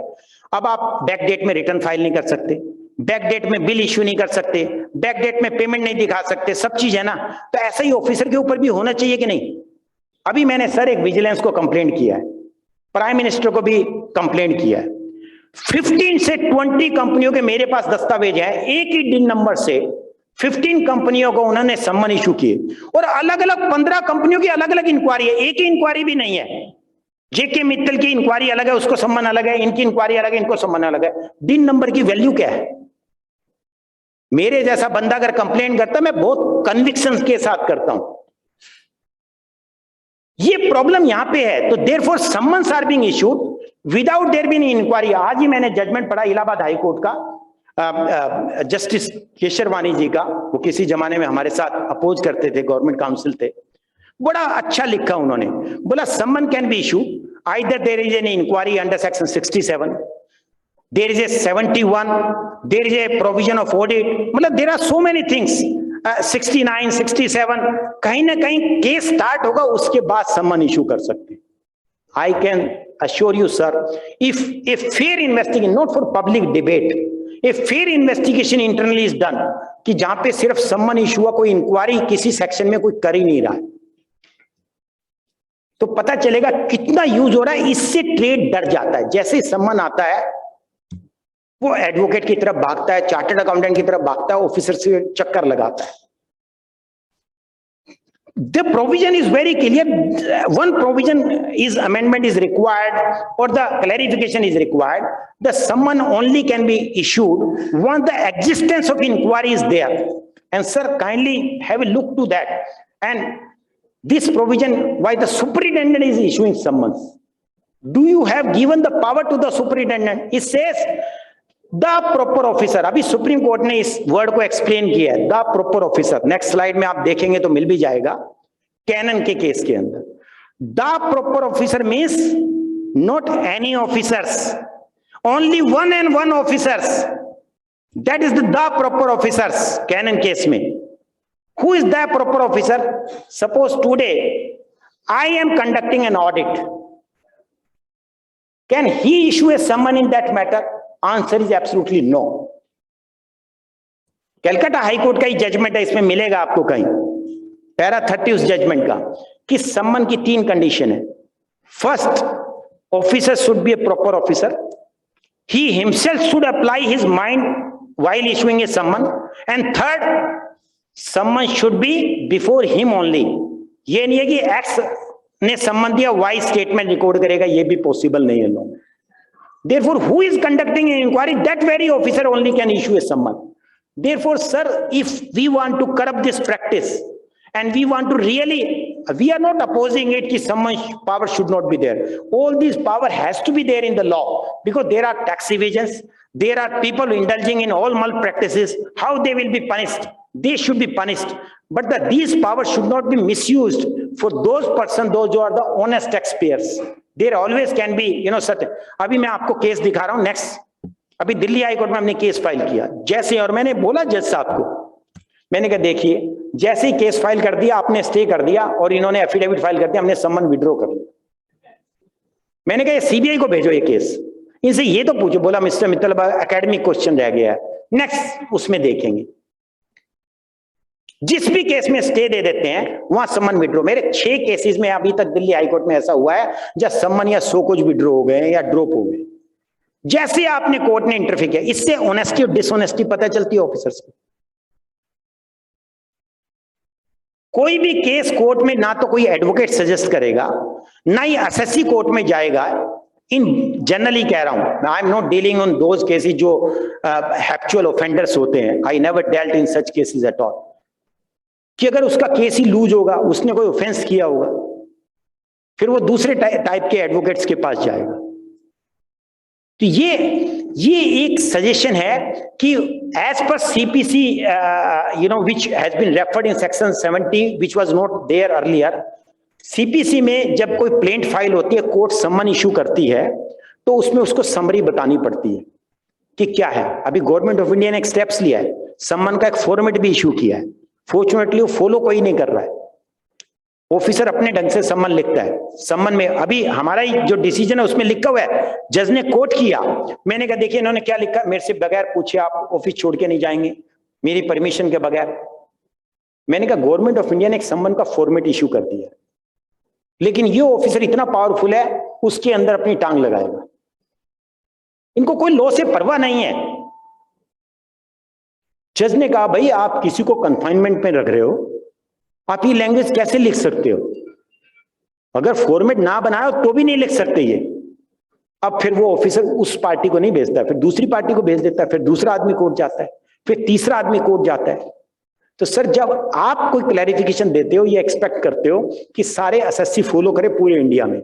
हम भी एक्सपेक्ट करते हैं एक जजमेंट आ जाता है जिसको आपने एक्सेप्ट कर लिया तो सारे ऑफिसर फॉलो करें. जो फॉलो नहीं करता उसको आप पनिश करें. जो भी वे है आपका, हम ये नहीं कह रहे कि किसी को फांसी लगानी है, जो भी वे है, तो आपको देखना इतना अच्छा रिजल्ट आएगा. बोएंसी जो हमने लिखा कि अप्रैल के अंदर 1,15,000 करोड़ का इनका वो हो गया और कितनी आ रही है, तो इसका मतलब जीएसटी में अच्छा रेवेन्यू आ रहा है.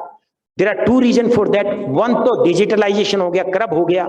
दूसरा लोगों ने भी समझ लिया नोटबंदी के बाद कि देश तो चलेगा एक नंबर से, तो why we should not comply with the law. जब हम कंप्लाई कर रहे हैं, करवा रहे हैं, ये चीजें हो रही हैं, तो उसका वैसा ही आना चाहिए कि जहां पे हरेसमेंट हो रही है उसके लिए रुके. तो एक ये इसमें सेक्शन 70 में अमेंडमेंट आए या क्लैरिफिकेशन आए कि जब भी सम्मन इशू किया जाएगा उसमें लिखा जाएगा किस कंपनी के अगेंस्ट इन्वेस्टिगेशन है. तभी तो आप सम्मन से क्या एक्सपेक्ट करते हैं कि हम आके आंसर देंगे. आंसर हवा में तो नहीं दे सकते ना. पुलिस भी तो सम्मन इशू करती है ना, उसके अंदर लिखती है. दूसरा सर सेक्शन 91 आप सीआरपीसी का पढ़ें, 93 सॉरी 91 या 93 मिस कर रहा हूं मैं, कि जब आप सिर्फ रिकॉर्ड मंगाते हैं, सिर्फ कई बार ऐसे होता है रिकॉर्ड मंगाते हैं, तो क्यों इंसिस्ट किया जाता है एक पर्टिकुलर बंदा रिकॉर्ड लेके आएगा. बंदा जब आएगा जब उसकी स्टेटमेंट रिकॉर्ड होगी। सीआरपीसी में तो लिखा हुआ है अगर पुलिस कोई रिकॉर्ड मंगाती है तो कोई भी जाके दे आए, क्लर्क भी जाके दे आए, आप अपने डोगी के उसमें गले में लगा के भेज दो तो भी वो वैलिड माना जाएगा कंप्लाइंस, उसमें कोई हेराफेरी नहीं है। क्योंकि वो पर्टिकुलर रैंक के ऑफिसर को क्यों बुलाता है? ताकि उसको 5 घंटे वो बाहर बिठाएगा, ताकि उससे पैसे की सेटिंग करेगा। ये प्रैक्टिस बंद होनी चाहिए। जब डिजिटल इंडिया आ गया है तो डिजिटल ऐसे भी होना चाहिए। आपको सर मैं 1000 सम्मन दे सकता हूं, जीएसटी में वो क्या मांगता है, आपका फेलियर क्यों है, क्यों ग्रीवेंसेस है, क्या सजेशन है हमारे, आपने किया, इसलिए मैंने स्पीच का पूरा मोल्ड ही चेंज कर दिया। एंड अब वो मांगता है कि आप जीएसटी या 3B की रिटर्न लेके आओ 2017 से आज तक की।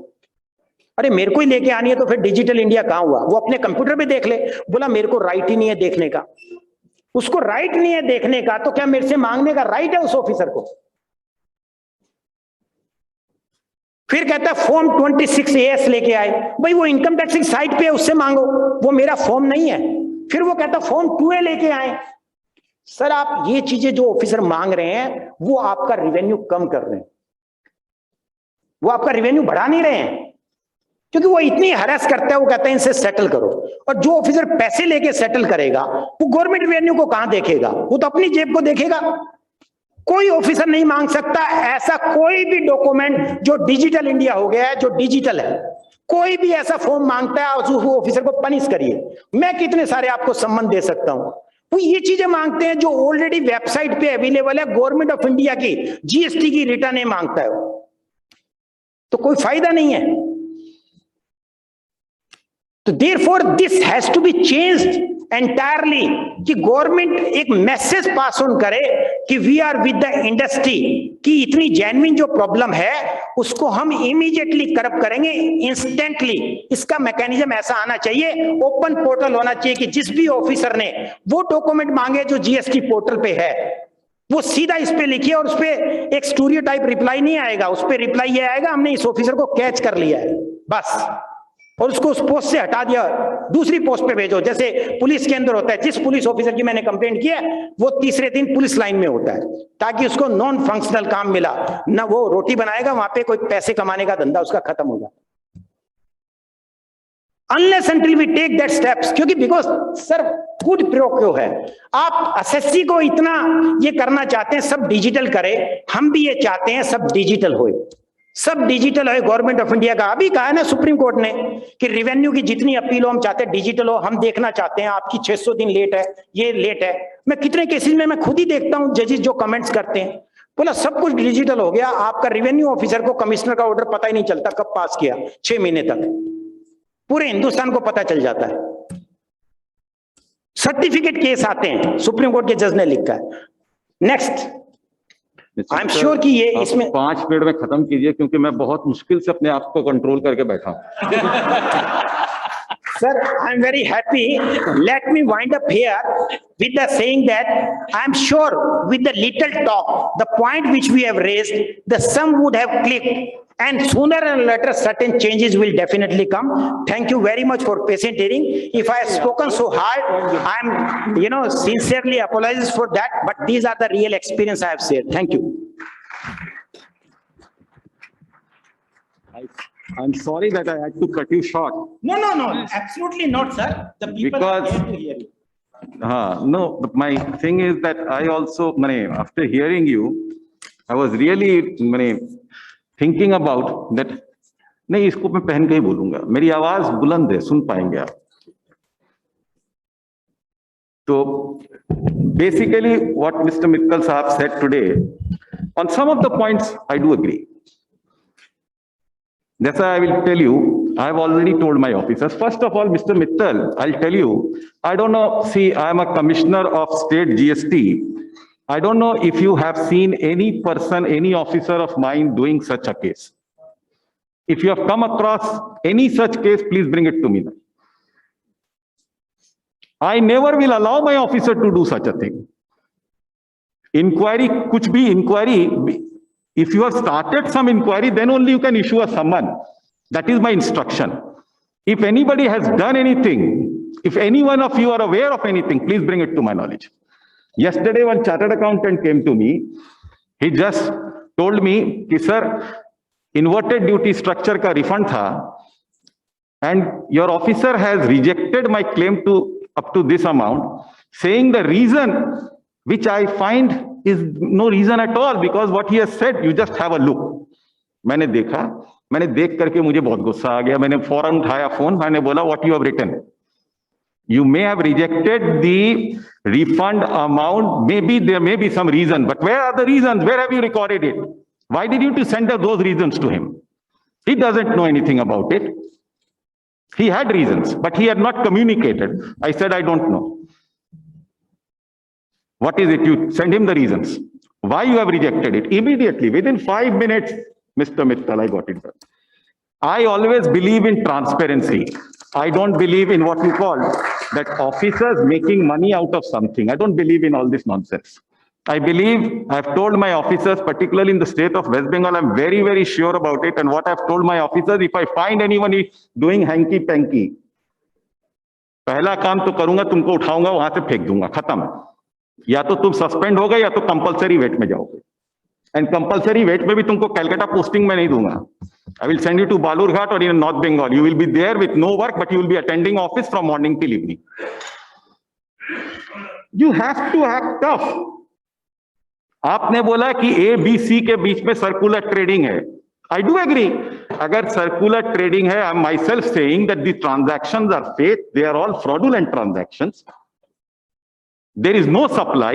तो मैं डिमांड कैसे रेस कर सकता हूं? A के अगेंस्ट में, B के अगेंस्ट में, C के अगेंस्ट में? Yes. देखिए, कोई भी fraudulent transaction होता है, there is a real beneficiary involved. I have to catch hold of the real beneficiary. In between जितने भी intermediaries हैं, I cannot raise a demand against him. Myself, I am saying that there is no supply. Then how can I raise a demand against them? The moment I do it, I am weakening my case. This is the message I've told my officers. If you come across any such thing my officers are doing, you just let me know. Regarding input tax credit, what Mr. Mittal said, now let me tell you, there is something which is very important. Yesterday only I came across one case. Very interesting case. Tell me, Pan Parag has been exported from Chennai port. Pan Parag from Chennai port to which country? Singapore. Ice gate में है. Singapore में पान पराग नहीं खाया जाता. Ice gate में है. The goods went from to Chennai port. Who exported those goods? A person from Kolkata. ठीक है, चेन्नई पोर्ट से. माल कहां से आया? कानपुर से आया. मैंने बोला ये बहुत इंटरेस्टिंग केस है, इसको अच्छे से, पहले ही से मुझे जब पता चला, जैसे ही मैंने बोला इसको अच्छे से पकड़ना, बताता हूं मैं कैसे करना. चेन्नई पोर्ट से गया, मतलब वेरी गुड. एक रिफंड बंदा लेकर चला गया है from a particular charge of mine 12 साल. वो ट्रांसफर करके ले आया कोलकाता में. अब बैड लक, वो केस मेरे नॉलेज में ऑफिसर ने ले आया. मैंने बोला ठीक है, पान पराग कानपुर से कलकत्ता, कलकत्ता से फिर चेन्नई, वेरी गुड. हम बोला ठीक है यार, उसका कौन गाड़ी में गया चेन्नई, पूरा डिटेल मांगो. Just mail it to him, ask him to give all the details. उसने भेजा. हम बोला वेरी गुड. किस दिन कौन से टोल गेट को क्रॉस किया, अगर वो बता दे तो मेरे को बहुत अच्छा होगा. सब बता दिया बंदे ने, एकदम ईमानदारी से बताया, ये गाड़ी नंबर में गया. मैंने बोला ठीक है. मैंने नेशनल हाईवे वालों को भी लिखा. हमने बोला टोल गेट में ये बताओ यार, ये गाड़ी गया कब, गया है या नहीं गया. मेरे पास इंफॉर्मेशन आया, गई नहीं गाड़ी. मैंने बोला कि नहीं, यहां पर भी मत खत्म करो. जिस गाड़ी का जो मालिक है उसका रिकॉर्ड निकालो, उसका एड्रेस पे, उस पे भेजो लेटर. फोन नंबर मिल जाए तो फोन भी करो. गया, बिहार का बंदा था. बोला बाबू मैं तो गाड़ी बंगाल और बिहार करता हूं, साउथ का तो मुंह ही नहीं देखा आज तक, तो ये गाड़ी में कैसे लेके जा सकता हूं south India. Now you tell me how this export took place. Should I give it my refund? You want me to give the fund? No, I'm telling you, you are blaming only the officers. Please have a look at the other side of the coin also. How people do these fraudulent transactions. That is very important. The country is ours. We should all join hands and fight against this unscrupulous element. It cannot be like this. I know there are officers, maybe there are good fellows, there are bad fellows. In the society, it's like that only. We have to come together. आप बताओ मुझे, 2-4 दिन पहले की बात है, एक बंदे ने input tax credit more than he has transferred more than around 3-4 crore. ठीक है, तो मैंने बोला कि now I have prepared a format for my officers who are going to go and physically visit. मैंने बोला कि जाओ जाके देखो। फिर उसको मैंने बोला कि तुम जब जाते हो जाना तो फॉर्मेट में मैंने सब बता दिया।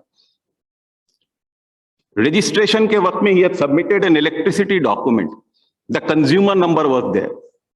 ठीक है ना, हमने बोला चेक करो सीएससी का है, चेक करवाओ। CSC is my SSC only, तुम भेजो लेटर, सीएससी को मैं बोलता हूं।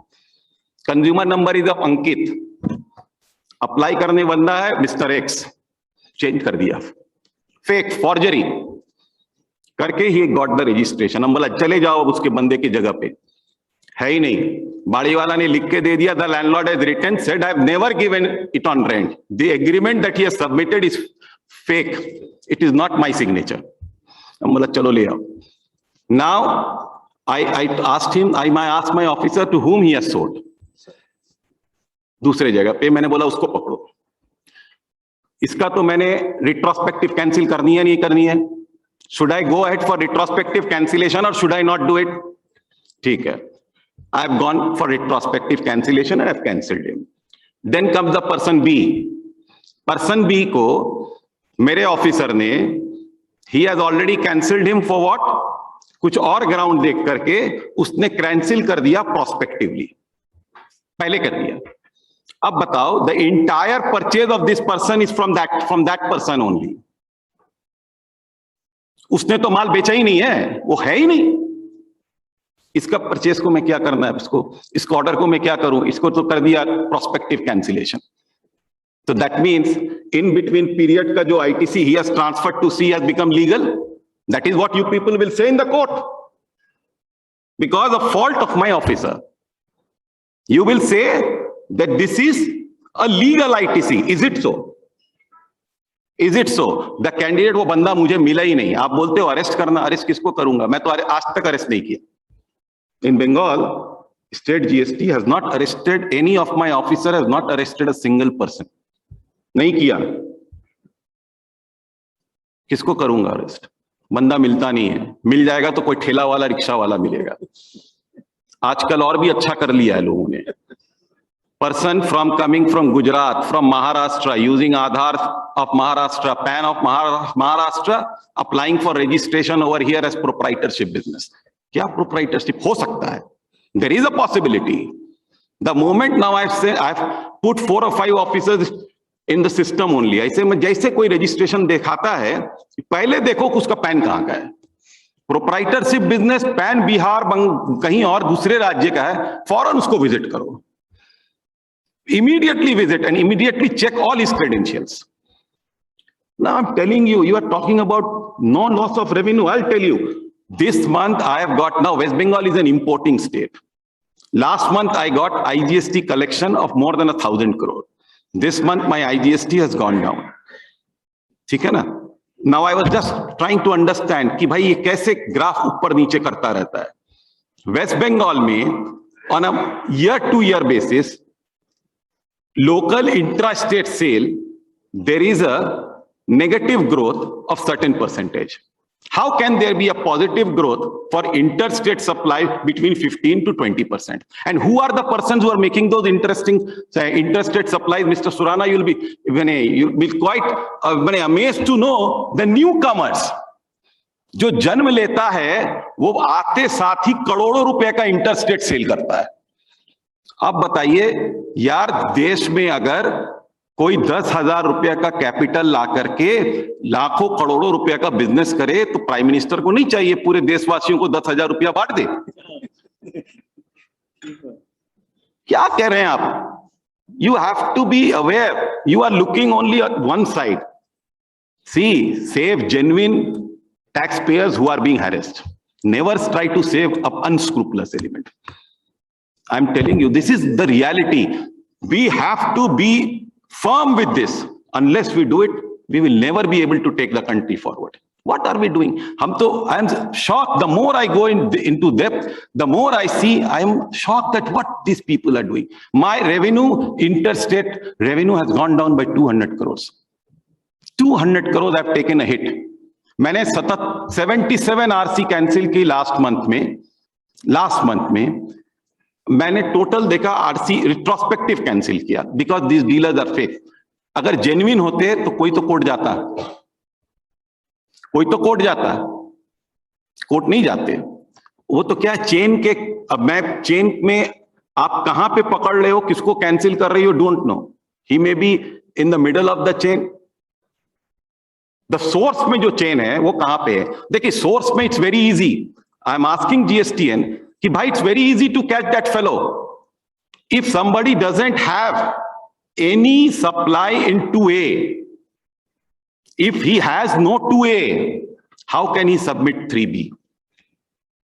कहां से हो सकता है, कैसे हो सकता है? तो सोर्स तो वही है ना, सोर्स तो कोई बंदा बनेगा. And the real beneficiary who are those fellows? Let me tell you. आप बोलते हैं industry, we are killing the industry. I am shocked. You should not say that. There are more than 1 crore 11 lakh taxpayers in India, right, in GST. अब बताइए, I know some people, some officers are there, they may be harassing, ठीक है. How many are receiving this sort of notices, mismatch notices? I always tell, don't issue a notice, send him a mail. First ask him to clarify. Don't issue him anything. Just tell him that this is the difference that we are seeing. What is your explanation? Let him first explain. फौरन अभी के अभी scrutiny में ये डाल दिया, ये notice वो नोटिस मत करो. ये ऐसे करोगे फिर क्या होगा, प्रैक्टिशनर्स का पैराडाइज बन जाएगा. आपको तो खुश होना चाहिए कि अगर ये नोटिस जा रही है तो the practitioners fraternity should be happy that at least they are getting job. You basically are not trying to kill the industry, you are trying to kill the practitioners. So that is the thing. मैं कह रहा हूं कि आप बताओ, I have stopped it. If somebody issues you notice without any reason, just for this, you just come to me. Just inform me. Tell me who is that person. I will try to find out. I will check it. I always believe litigation. Last दिन we had a meeting in the law committee. There were several issues in the fitment committee. Sorry. There are certain issues where there are a lot of litigations. Me, myself, from Gujarat, we all said that yes, let us settle it here and there. Here only. All the litigation will go. Don't leave it to the officers. Let us clarify through a circular, settle it here. I know DGGI had come in Bengal also for this paddy millers, against this paddy millers. I had told them, bhai, what you people are doing here, 5% tax hoga agar hua bhi to. You are charging 18%. You are saying 18% hoga. ठीक है, गलत किया, arrest किया, ये किया, गलत किया. But I took up that issue in the fitment committee. I took up the issue. I said that what are we doing? Why something which is settled in the law, why we are interpreting things in such a manner? And what the fitment committee did? It came out with a circular. All their actions were negated. Tax can be, if there is a tax, then it cannot be more than 5%. So we in the fitment committee and law committee always think in that line only. Now, regarding, again, I'm coming back to input tax credit, what I'm trying to tell you.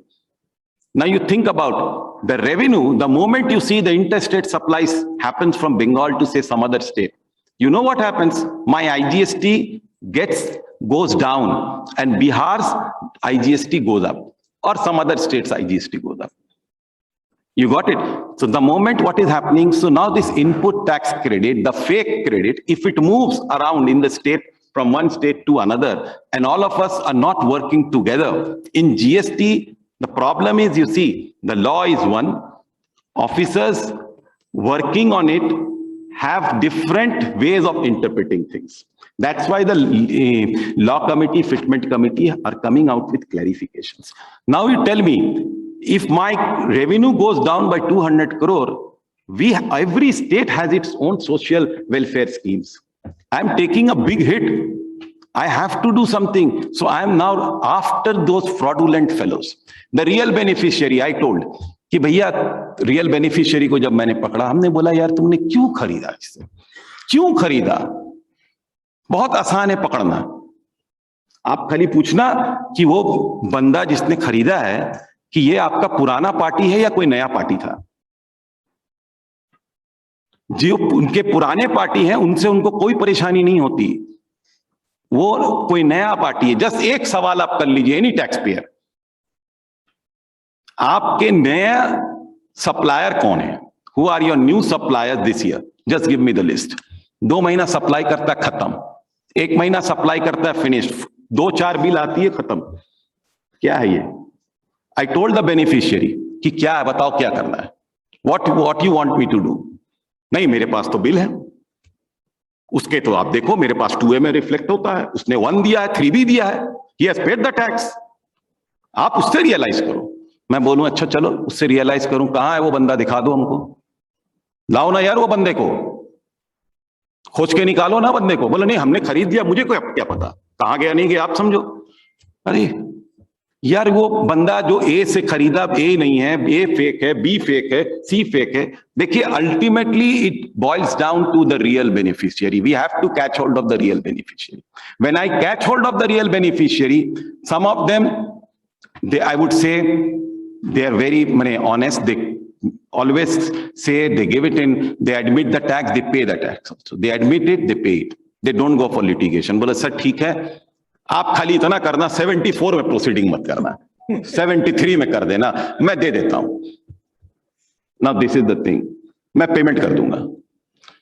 And there are some who take this, what Mr. Mittal was saying, कि जब सब चीज है आप ढूंढो ना जाके seller को। अरे किसको ढूंढूं, वो रहे तो ढूंढूं, उस ठेले वाले से मुझे क्या मिलना है। आप, ये भी रियलिटी है, ये भी रियलिटी है mister Mittal. I am not saying that होता है कि कुछ जेन्युइन टैक्स पेयर हैरेस्ट होते होंगे, मैं नहीं बोल रहा हूं ये नहीं होता। It all depends upon the person at the top, how he has percolated the decision down the line, what decisions he takes. If I act tough, my officers will never have that much of guts to issue summons in a manner in which you were saying, or to act against any particular taxpayer in the manner in which you said. I don't think so. So at the top, I have to be very, very tough. You cannot do it in this manner. So I would say at the end, I suppose time is already up. So at the end, I would only say, you see, against these elements, we have to join hands together. We have to come together and see to it that in GST, the law itself, you see, law has all the provisions. But these provisions, when we are enforcing them, as an officer, I have to be also on the right side of it, how I enforce it. I must see to it that the genuine taxpayer is not harassed.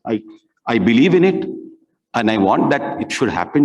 Absolutely, no genuine taxpayer should be harassed. But at the same time, my request to all of you will also be that if you come across such things, please tell them, stop it. For the sake of the country, stop it. So this is what I would say in the end. And thank you, friends, for calling me. And I had a lovely session here. Thanks a lot. Thank you, Anwar sir. Ladies and gentlemen, we heard the nice deliberation from Mittal sir and the praiseworthy clarification from Khalid sir. So we heard both sides of the subject.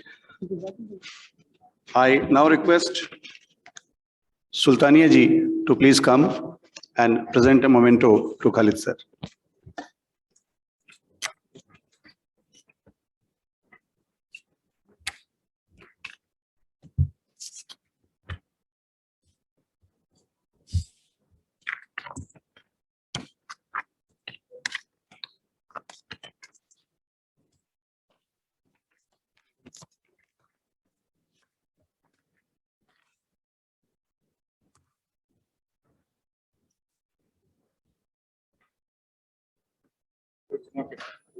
अच्छा ठीक।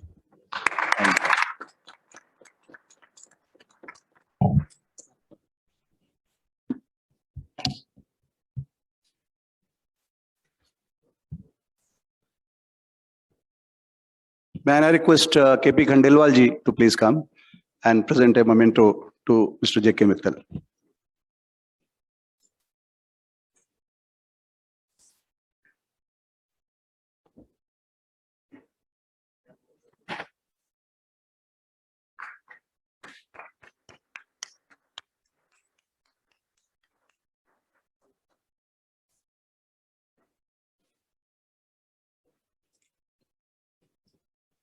I request Treasurer C. Ritesh Vimal.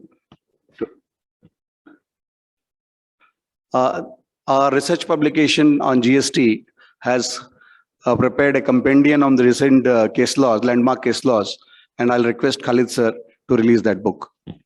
I request the chairman, committee co-chairman, say Advocate Ankit Kanodia to join the dais.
I request our treasurer Ritesh Vimal to propose a formal vote of thanks.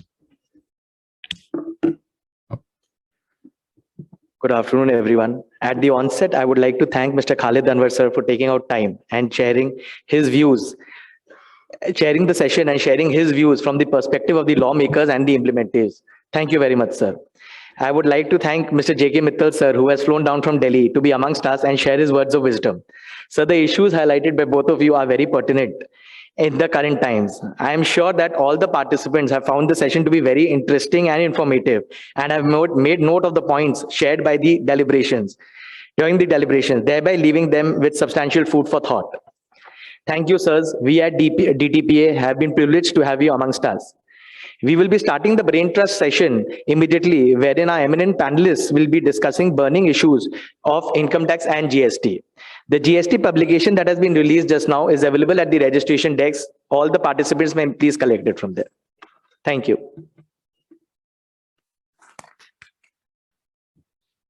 We'll just break up and the dais will be reshuffled in 5 minutes. We'll be starting the brain trust session.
Good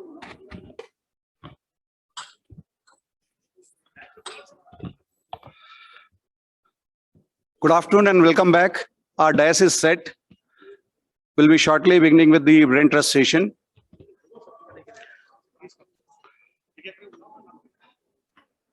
May I welcome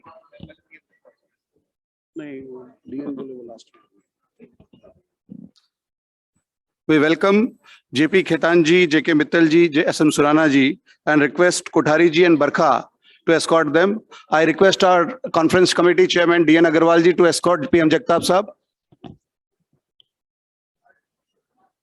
Please come. Questions from audience also? Sir, after we complete our listed questions. Issue wise, na? So if some questions, one or two on that particular issue. Yes, as you may please. Sir. Yes, No problem. time, Yes, time, sir, as it is. Whatever, Yeah, what questions? Yes.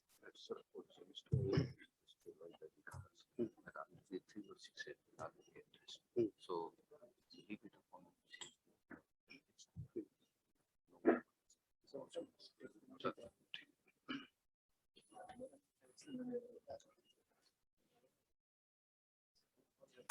Khetan sir.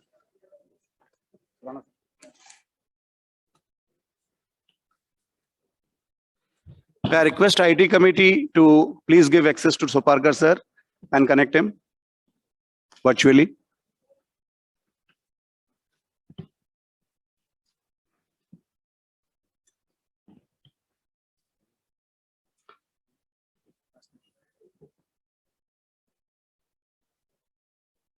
Is he connected? I request our past president PR Kothari ji to introduce Shri PM Jagtap ji.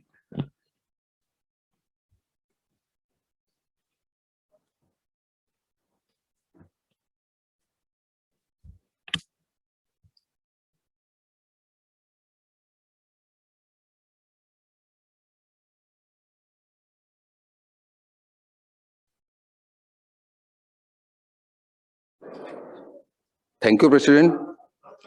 I feel immensely privileged to introduce the distinguished dignitary, Honorable Mr. PM Jagtap, Vice President of Income Tax Appellate Tribunal, Kolkata Zone, the chairman of this brain trust session.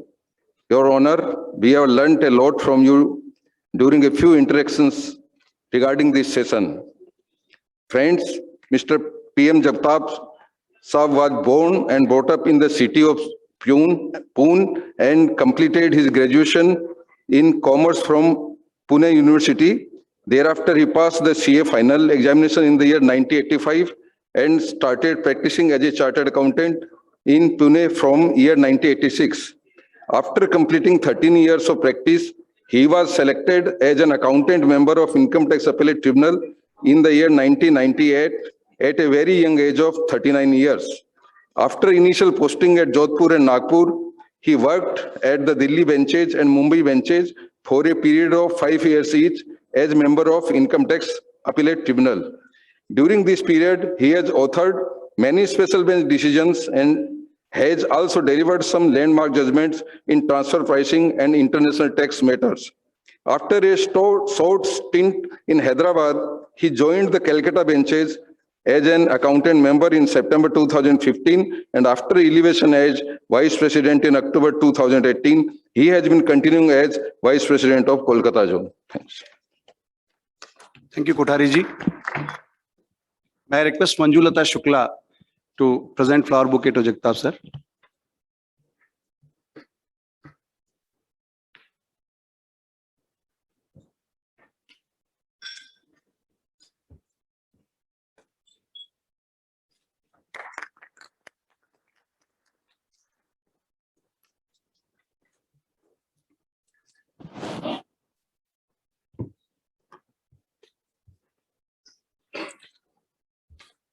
Senior Advocate Soparkar sir is connected virtually. Friends, we heard him in the first technical session. We welcome you, sir, to this brain trust session.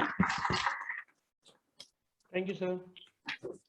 I request C. Ashish Rastogi to introduce JP Khetan ji.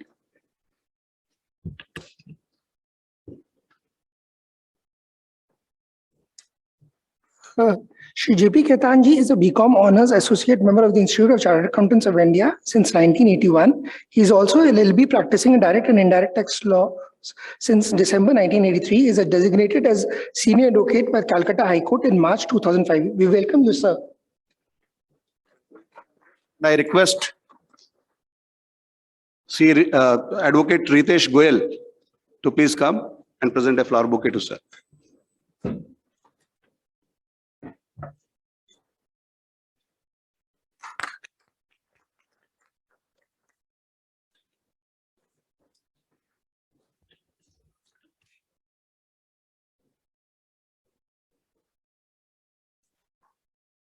As we heard J.K. Mittal sir in the just previous session. He needs no introduction now. And I request CA Binay Singhania to please present a flower bouquet to Mittal sir.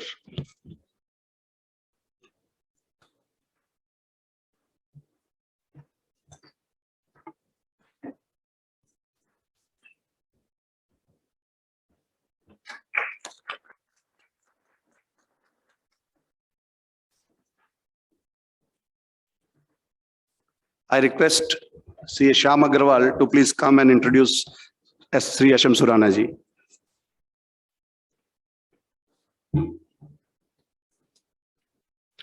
Good evening, everyone. It's my pleasure to introduce Mr. S.M. Surana.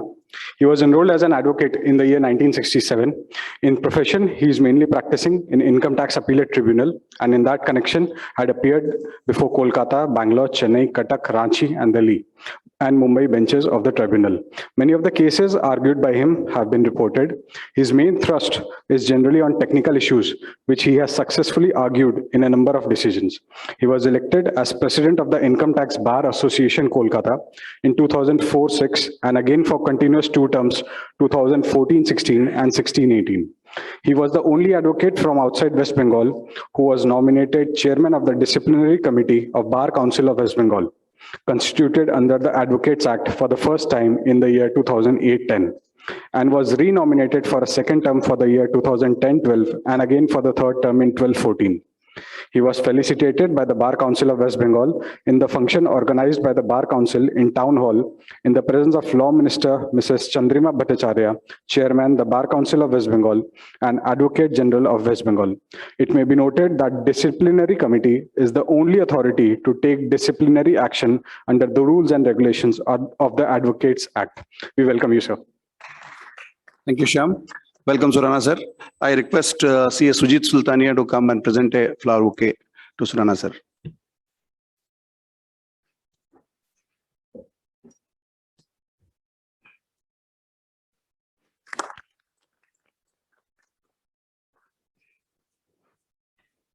I now hand over the proceedings to the session chairman, Shri P.M. Jagtap ji. Good afternoon and namaskar to everyone. I welcome you all to this session, Brain Trust session, which is the final session of this flagship event of DTPA, annual conference of 2021. In this session, we are going to discuss certain important issues relating to Income Tax Act and GST. With the feedback received from the members and participants, the subcommittee of DTPA has identified certain issues which are very relevant. And we are going to get the views of the eminent panelists on these issues one by one. I hope everybody has these questions ready with them, which are circulated in the form of booklet. So that please keep it ready for ready reference so that you can appreciate the background as well as the replies and submissions given by the eminent speakers. The first issue which we are going to take up today is relating to the period of limitation for reopening of the assessment. As you know, Section 149 is relevant in this context, which has been amended recently with effect from 1/4/2021 by the Finance Act 2021. As per Clause B of subsection 1 of Section 149, assessment can be reopened now after a period of 3 years up to the period of 10 years if the escapement of income is or likely to be more than rupees 50 lakhs and it is represented in the form of asset. I think in the morning session, technical session, Suparkarji has already discussed elaborately these amendments, but we have now two specific questions and would like to have the views of Senior Advocate Sri J.P. Khitanji on these two issues. Yes. The precise question is,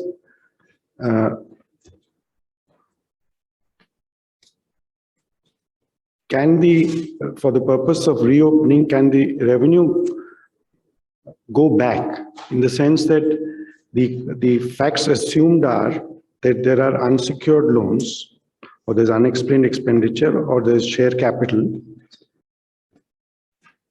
and these are, the allegation of the department is that these are income which have escaped assessment. So can they go a step back and say that since this money has come from an asset, like the cash or bank deposit, so therefore on that basis can they assume jurisdiction to even bring to tax these unexplained expenditure or unsecured loan or share capital? Now, if we look at the background of the amendments, the memorandum explaining the provisions of the set of amendments which was made says that these have been made to completely reform the system of assessment or reassessment. And there is emphasis on the fact that all cases are information driven. All cases of reopening also would be information driven, and reference is made to section 285BA of the Act and the reporting which needs to be done under that section. There are also rules in place, Rule 114E, where cash payments, cash deposits, cash withdrawals, acquisition of bonds, debentures, shares, mutual fund units, buyback of shares, foreign currency transactions, immovable property transactions, cash payments for goods, services. So these are all, there are limits, different limits specified for the purpose of reporting. So the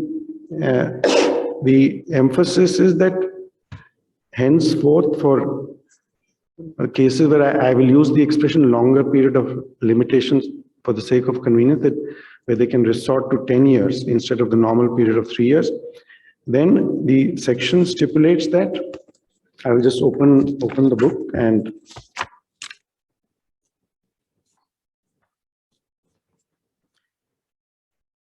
if 3 years but not more than 10 years have elapsed from the end of the relevant assessment year, unless the assessing officer has in his possession books of account or other documents or evidence which reveal that the income chargeable to tax represented in the form of asset which has escaped assessment amounts to or is likely to amount to 50 lakh rupees or more for that year. Assets have been defined. Asset has been defined in the explanation.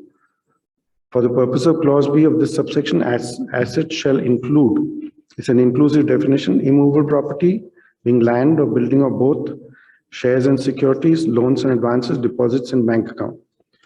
So there's a clear indication here that the asset must be something which represents an asset. It is immovable property, land or building, shares or securities, loans and advances, deposits and bank accounts. So the first step would be for the department to definitely, in order to invoke this power, they must find the asset, because it is not enough to say that income has escaped assessment. It must be represented by an asset. Without the asset being identified, they actually cannot take the step, and the value, of course, must be 50 lakh rupees or more. Now, coming to the specific question, unexplained expenditure. Now, unexplained expenditure would be money spent, and so there will usually not be any asset representing unexplained expenditure in the books of account of the assessee who has spent it. unsecured loans, if I have taken an unsecured loan, I would have normally, I may have acquired an asset with it. If the allegation of the department is that this unsecured loan represents my undisclosed income, which I have rooted it into the books of my account by way of loans. Now, that loan in my books is a liability. So that is not an asset. Now, if that, by using the money which has come in by way of liability, if I have created an asset in the books, so that is the asset they can reach out to if they can establish the link that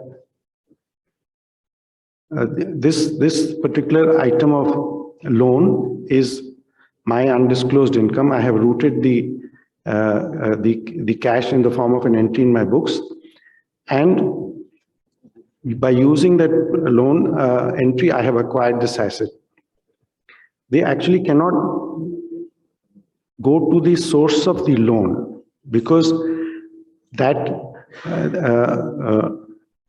is not an asset which they can actually identify at that point of time, because the asset must be based on books of account, other documents or evidence which reveal that the income chargeable to tax represented in the form of asset. So in order to they really can't say as to where the money in the loan account has come from, and treat that as the starting point and say, well, that is the asset which has been used to acquire, because the first comes the undisclosed income and subsequently the asset. The asset must represent that undisclosed income, not that the asset is represented by the undisclosed income, because the law does not permit them to go back to the source and use that as a lever.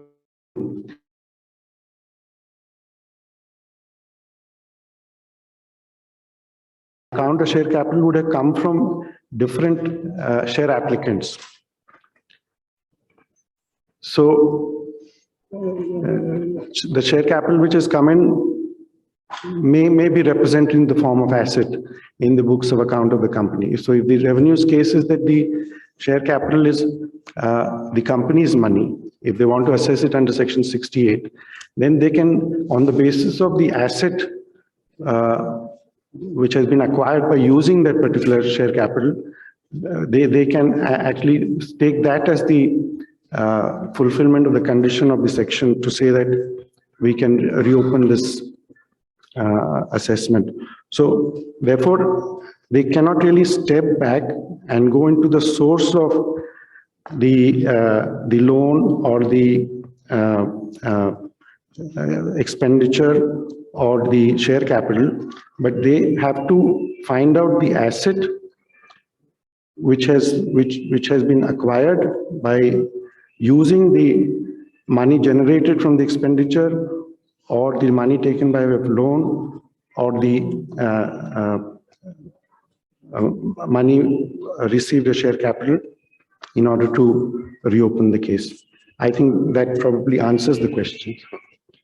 Sir, just if you see the question number 1. Yes, sir.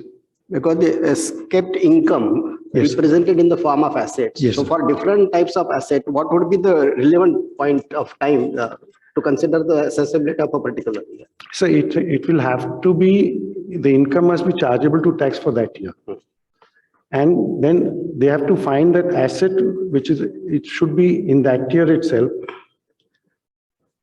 Because otherwise, how do they reach the taxable, how do they get to tax the income? So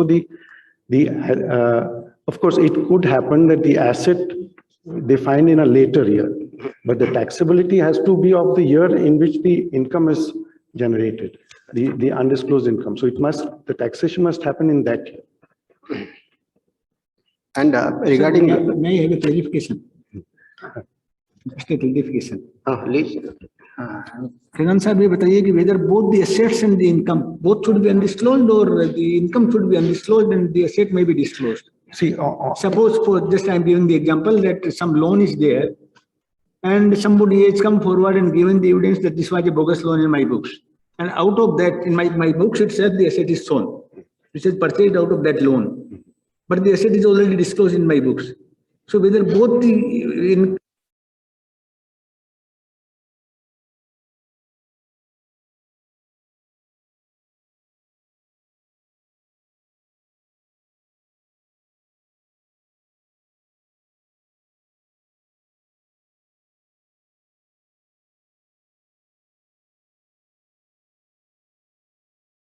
it is that is the root, but the law as it is framed, basically what it amounts to saying is that the loan entry is bogus.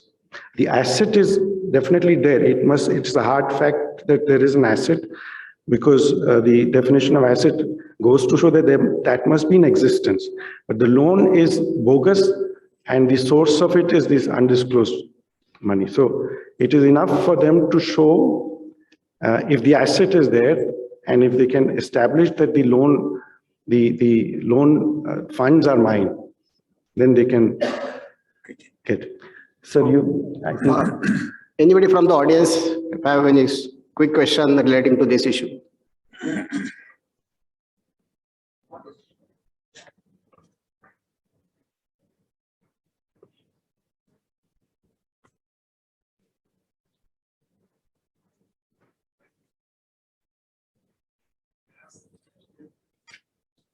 Just giving you the mic. Next, sir. First, sir.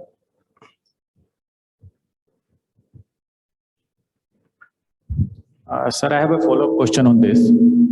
Suppose I have received share capital or unsecured loan during current financial year to repay the existing, liability in my books. So how it will be treated under this provision? Thank you. see, if you have used the share capital to repay a liability,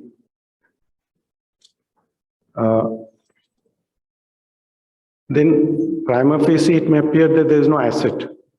But if that liability has came into existence to acquire an asset, so it is a bit tenuous. It's a new provision, so we will also gain from the practical experience of it. But we'll need to consider whether they can actually go into this indirect process of acquisition, because I have got share capital. I have used it to pay off a liability. With the money which came in by way of that liability was used to acquire an asset.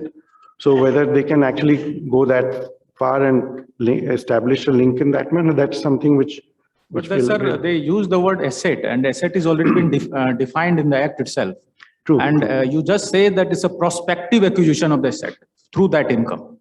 So in that case, the liability, how can they connect it to that? See, if liability is, say, if you use the money for working capital purposes, then it will not normally represent any asset unless there are debtors in the books or there's stock in the books. So there has to be assets for them to reach that undisclosed income or untaxed income, because that is how the law is framed, that they, after 3 years, they must find an asset which is representing the undisclosed income. So if they don't find that asset, then they cannot reach that undisclosed income. That is how they framed the law. But that's, sir, in that case, why they use the word asset? They could have used any, acquisition, whether past or future. The legislature has used the word asset, not liability. Please let us avoid. No, just it's a query. It's a query, sir. It's a query. Only specific question. Yeah. And thank you very much. So in the morning session, as you all know, Senior Advocate Suparkarji has covered this aspect elaborately. So with the permission of Kidanji, if Suparkarji would like to add something, enlighten us on this issue. Sir, my view is very clear. So please unmute, sir. Sir, it's already unmuted. Can I Yes. No, so we can't hear Mr. Suparkar.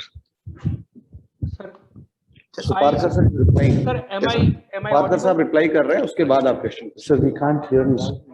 Sir, Am I audible? Sir, Parker sir, please unmute. Sir, I have unmuted. Am I audible? Yes, audible now, sir, audible. Okay.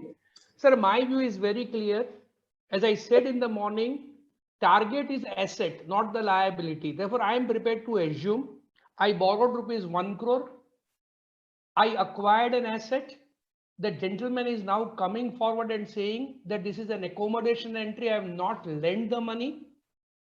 So long as there is no unaccounted asset, nothing can be done now. Legislature has chosen, for reasons best known to it, not to attack transactions of undisclosed items other than assets beyond a period of 3 years. And therefore, my personal view is that if asset is found out, yes. Otherwise, as I said in the morning, even if there is an expenditure which is completely undisclosed, because it is not reflected by an asset, the new scheme will not apply. Ultimately, reassessment is, the provisions of reassessment are required to be construed strictly. It is an exception to the normal rule of ordinary assessment.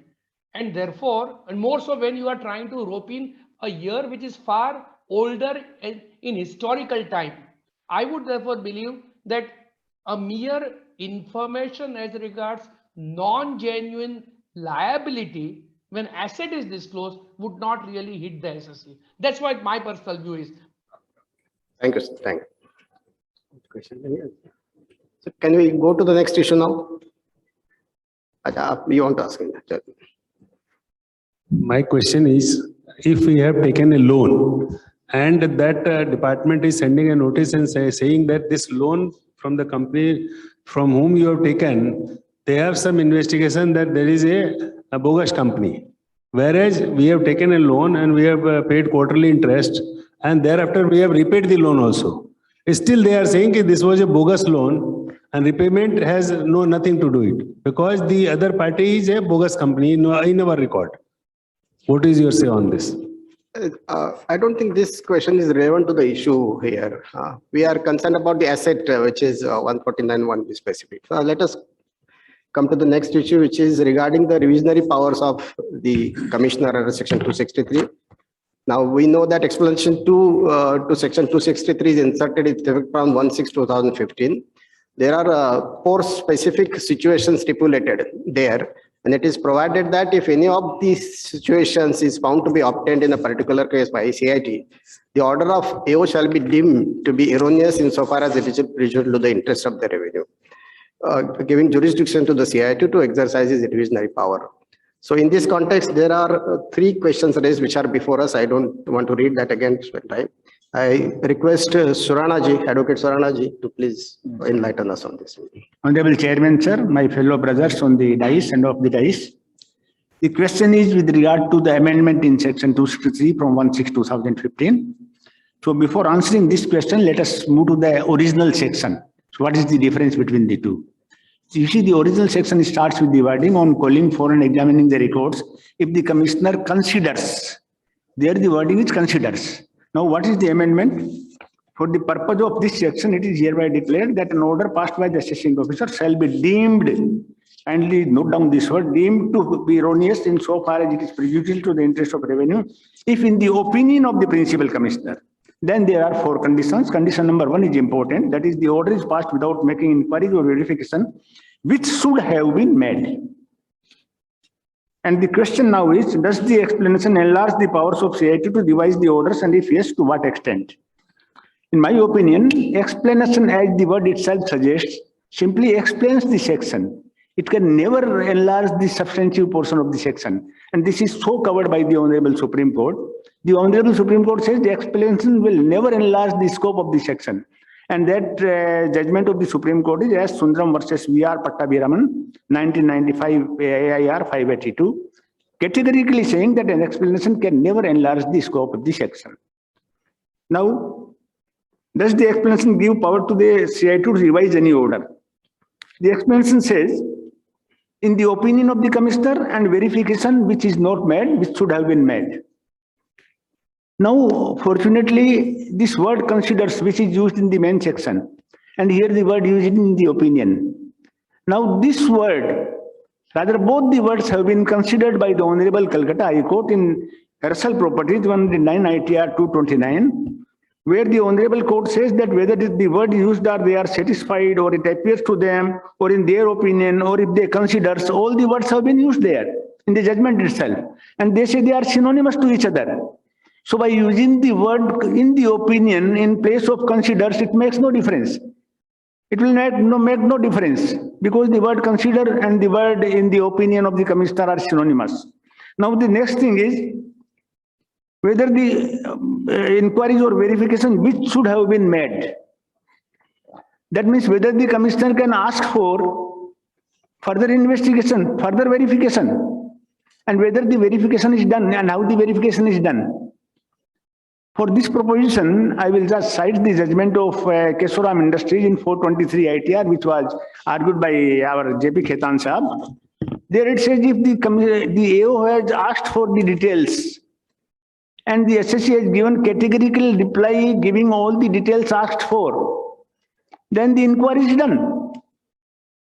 Similar is the view taken in the case of JL Morrison, that if the AO has asked for the details and the SSC has given all the details, then the verification is done. And here the word used is also inquiries or verification which should have been done. So this is what both the court says, that verification which should have been done means that the AO has called for the details and then the details have been supplied. More so, in the case of Ganpatram Bishnoi 296 ITR 292, what the Honorable Court says is that the AO has to make the inquiry, not the investigation. The CIT cannot direct the AO to make investigation. Therefore, in my opinion, this amendment has not taken away the rights already taken. Already they are accrued in the earlier section. This explanation is not expanded in any way. And for this purpose, there are few judgments. You can refer to one Khetawat Properties of Calcutta bench of the ITAT, where this has been elaborately dealt with, that how this amendment has affected. And they say that the original provision, in so far as it declares that there should be objective satisfaction of the commissioner, that continues. Same view has been taken by the Bombay bench of the ITAT in the case of Narayan Rane Tatu. So in my opinion, this 263 has not given any extra power to the commissioner. The original section continues. However, suppose the third question is whether even if inquiries by the AO would have been made, no adverse view against the SSC would have been taken due to the earlier precedents in the SSC's own case, where such circumstances, the explanation 2 to section 263 can be invoked. In my opinion, in normal circumstances, this will not be there unless the commissioner is in a position to find out that the facts during the year are different, or that after the judgment was passed by the AO or after the order was passed by the ITO, there is a High Court or Supreme Court judgment against the SSC on the same facts. And then it will be covered by the C in the amendment, the D in the amendment, that is the order has not been passed in accordance with the decision which is produced to the SSC. And this is also covered by 2-3 judgments. I'll just cite one Quick Investment and Advisory Limited, 409 ITR 545. There is another judgment in 381 ITR 258 that ordinarily the view taken earlier years, the consistency procedure should be followed. The AOT is bound with that unless the facts are different or the law is different or law is changed. Just one clarification. So, Saranaji, in the context of section 263, there are various judicial pronouncements already available where the scope of revision power is explained and when the order of the AO can be considered to be erroneous insofar as it is prejudicial to the interest of the revenue.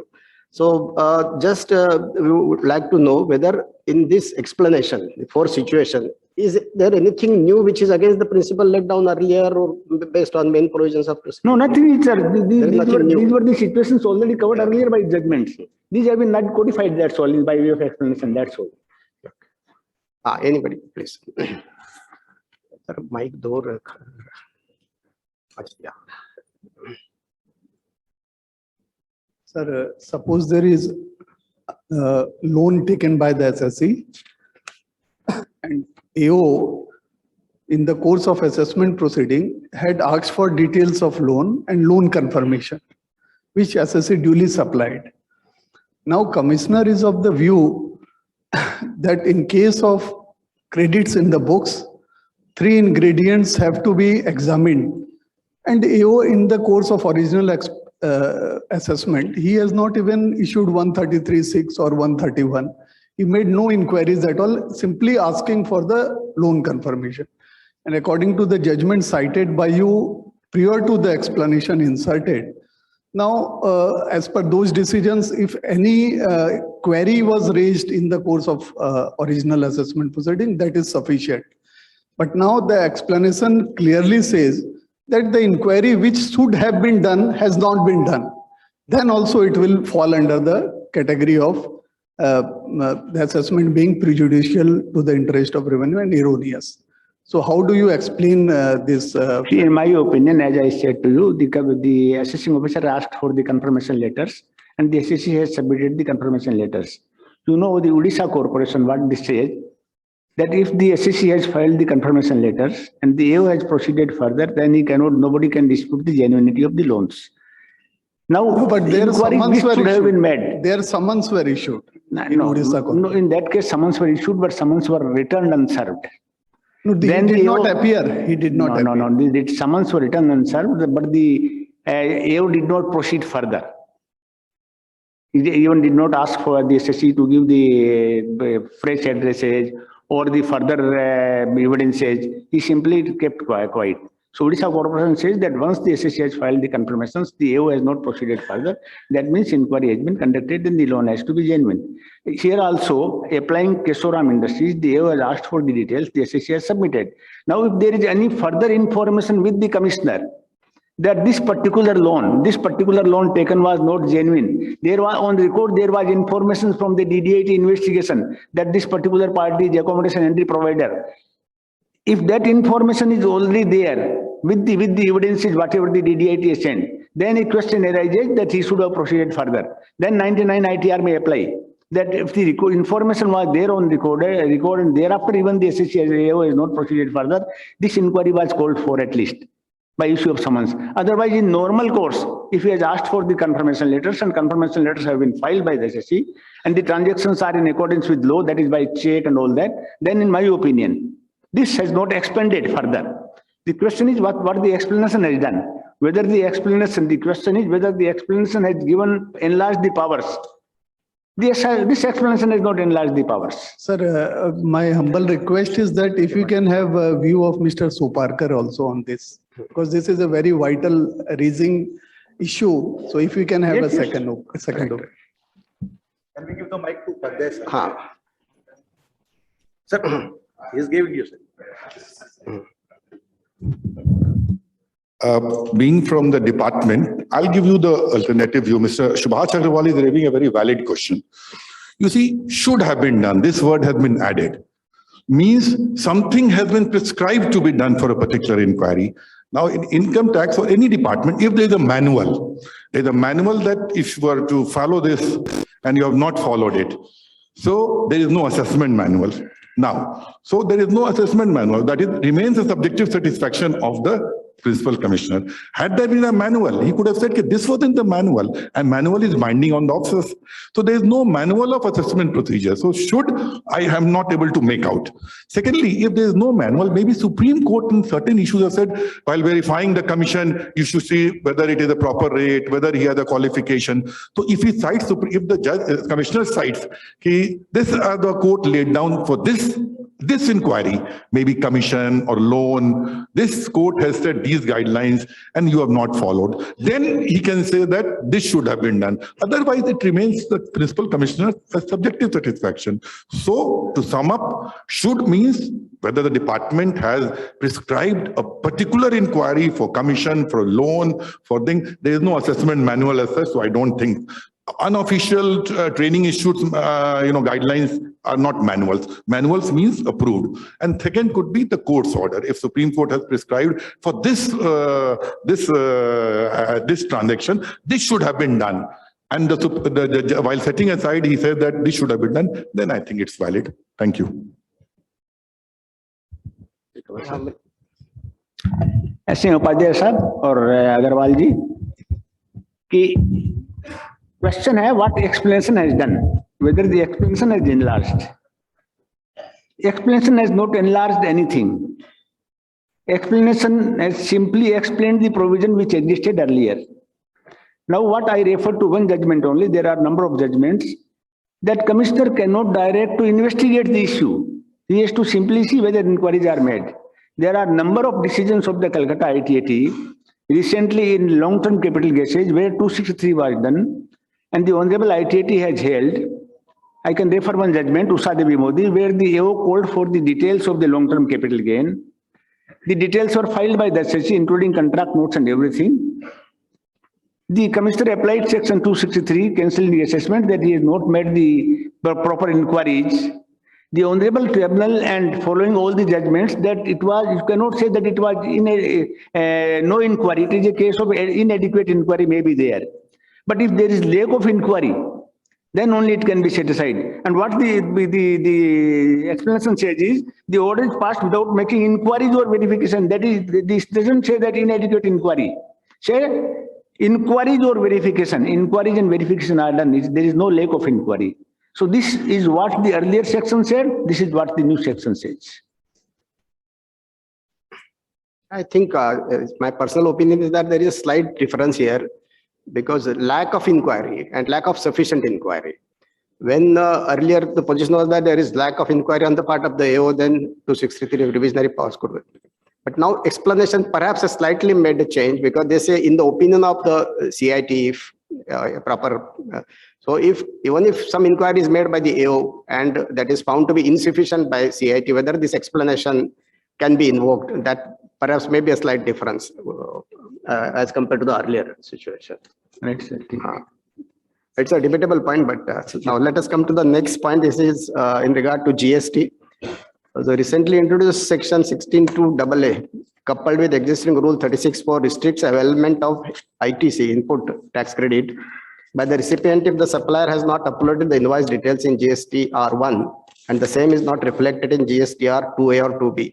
So I would like to request Advocate Mittalji to please enlighten us. Thank you so much. Leaving aside this position, this section, has not been notified yet. But if it is there in the law, if we strictly interpret these provisions, it required the return has to be filed by your supplier. If he has not filed, you are not entitled for the input tax credit. But the question is beyond that, because there is also a rule 36(4) is also there. And the question has been asked, what about the Article 14 of the Constitution? What about the Madras High Court recent decision in the DY Bethel case also? As I was discussing during my discussion short while ago, if we go by the decision of the court, whether in the VAT regime or whether in the GST, the court opinion is very clear. Unless there is a connivance between the buyer and the supplier, the buyer credit cannot be denied because of the fault of the seller. And the officer has to catch hold on the seller only. Therefore, if we want to challenge those provisions, if any case is made out, you want to take a credit, you have to simultaneously challenge this provision. And the court may, read down the provision in favor of the buyer and will allow the credit. That is the position as of now, is very clear about it. The second connected question is that whether Rule 36(4) allowing 5% additional credit will be operational post this. That's very difficult to say, only the lawmaker can say, because after this section will be notified, this amendment, whether 36(4) will continue or they will abolish that. Most likely that may not be continuing in the law. But if it is there, then of course we will take the additional benefit also, because that is also the part of the law only. We can take the additional benefit. Anybody has any question on this? Quick question. Okay, then we can pick up the next issue, which is again relating to income tax. As we all know, to avoid the spread of COVID-19 virus, complete lockdown, nationwide lockdown was declared in the month of March 2020. And it was further extended from time to time with some relaxation in different parts of the country, depending on the situation, local situation there. the routine work was hampered quite badly during this period, with many government offices and private offices being completely or partially locked down or closed. To get over the problems arising due to this situation, especially in terms of period of limitation, then the Taxation and Other Laws Relaxation and Amendment of Certain Provisions Act 2020 was passed. As per Section 3(1) of that Act, the time limit issue of notices, which was falling between 20th March to 31st December 20, was extended up to 31st March. And further powers were given to the government to extend further. Accordingly, initially the time limit was extended up to 30th April and then again 30th June. And now many notices are issued under Section 148 by using this extended time limit. In this context, there are two specific questions framed, and I would like to request Mr. S.N. Suparji, please enlighten us on these two issues. Honorable Shri Vice President and friends, I had partly dealt with this issue in the beginning. In fact, I gave my conclusion. Let me now give you the reasoning. As is being rightly pointed out, in order to take care of corona effect, time period was extended. Whether the extended time period would entitle revenue to apply old law, that's a question which requires consideration. Now, it's not in dispute that on and from 1st April 2021, new section 148, 147, 148, 148A have triggered. Revenue has issued notices invoking old section 148 even after 31st of March 2021, relying on the Relaxation Act. In my view, Relaxation Act nowhere entitles revenue to go by the old law. Let me explain why. Now, if you see the Relaxation Act, which I am putting on the screen,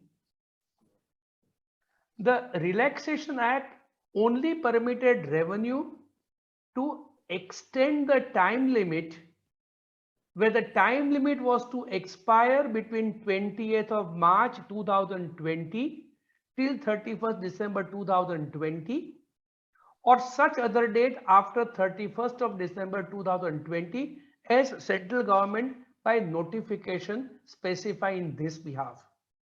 Therefore, Extension Act is only extending the time frame within which notice has to be issued. Now, pursuant to this, there are two more notifications which are issued. Let us see what do the notifications do. If you look at the notification number 1, okay, this is notification number 20. That's the first notification. The first notification extends the time from up to 31st of March 2021. Thus far, I have no problem. But please look at the explanation. Explanation says, for the removal of doubt, it is hereby clarified that for the purpose of issuance of notice under section 148 or 148 blah blah blah blah, the provisions of Income Tax Act under section 148, 149 and 151, as the case may be, as they stood as on March 21 before the commencement of the Finance Act 2021 shall apply.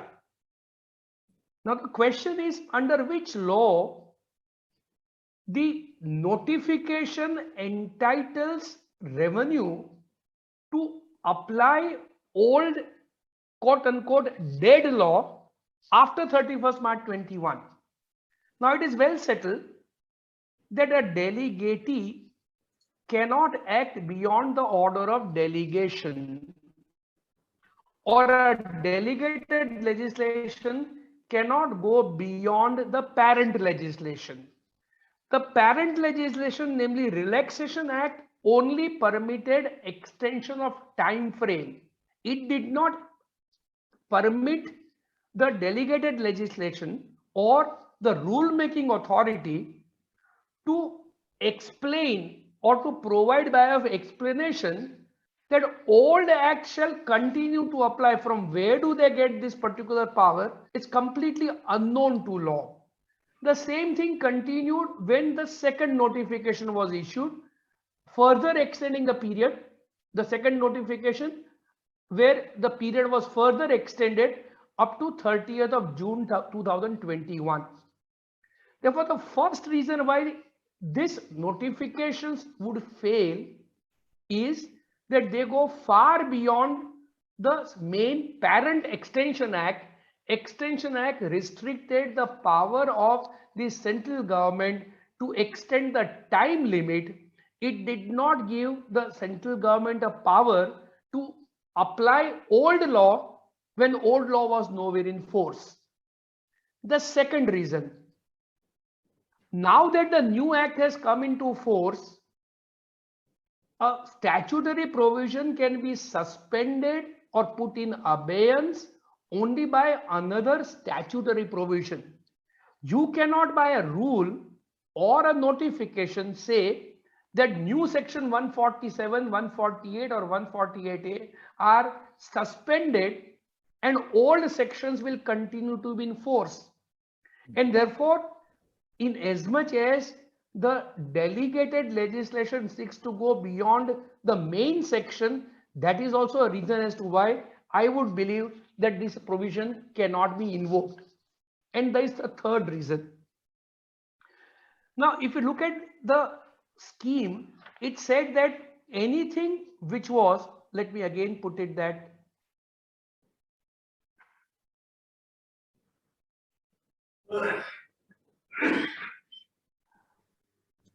what the time was extended in relation to something which was to be done between 20th of March 2020 to December 20, or as may be extended, it was extended up to 31st of March 2021 or 30th of June 2021. Now, what would fall within that limitation that would get extended? What was otherwise not falling within the period of limitation would not get extended. Now, assessment year 13-14 would expire, reopening would expire on March 20. Assessment year 14-15, it would expire by March 21. 13-14 and 14-15, in my view, by virtue of extension, if it is otherwise valid, if you apply new law, 13-14 and 14-15 may be protected. But so far as 15-16, 16-17 and 17-18 are concerned, they were not getting time barred by March 20 or March 21. And therefore, in my view, you do not extend something which in any case you had enough time to fulfill. I would therefore take a view, even otherwise, barring 13-14 and 14-15, this extension provision would not apply. Therefore, to summarize, firstly, now that the new sections have triggered in, you cannot invoke old section, old procedure. Now, in the morning we saw, for the purpose of invoking provision of section 148 now, there is a mandatory obligation to fulfill the step number 1 of section 148A inquiry. If that is not done, and if you have gone by the old method, then after 31st of March 2021, in absence of any power vested in the authority to invoke the old section, I am very clear in my mind that the whole action would be illegal. I said in the morning, there are petitions pending in Bombay High Court, Delhi High Court, even Kolkata High Court, 128, textment.com, 237. There are petitions pending across the country. All have taken a view on a prima facie basis at the admission stage that the action is invalid. As I said, we expect the High Courts to take a final view very soon, unless the government in the meantime amends the law and extends the period of limitation by a retrospective amendment, because even if they make an amendment today, it may not be good enough. I would believe that this action is likely to fail. This is how my view goes. In short, sir. Hello. So in short, sir, all notices issued after 1/4/2021 will be governed by the amended provisions, irrespective of whatever time limit extension granted. That's what my view is, sir. Okay, sir. So there is another question, B, if you can. Yes, sir. 1 second. One second. What was sent to me did not have the question. Can somebody just read out, sir? Because I have got a printed one. It doesn't have the question. Okay. 1 second, sir. I don't have a question. If I can be just. Shall I read out? Shall Yes, I sir. read out? Yes, sir. Sorry, sir. Please do. Seven benches of Honorable Supreme Court in the Delhi Laws Act case 1951, AIR 332, has legitimized delegation of legislative power to the executive. Sorry. I already answered this. Delegated legislation cannot go beyond the parent legislation. What the Honorable Supreme Court says is that the delegated legislation also has the power of legislation. But the moment it goes beyond the parent legislation, it transgresses its jurisdiction or authority, and therefore also, or that is the reason why I would believe that these proceedings are going to be invalid. Any question? Yes.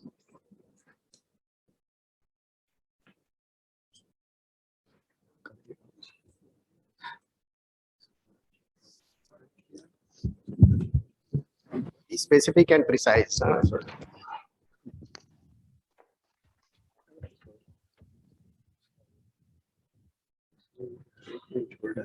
Sir, you had stated that for AY 14-15, assessment year 14-15, the extension can be done as per the Relaxation Act.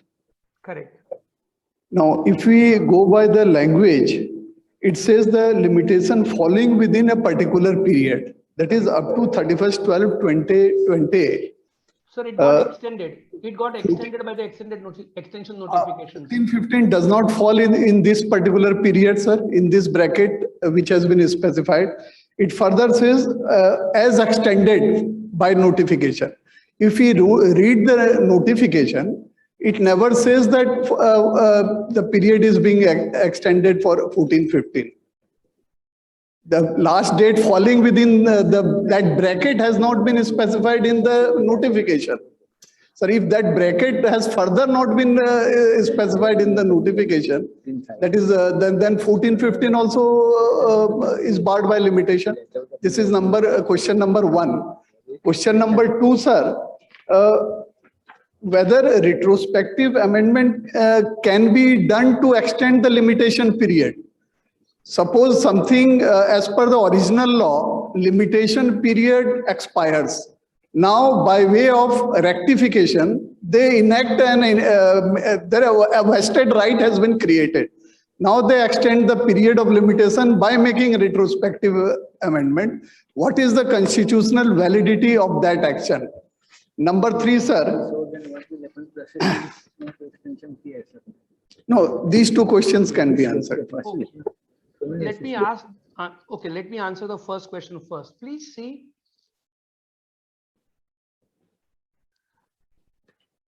Whatever by the notifications, whatever was coming to an end on 31st March 21 also get extended. I am conscious of your argument that under the Relaxation Act, there were 2 things to be done, whereas the notification only refers to 1 thing. But probably that may be a hyper-technical argument. The courts may or may not accept, and therefore I am giving a benefit of doubt to the legislature or the rule-making authority, and I am assuming that 14-15 will get covered. But what is more important is the second question, and I must answer it in greater detail. Power to legislate also includes power to legislate retrospectively. For a moment, assume that the legislation is valid. I'll come to that little separately. But if the retrospective retrospective legislation is made, then a fiction is created that law was when it is deemed to have been there. Therefore, let us say law is amended retrospectively on and from 31st of March 2021.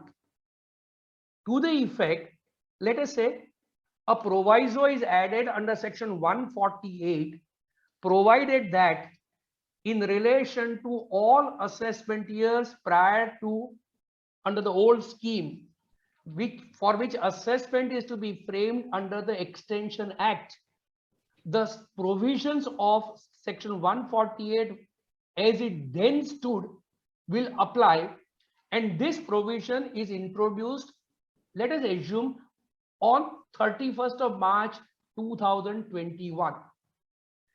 If the retrospective law is valid, then the argument that I have a vested right is not available to you, because that vested right gets divested on account of a retrospective legislation.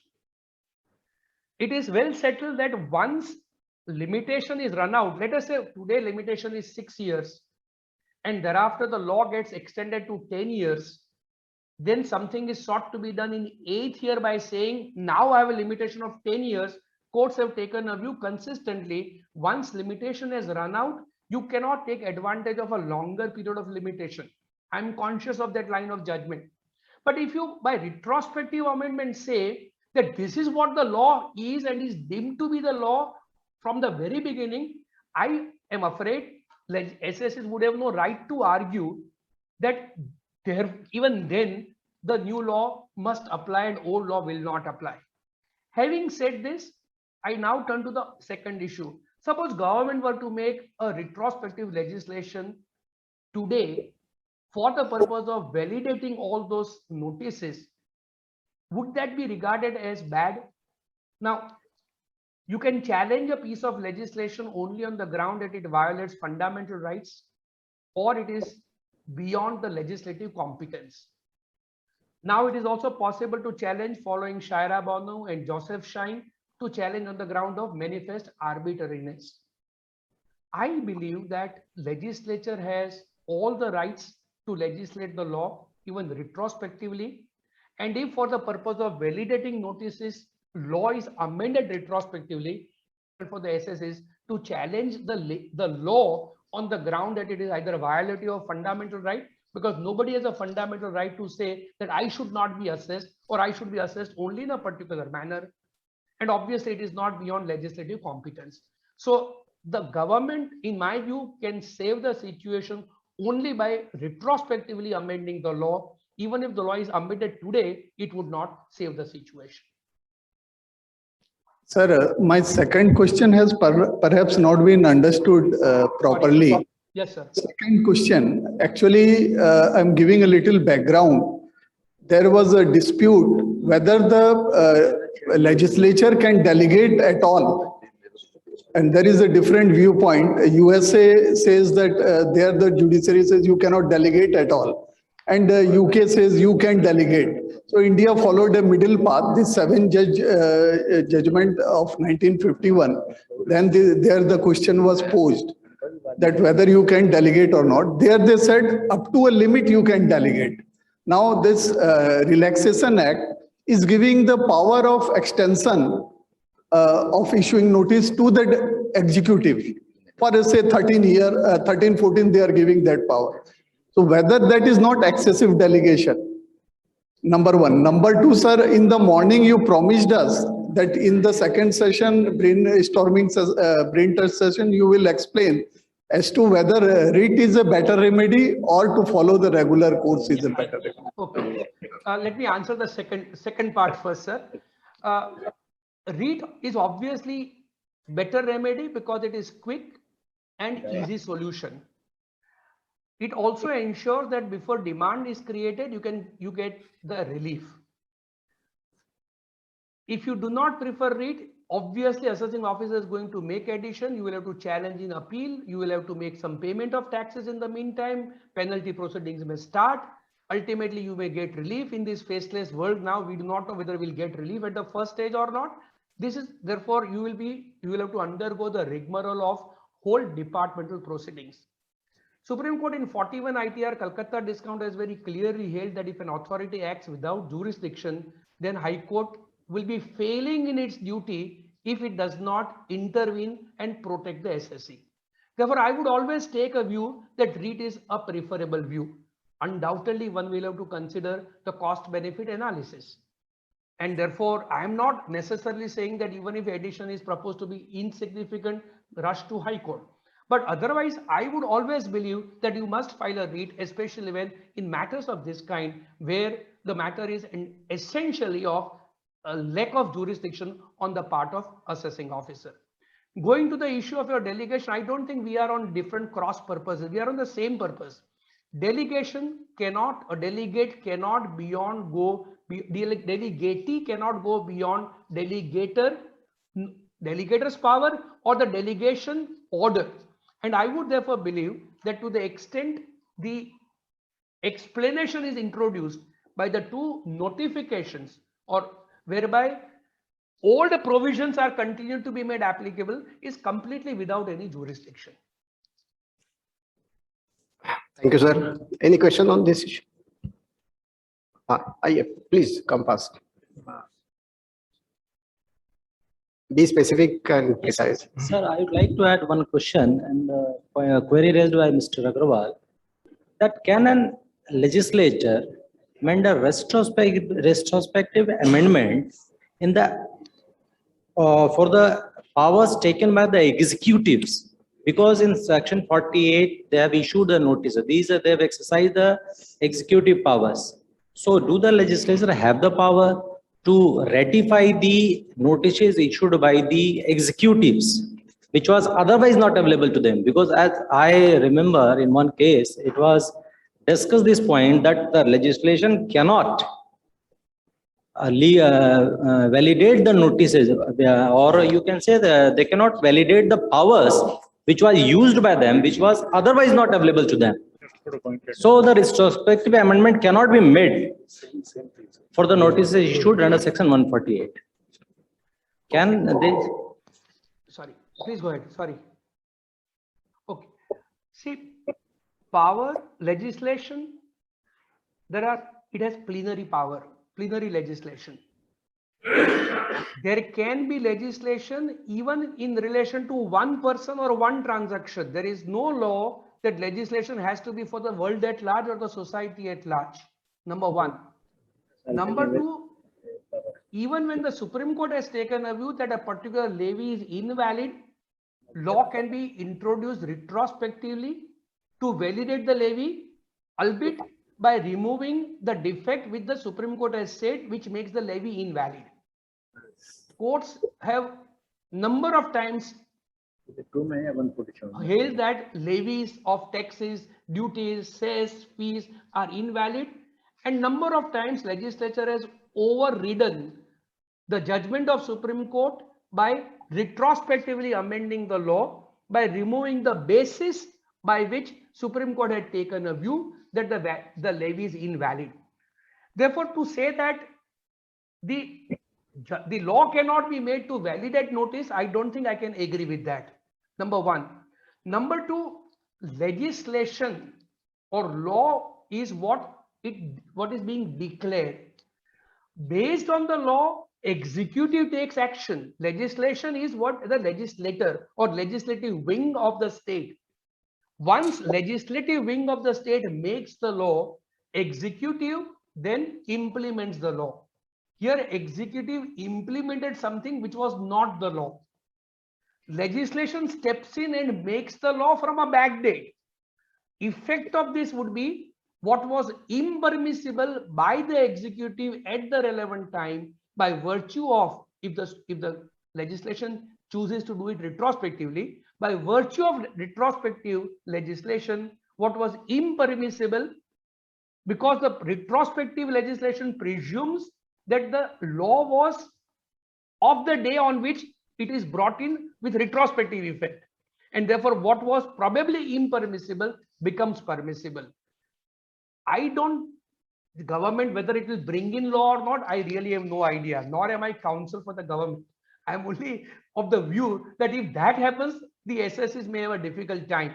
Otherwise, today as the law stands, today as the proceedings stand, I believe government probably would have no case to argue. Thank you. Thank you very much for clarifying the position on this very tricky issue. Now coming to the next issue, the specific provision was contained in section 45(4) of the Income Tax Act dealing with the chargeability of capital gain on transfer of capital assets by way of distribution among the partners on dissolution of a partnership firm. This section also, this provision also has been amended by the Finance Act 2021, widening the scope of this provision, which has far-reaching implications. Then section 9B is also inserted simultaneously, dealing with transfer of stock in trade. In this context, there are 6 questions raised with the help of one example or case study.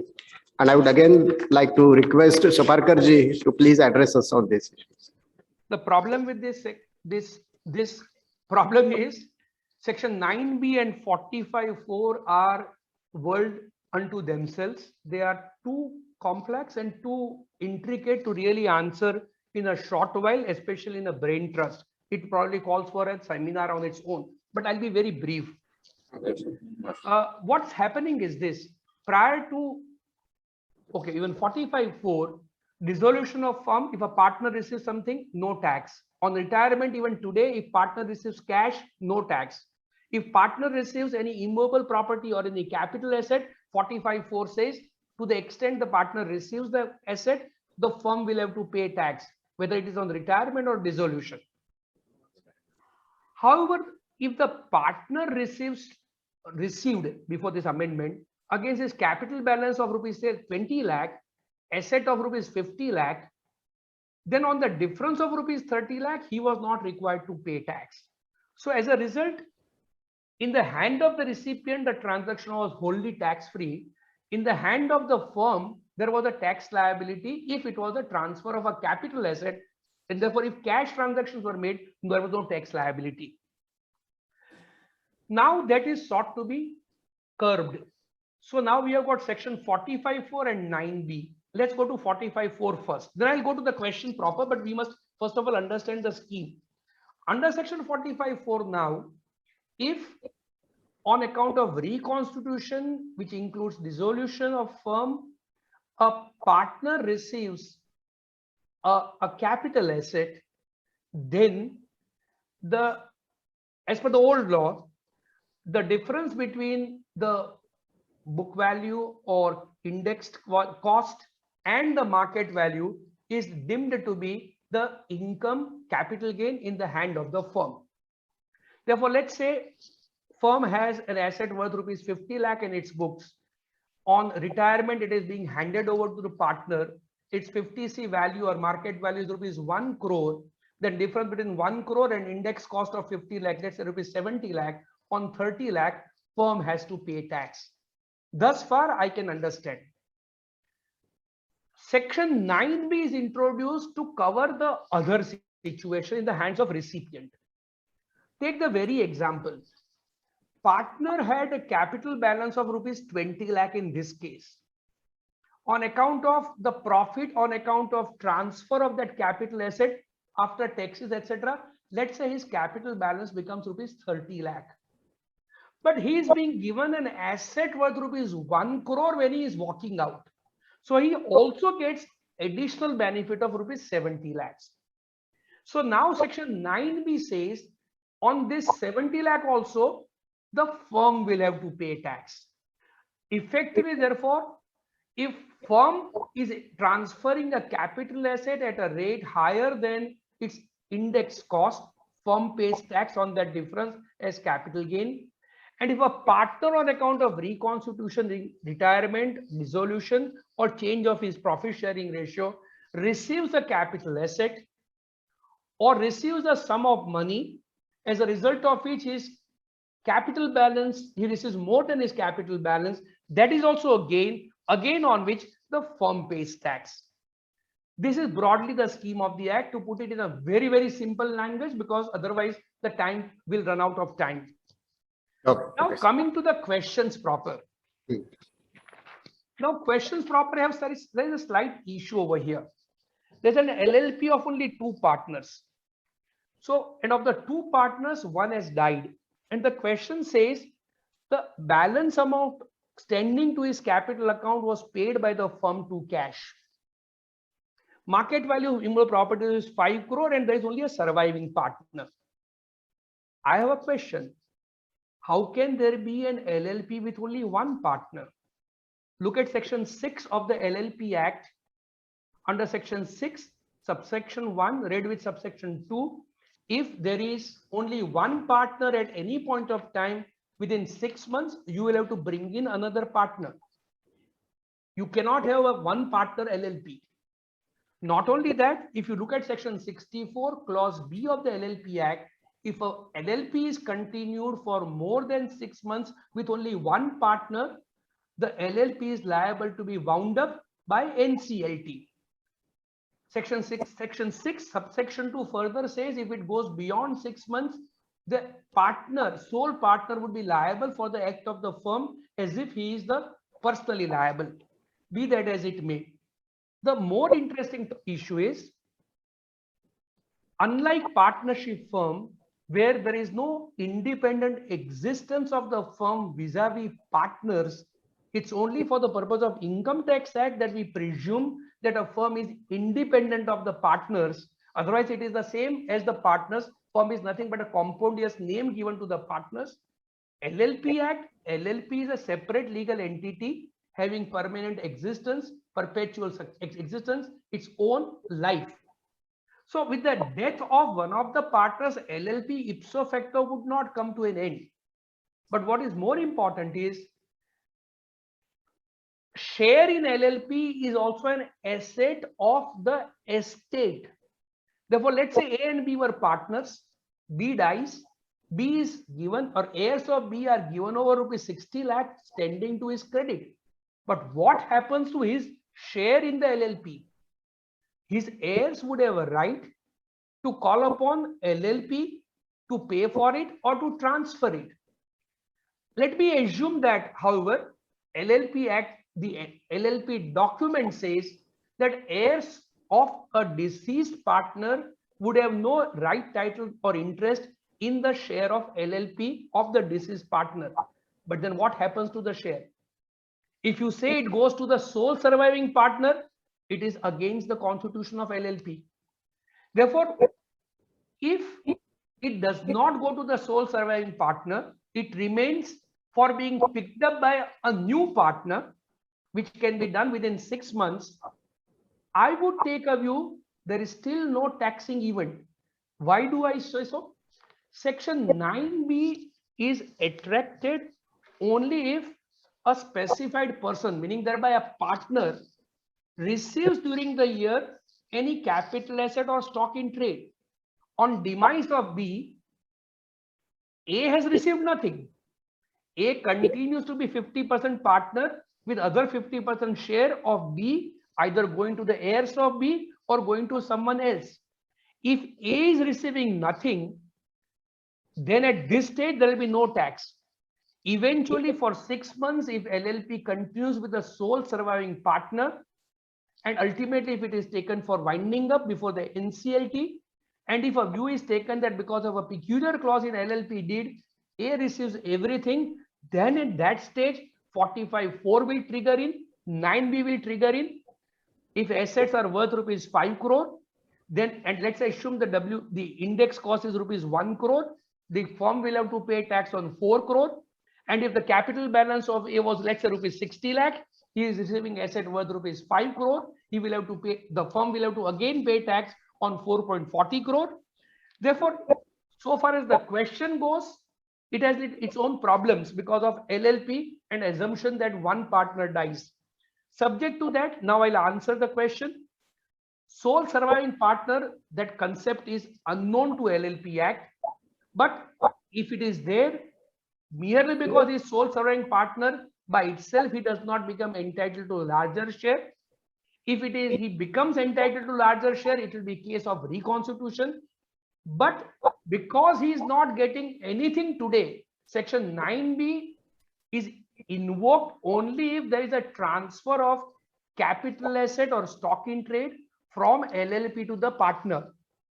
Even if the profit sharing ratio has gone up, because LLP is a different entity legally from the partner, because nothing is moving out, my view would be section 9B will not be attracted.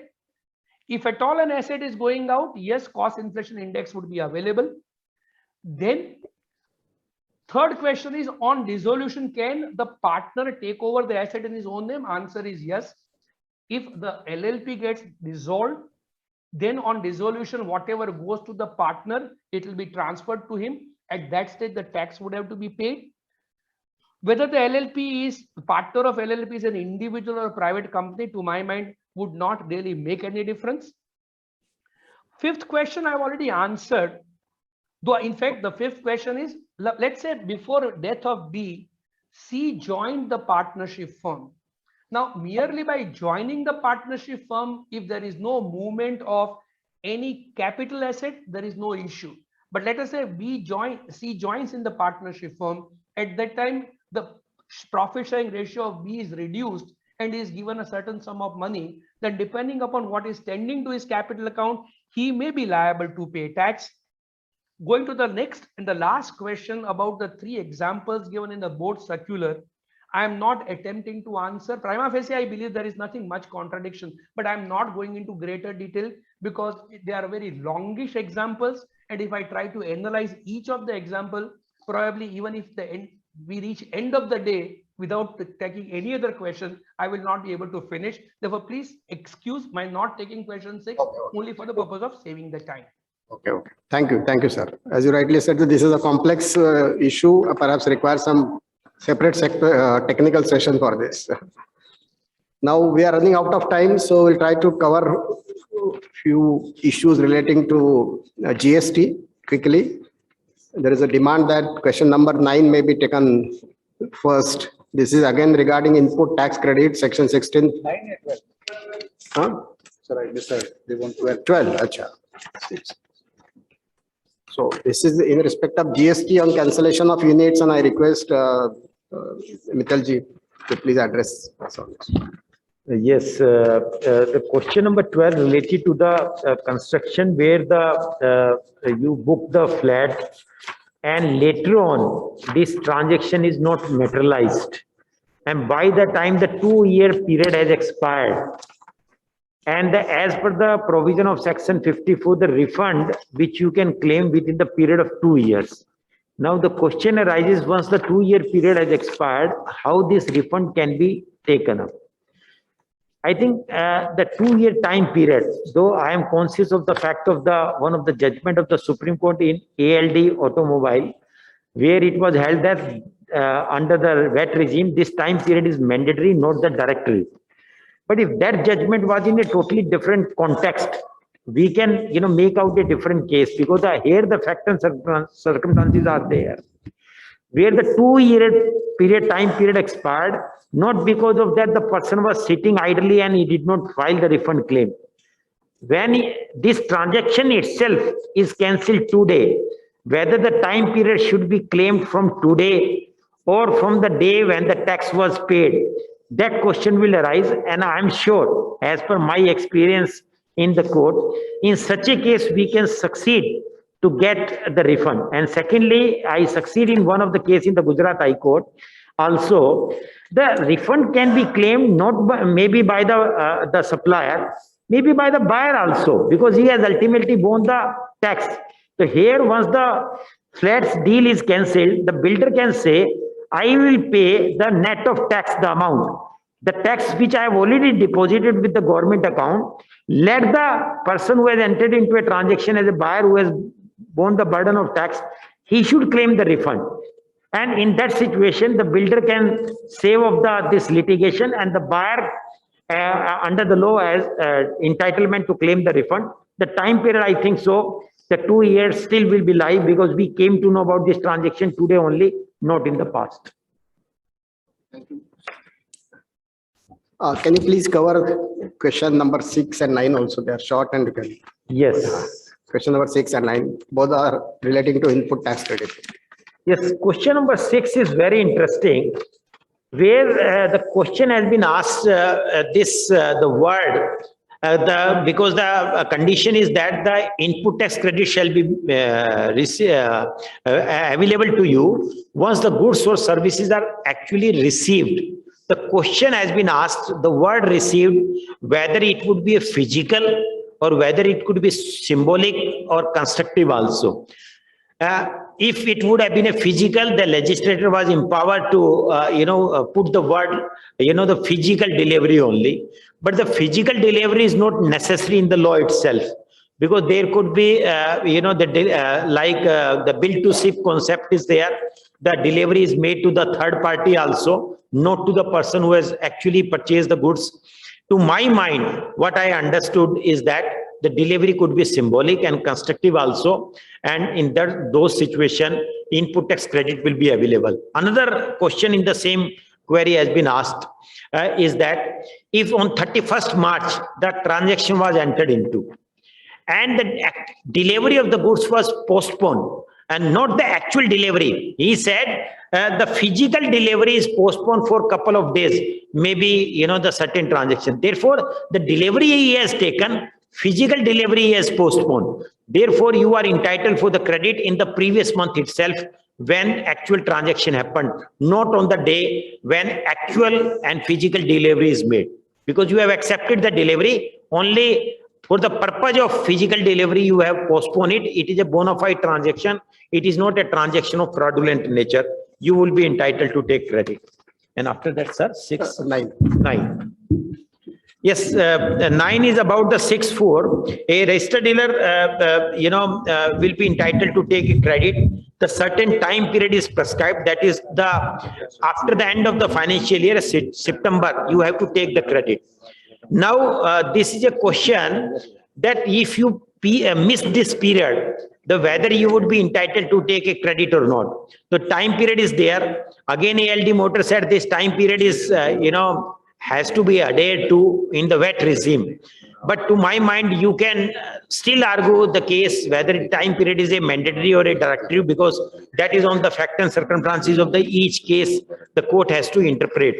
But the question which in ALD Motor also analyzed by the Supreme Court, that why you are not able to take the credit for such a long period, you have to explain your conduct. If you are able to explain the conduct, what was the reason for not taking the credit?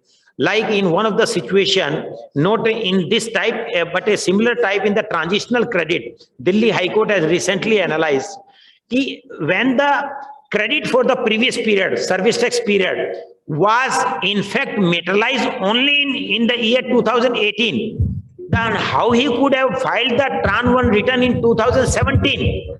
Therefore, in that situation, the High Court has allowed him to take this credit and file later on the transitional credit, and time period which was prescribed in the GST law will not be applicable.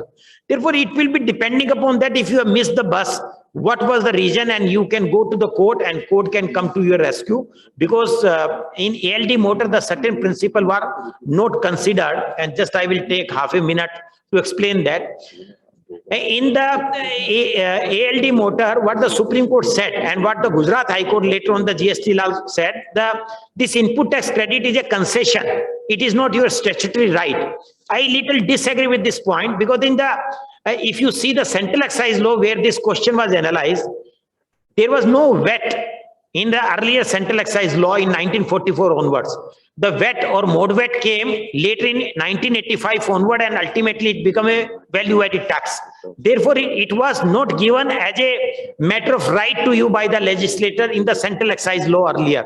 But in GST law, to my mind, it was stated, it is the basic concept that it is a value-added tax. Therefore, if input tax credit will not be allowed, it will not be a value-added tax. So we can argue this point on this, and probably if we get a patient hearing in a bench, we can succeed. Maybe in the Gujarat High Court, Mr. Soparkar can help in these cases, this type of cases. Thank you, sir. Thank you very much. Just a minute, because we are extending this session by 15 minutes up to 5:30, and we are trying to. Will the answer be difficult, supposing that a buyer and seller agree to a later on date of delivery? but the goods, the transaction, underlying condition was the inspection. The seller says that the goods are ready, buyer says, okay, you raise the invoice and delay the delivery. But the inspection has not been carried out till 31st. The mandatory condition of third party insurance. Yes, The third party inspection. yes, sir. You have changed now the question. If Yes. the question I see, you know, where they said that, yes. What I can remember, the Sale of Goods Act, the title of goods and the deliveries are two different concepts. The title has been transferred and delivery has not been carried out. In the central excise law, there was a provision for taking input tax credit if the received in the factory, only then you can take the credit. Here such condition has not been put, and therefore the goods receiving is you must receive the goods. And why this condition has been put, you please appreciate, as Mr. Anwar was discussing, they don't want a bogus credit, you take it. It is not a case of bogus credit, it is a genuine transaction.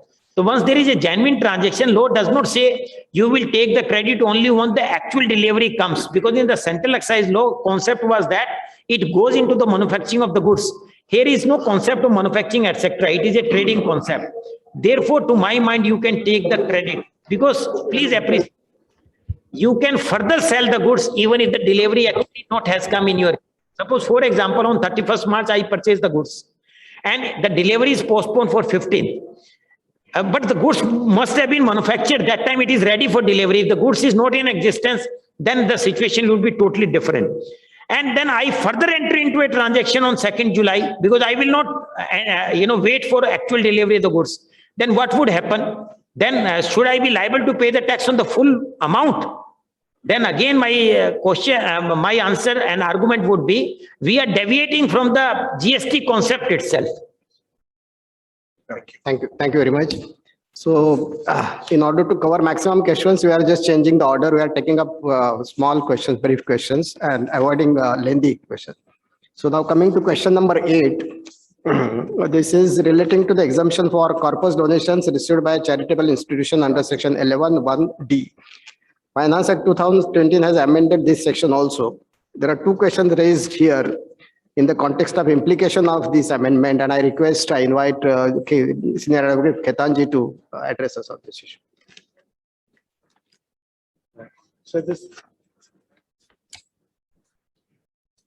section 11(1)(d), the condition added is that the voluntary contribution must be invested or deposited in one of the specified modes. The mode is form or mode specified in subsection 5 of section 11.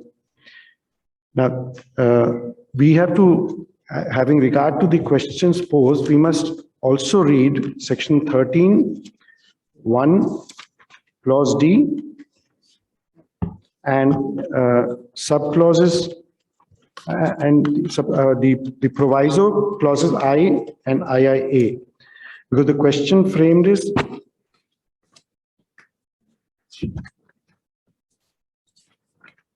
whether the operation of the amendment is limited to cash donations. In my view, it is not. It will cover all kinds of donations towards corpus. I will presently explain the reason why. And I have been asked as to what is the period, supposing it is not in cash, and what is the period for available for investing or depositing. That answer is to be found in section 13. So if I may straight away now refer to section 13. 13 subsection 1 clause D and subclause I, any funds of the trust or institution are invested or deposited after the 28th day of February 1983, otherwise in any one or more of the forms or modes specified in subsection 5 of section 11. So if that happens, if it is not in the specified form or mode, then for any period during the previous year, then the 13(1) will come into operation and the exemption will be denied. Now, if we look at the proviso, so this 13(d)(I) will apply even to a corpus donation which is received post amendment. Now we look at the proviso, clause I. provided that nothing in this clause shall apply in relation to any assets held by the trust or institution where such assets form part of the corpus of the trust or institution as on the first day of June 1973. Now, there were some words along with this clause I of the proviso, which were omitted by the Finance Act 1992 with retrospective effect from 1st April 1983. These words were, any such assets and such assets were not purchased or acquired by it by conversion of or in exchange for any other asset. So clause I was meant for cases where the trust had got the asset by way of a donation, it had not acquired it itself, and if it was as on the first day of June 1973, if it formed part of the corpus, then it would not, the 13(1)(d) would not operate. Now, these words were omitted because it has been stated that it was creating practical difficulties, so they omitted it. But the reason I referred to this was that to show that it is not meant only for cases of what I really wanted to say was that it applies even to 13(1)(d) applies even to cases where I have received the asset by way of donation, not necessarily acquired it out of the funds of the trust, but even assets received. Now, let us look at IIA. Any asset not being an investment or deposit in any of the forms or modes specified in subsection 5 of section 11, where such asset is not held by the trust or institution otherwise than in any of the forms or modes specified in subsection 5 of section 11, after the expiry of 1 year from the end of the previous year in which such asset is acquired, or the 31st day of March 1993, whichever is later. So if I have received an asset which is not a specified form of mode, then if I have received it, say during the previous year, 31st March 21, then I have time until 31st March 22 to put it in that form, and in which case the exemption will not be lost. Now, there is a circular which was issued after this, because this IIA was brought in by the Finance Number 2 Act 1991 with retrospective effect from 1st April 1983, and circular number 621 dated 19th December 1991. It's reported in 195 ITR statutes, page 164, paragraph 15.2. The purpose of bringing in IIA was to deal with cases where a trust receives donations in kind which are not in the form or mode specified in 11.5. So the period for conversion was also specified. So therefore, this is the period within which the conversion must happen. And it is not, in my view, it is not right to proceed on the basis that the 11(1)(d) amendment applies only to cash donations. So I have answered. Okay, thank you. Okay, question number 11 and 13 are very specific questions, and I would request Suranaji to cover both these questions in 5 minutes. Right. Sir, the question number 11 is with regard to mesne profit awarded to the landlord by the court for wrongful possession of the house property by the erstwhile tenant against whom eviction proceedings were launched through court after expiry of the lease period, if taxable, under which head of income. Sir, what is a mesne profit? Mesne profit is awarded by the court to the landlord for unauthorized use by the tenant whose tenancy is expired. Now, this issue is no longer a res judicata. Recently, this Delhi High Court has given a judgment in the case of Skyland Builders Private Limited on 33/11/2020, where all the judgments, earlier judgments, have been considered, even the judgment of the Honorable Calcutta High Court in the case of Reena Ghosh, and they have held that mesne profit is nothing, but it is arising out of the property itself. So it is an income from house property and will be accessible in the year in which the court has awarded the degree. So now that issue is no longer res judicata, and section 25A need not be applied here, which deals with the area rent or which is realized after the expiry of lease even, where the income is to be treated as income from house property and 30% deduction to be allowed. Here the court categorically says that it has to be treated as income and income from house property, and in the year in which the court has passed the degree awarding the rent. one more question. Now, question number 12, 56.210, vis-a-vis 45.3. See what section 45.3 is. 45.3 says that if any partner has transferred his asset to the partnership firm, then full value of consideration shall be the amount credited in the books of accounts. Now, why this section came? There was a judgment of Honorable Supreme Court in the case of Sunil Siddharth Bhai, 156 ITR page 409, that any asset brought by the partners in the books of the firm, even if it is more than the cost, no tax is payable by the partner. To overcome this situation, this amendment was made in section 45.3. At that time, section 56.210 was not there. Now, 45.3 came into operation, and if a partner is giving any asset to the firm, whatever amount is credited, then full value of consideration for the purpose of section 48 shall be the amount which is credited in the books of account of the firm. And you will note that in section 48 also, how the capital gain is computed is the full value of consideration minus cost and expenses, everything. If you come to section 50C also, there also they say that what should be the full value of consideration. That is the amount which is determined by the stamp value authority or accessible by the stamp valuation authority. And if you are not agreeable, then by the valuation officer. So everywhere full value of consideration is used.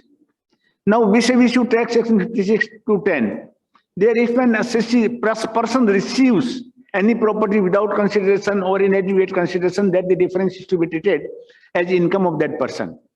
But here 45.3 is something, and exactly 45.3 when applies, 56.210 whether applies or not. 45.3 contains special provision for the purpose of taking the consideration in the hands of the partner, full value of consideration. So if there is a special provision, then general provision will not apply.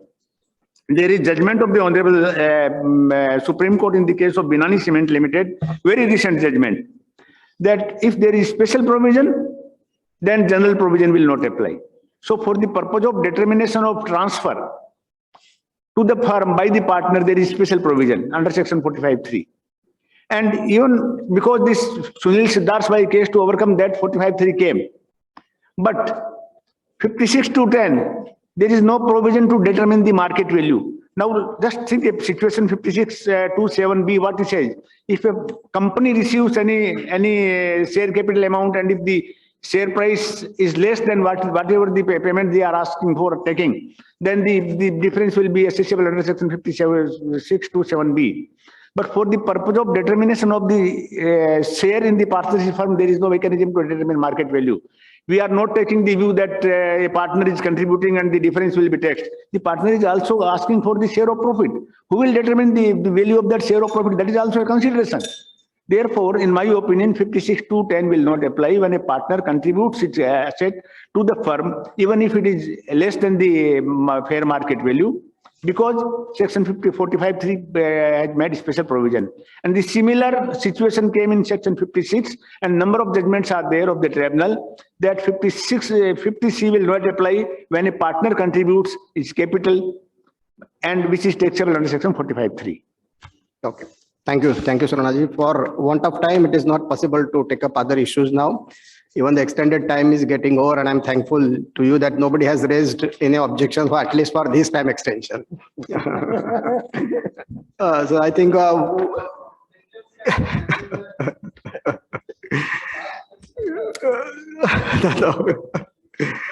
it's other questions are lengthy questions, so let us keep it for the next conference. So I'm really thankful to you. I think we have discussed many relevant and important issues relating to Income Tax Act as well as GST. I am thankful to our eminent panelists who, with their experience, expertise, knowledge in the field, have clarified these important issues, the position on these important issues. Thank you very much. Thank you, sir. I'm thankful to the session chairman and all the panelists for covering most of the queries. And now we come to almost the close of the seminar. Every good thing has to end. So I request CS Sunil Surana to please come and offer a memento to Jagtap sir.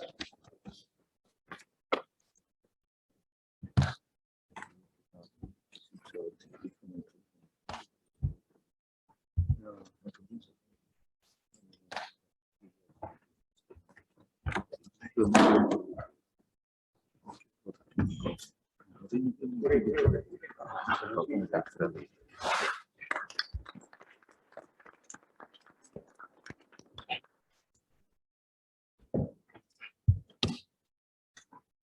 request Advocate Arvind Agarwal ji to please come and offer a memento to JP Khaitan ji.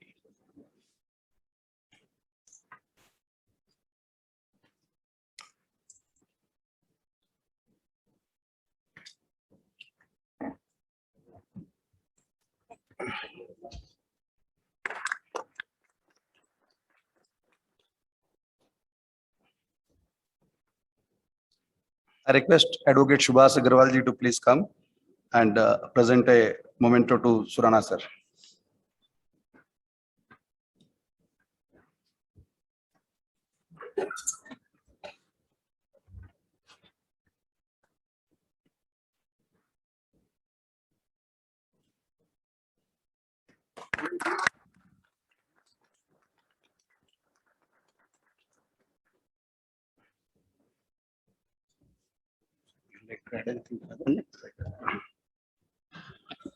I request our Joint Secretary, CA Barkha Agarwal, to propose a formal vote of thanks.